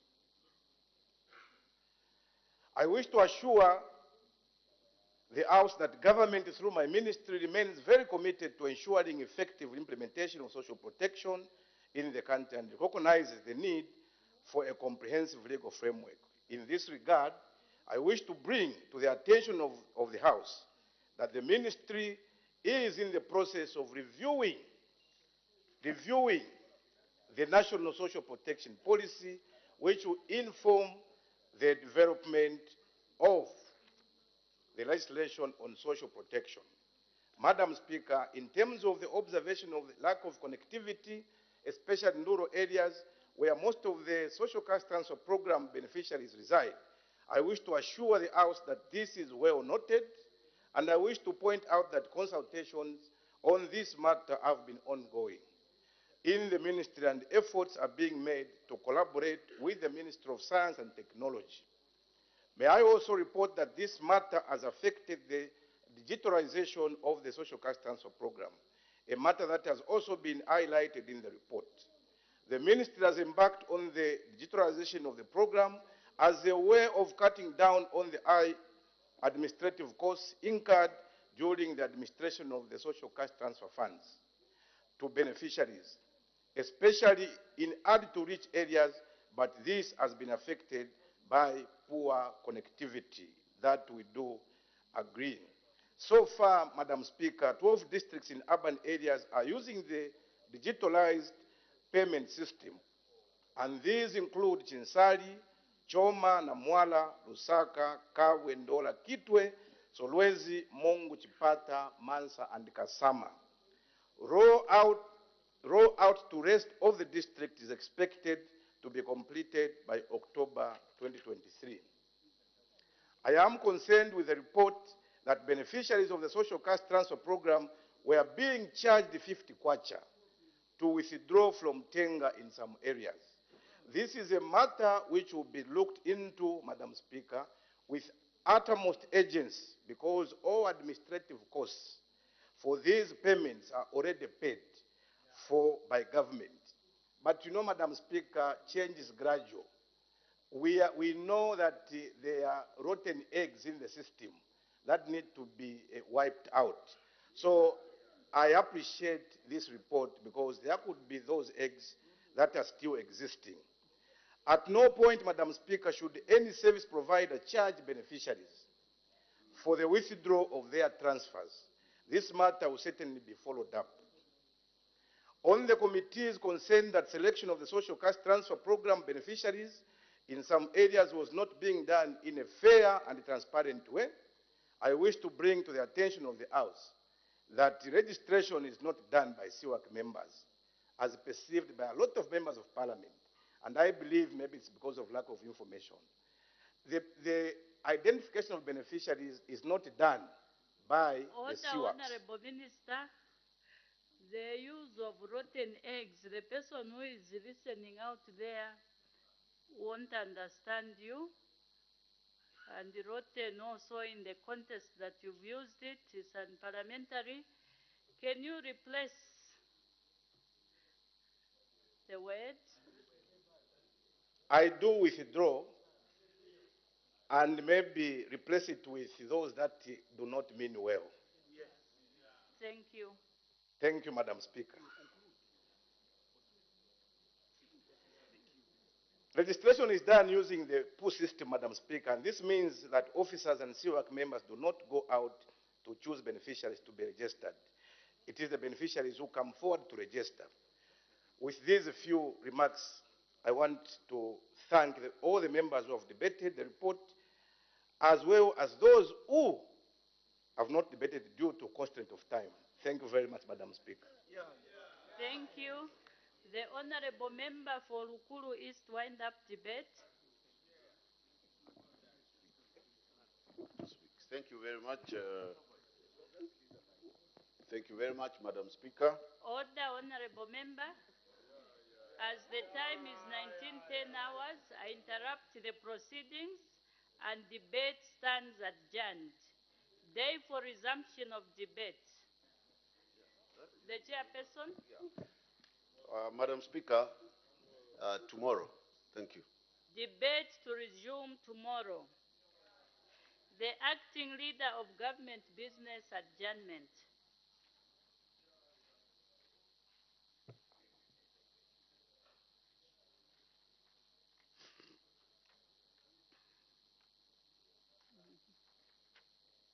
This is serious. Thank you very much, Madam Speaker. Madam Speaker, I beg to move that this House do now adjourn. As no notice of an item for debate on the motion of adjournment of the House has been received, I put the question. The question is that the House do now adjourn. Any debate? Any objection? The question is agreed to. The House is now adjourned.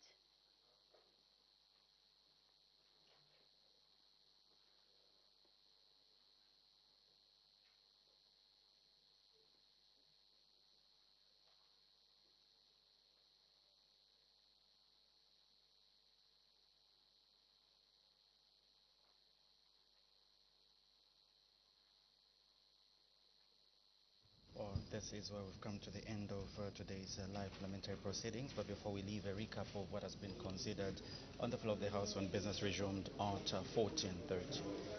Yes, President, there was a guidance by the Honorable Madam Speaker on the procedure regarding the arrest of honorable members of Parliament on and off the precincts of the National Assembly. Madam Speaker reminded the House that on Wednesday, 7th June 2023, when the House was considering matters of urgent public importance, Mr. Munia Zulu, Member of Parliament for Lumezi constituency, raised the matter of urgent public importance on the practice by the Zambia Police Service of waiting for members of Parliament outside Parliament grounds and arresting them without issuing call-outs. He referred to as abduction, mentioning that Mr. C. Shakafunswa, Member of Parliament for Mandevu constituency, Mr. R.K. Kalimi, Member of Parliament for Malole constituency, and himself as some of the members who had been abducted in such a manner. He therefore sought clarity on the matter. In her immediate response, Madam Speaker requested Honorable J.J. Mwimbu MP, Minister of Home Affairs and Internal Security, to provide a response to the issues raised by Mr. Munia Zulu, MP. In response, Honorable J.J. Mwimbu MP stated that members of Parliament did not have immunity on criminal matters. He further stated that there was no